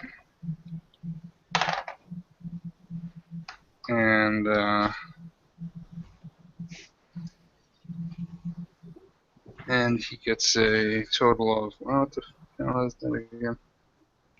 Oh yeah, okay. 16. What's your AC? 19. Okay, so again, it ricochets off, and well, so much for that. And yeah, that was his turn. Now it's Andrew's turn. And it's just the Malison still standing. The other two are dead, yeah? No, the other one is still alive. He's heavily wounded. He's still alive. Is the human-looking one? Does it appear more wounded than the giant? Oh, he's definitely more wounded. The other one has some wounds, but he's still okay. Excellent. I will quickly take in the situation, tour the staff around, stamp it down in front of me, cock it under one arm again. I'll send 1 magic missile towards the heavily wounded one and 2 at the giant snake one. Sweet. Deuce. Do they get so any? The first one, the single, is 3 points. 3 points, heavily... okay.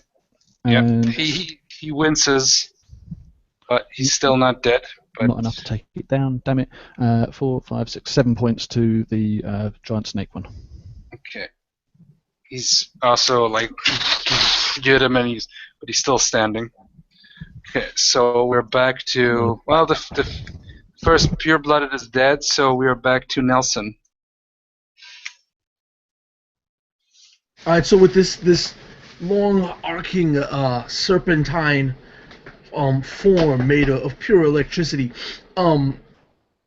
Middlewitz takes a single step forward and then forces it forward again, and you can see at the end of this arcing electricity, it partially detaches, only a few wisps still on, forming back into a serpentine mouth again that gapes open and then clenches back into the snake-headed Yuan Ti, dealing 11 points of electrical damage. Oh, you fry him pretty good. Well and done. If he's still standing, Middlewitz will yell out, "No!"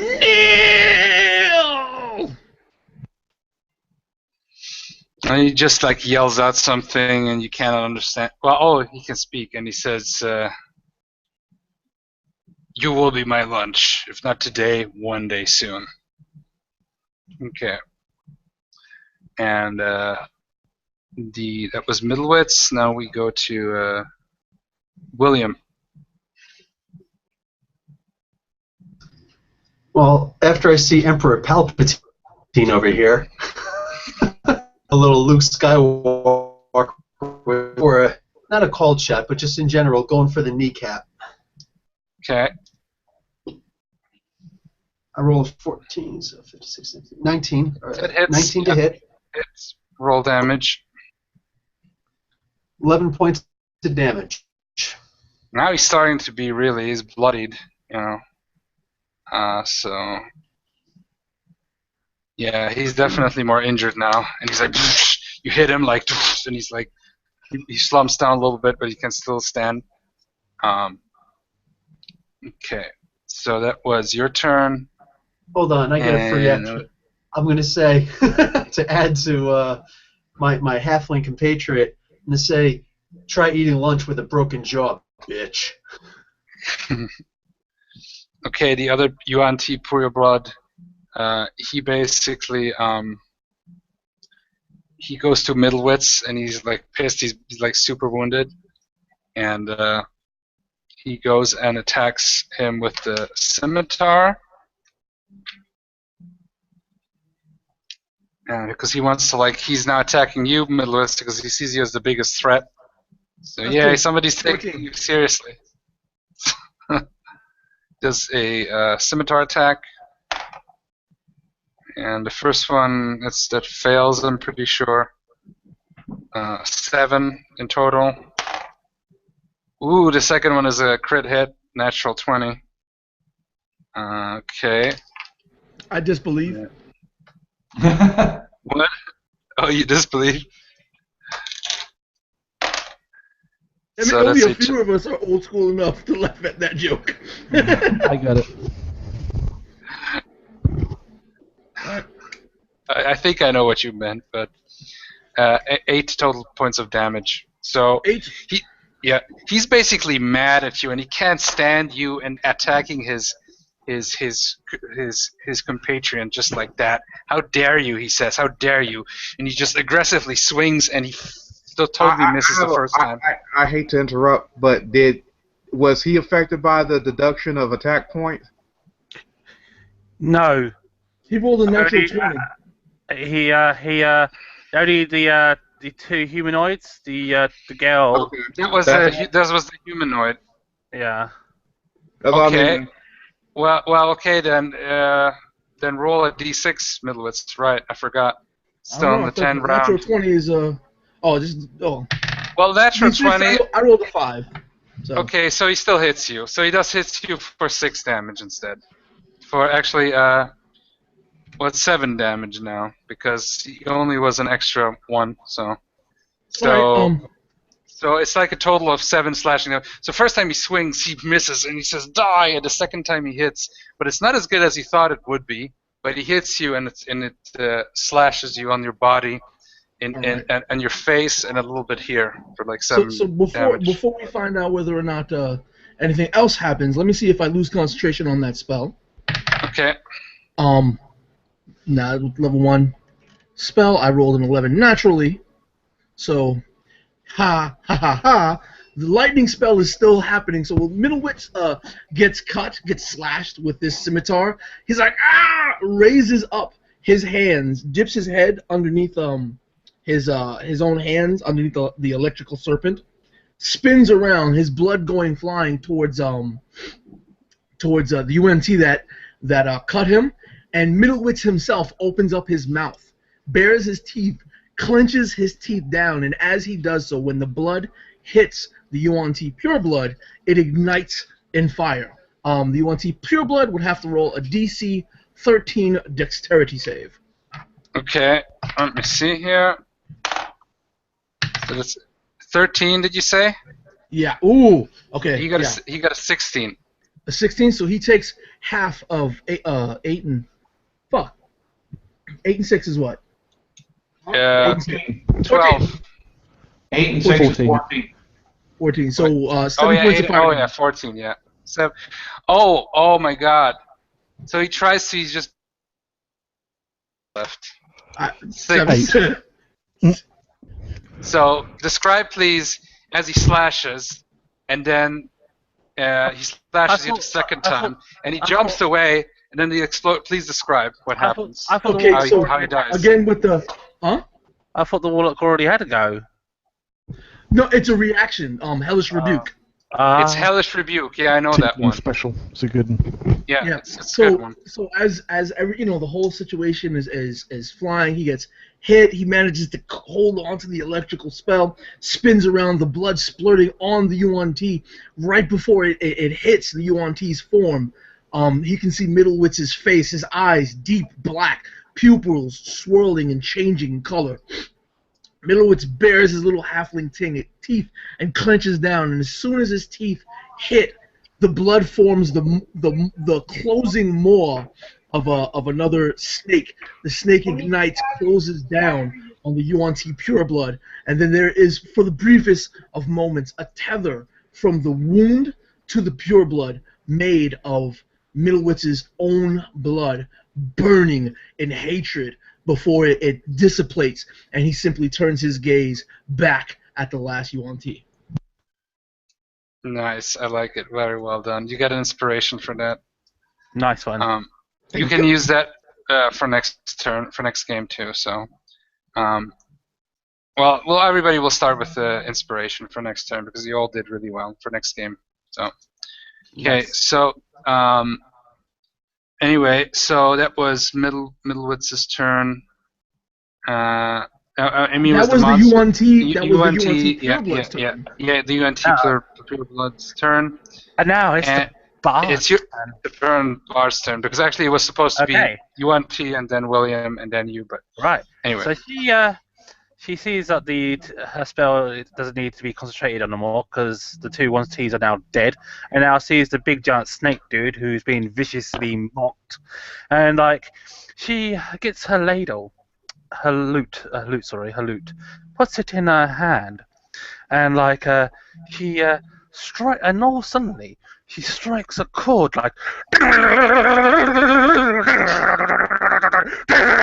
and she goes rocking, Shred that for the rope. metal. We love the metal. Sort of total sort of her head is, her head is like she, mashes her head, and her hair is like swinging in, and she creates a thunder wave. This like, and it's like all this electricity comes from her lute as she plays this metal tune of death. And like the creature has to do makes a Constitution saving throw of a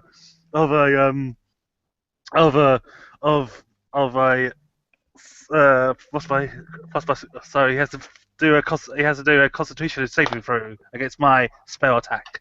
Okay, how much does he have to roll? He has to roll. Let's see. My charisma is +5, so that will be 17. 17. Yes. So with charisma or Yes. Constitution? Yes, because I'm using charisma to create the spell, but he has to do a Constitution. Constitution. Okay. Oh, 17. Yeah. 17. Yes. Okay. He got an 18 in total. Oh. Just barely. So you're doing the music. Oh, and wait. he's like, Does he get disadvantage? Does he? Does he get disadvantage because he was vicious mockery? Okay, you're right. Sorry, I gotta write these things down. Yes. All the debuffs. Oh my God! What? Oh my Lord! Look what I rolled. What? I What is don't know it? if you can read this. It's 17. Ah. It's another 17. I rolled another 17 with a different dice, with my steampunk dice. I rolled it with this one, so a double 17. So he resists it. So he's like, "Ah!" and he just like roars at you. On a successful save, the creature takes half as much damage but isn't pushed. Okay, good. Half as much. How much does he take? Okay, so it takes, if I remember, it takes 2d8 points of damage. So I'm gonna roll my 2 points of d8 damage. So he takes a total of 8 points of damage from my shocking display of the metal. Long live the metal! So he would have taken 4d8. No, it's 2d8 normally, so he takes half of what he rolled, so he So takes 4. Yeah. Well, yeah. so he takes 4 points of damage. Yep, good. Okay. So he's definitely like breathing hardly. Okay, that was David's turn. Now we're back to, I think, Charles. Yep, Charles.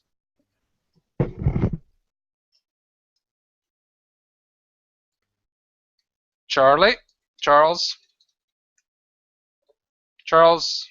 Yes. It's your turn. Okay. Aaron will shoot the remaining snake human. Yep. Hopefully. Yeah, that's an 18 to hit. And You hit. 9 points of damage. It's pretty brutal. Poor guy. It's pretty down now. Definitely bloodied. Okay, so that was Charles' turn, and then Juve.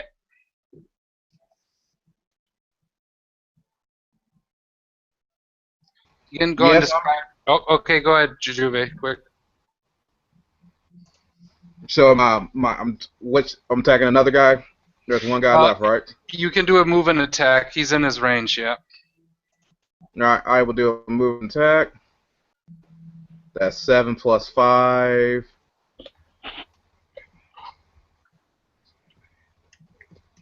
That's 12 on that one.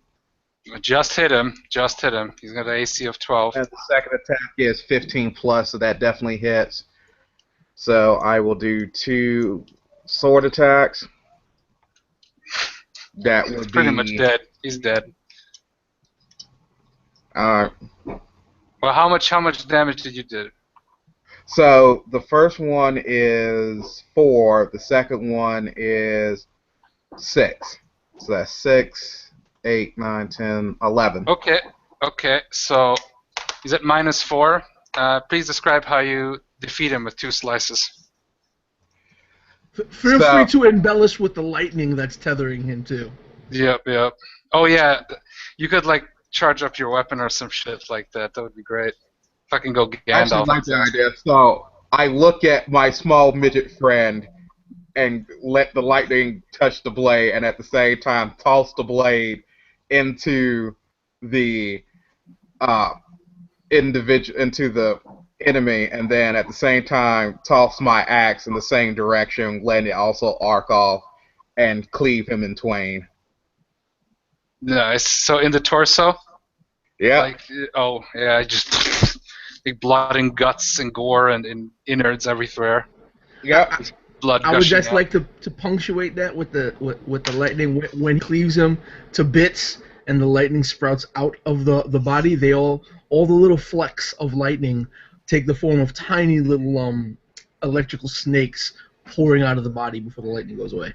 Oh yeah, and then like, of course, there's like this big giant thundery sort of, sort of rocky sound coming from the hallway, that we're in, and smoke comes from the ground, and like it seems like we are a total rock band. Yes.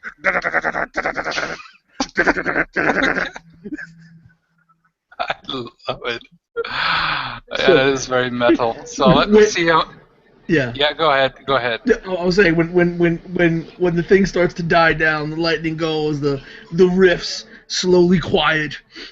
Standing there inside the hall, Middlewitz is still like grimacing with his pitch black eyes at the corpse, towards the halved corpse of the Yuan Ti. His knees are shaking. The blood is gushing out of his side. He's starting to bleed from his mouth. He's staring. He's furrowing his brows. He's gritting his teeth as hard as imaginably possible. You can almost hear the sound of bone grinding as he's gritting his teeth, and simply says, "Told you to kneel." It's actually the lightning. And the fucking as Juve has sliced the body into the lower part of the torso, the legs kind of just collapse into a kneeling fashion. And that's how it's like done. That's great. I told you to kneel, but it's just more like it just how it's the gravity kind of fell, you know. So you get 100. All of you get 183 XP. So quite a good chunk. 103, did you say? 183. Good. That put me up to 3rd level. Nice. If you are to 3rd level, you can level up. What's it for 3rd level? 900. No, close. 183, did you say? No, if you're 3rd level, we all should be all 3rd level, because, like, if you was there at the beginning, then we should all be 3rd level? Well, how much is you? Some probably would be ahead because the earlier ones that started at the beginning. Yeah, well, there's some people there's like 3 people who were here, but then they left because of reasons. Yeah, the ones that joined last session should be on 671. I make it. Yeah. Where's the XP chart? There's only one XP chart. No more class-based, I think. Because I was here from the beginning, like the Ranger. So what's your XP right now, Ranger? 720. So I'm the same as you then, 720 then. 720. Oh, geesh. Yeah. Wait, so what should we have? Because I the weed counted joke? 666. I counted 720 with what we got from the last one. Well, it's 183, and it was 75, I think, last time in total. Yeah.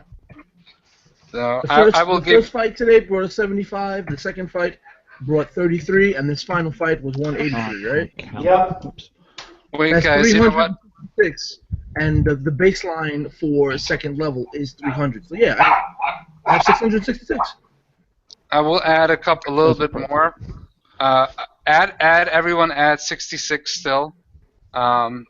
As the 66 is going to be for definitely really great role playing and interacting, and you all get inspiration for next time that you can use. Okay. And yeah, well done, guys. So how much is this total?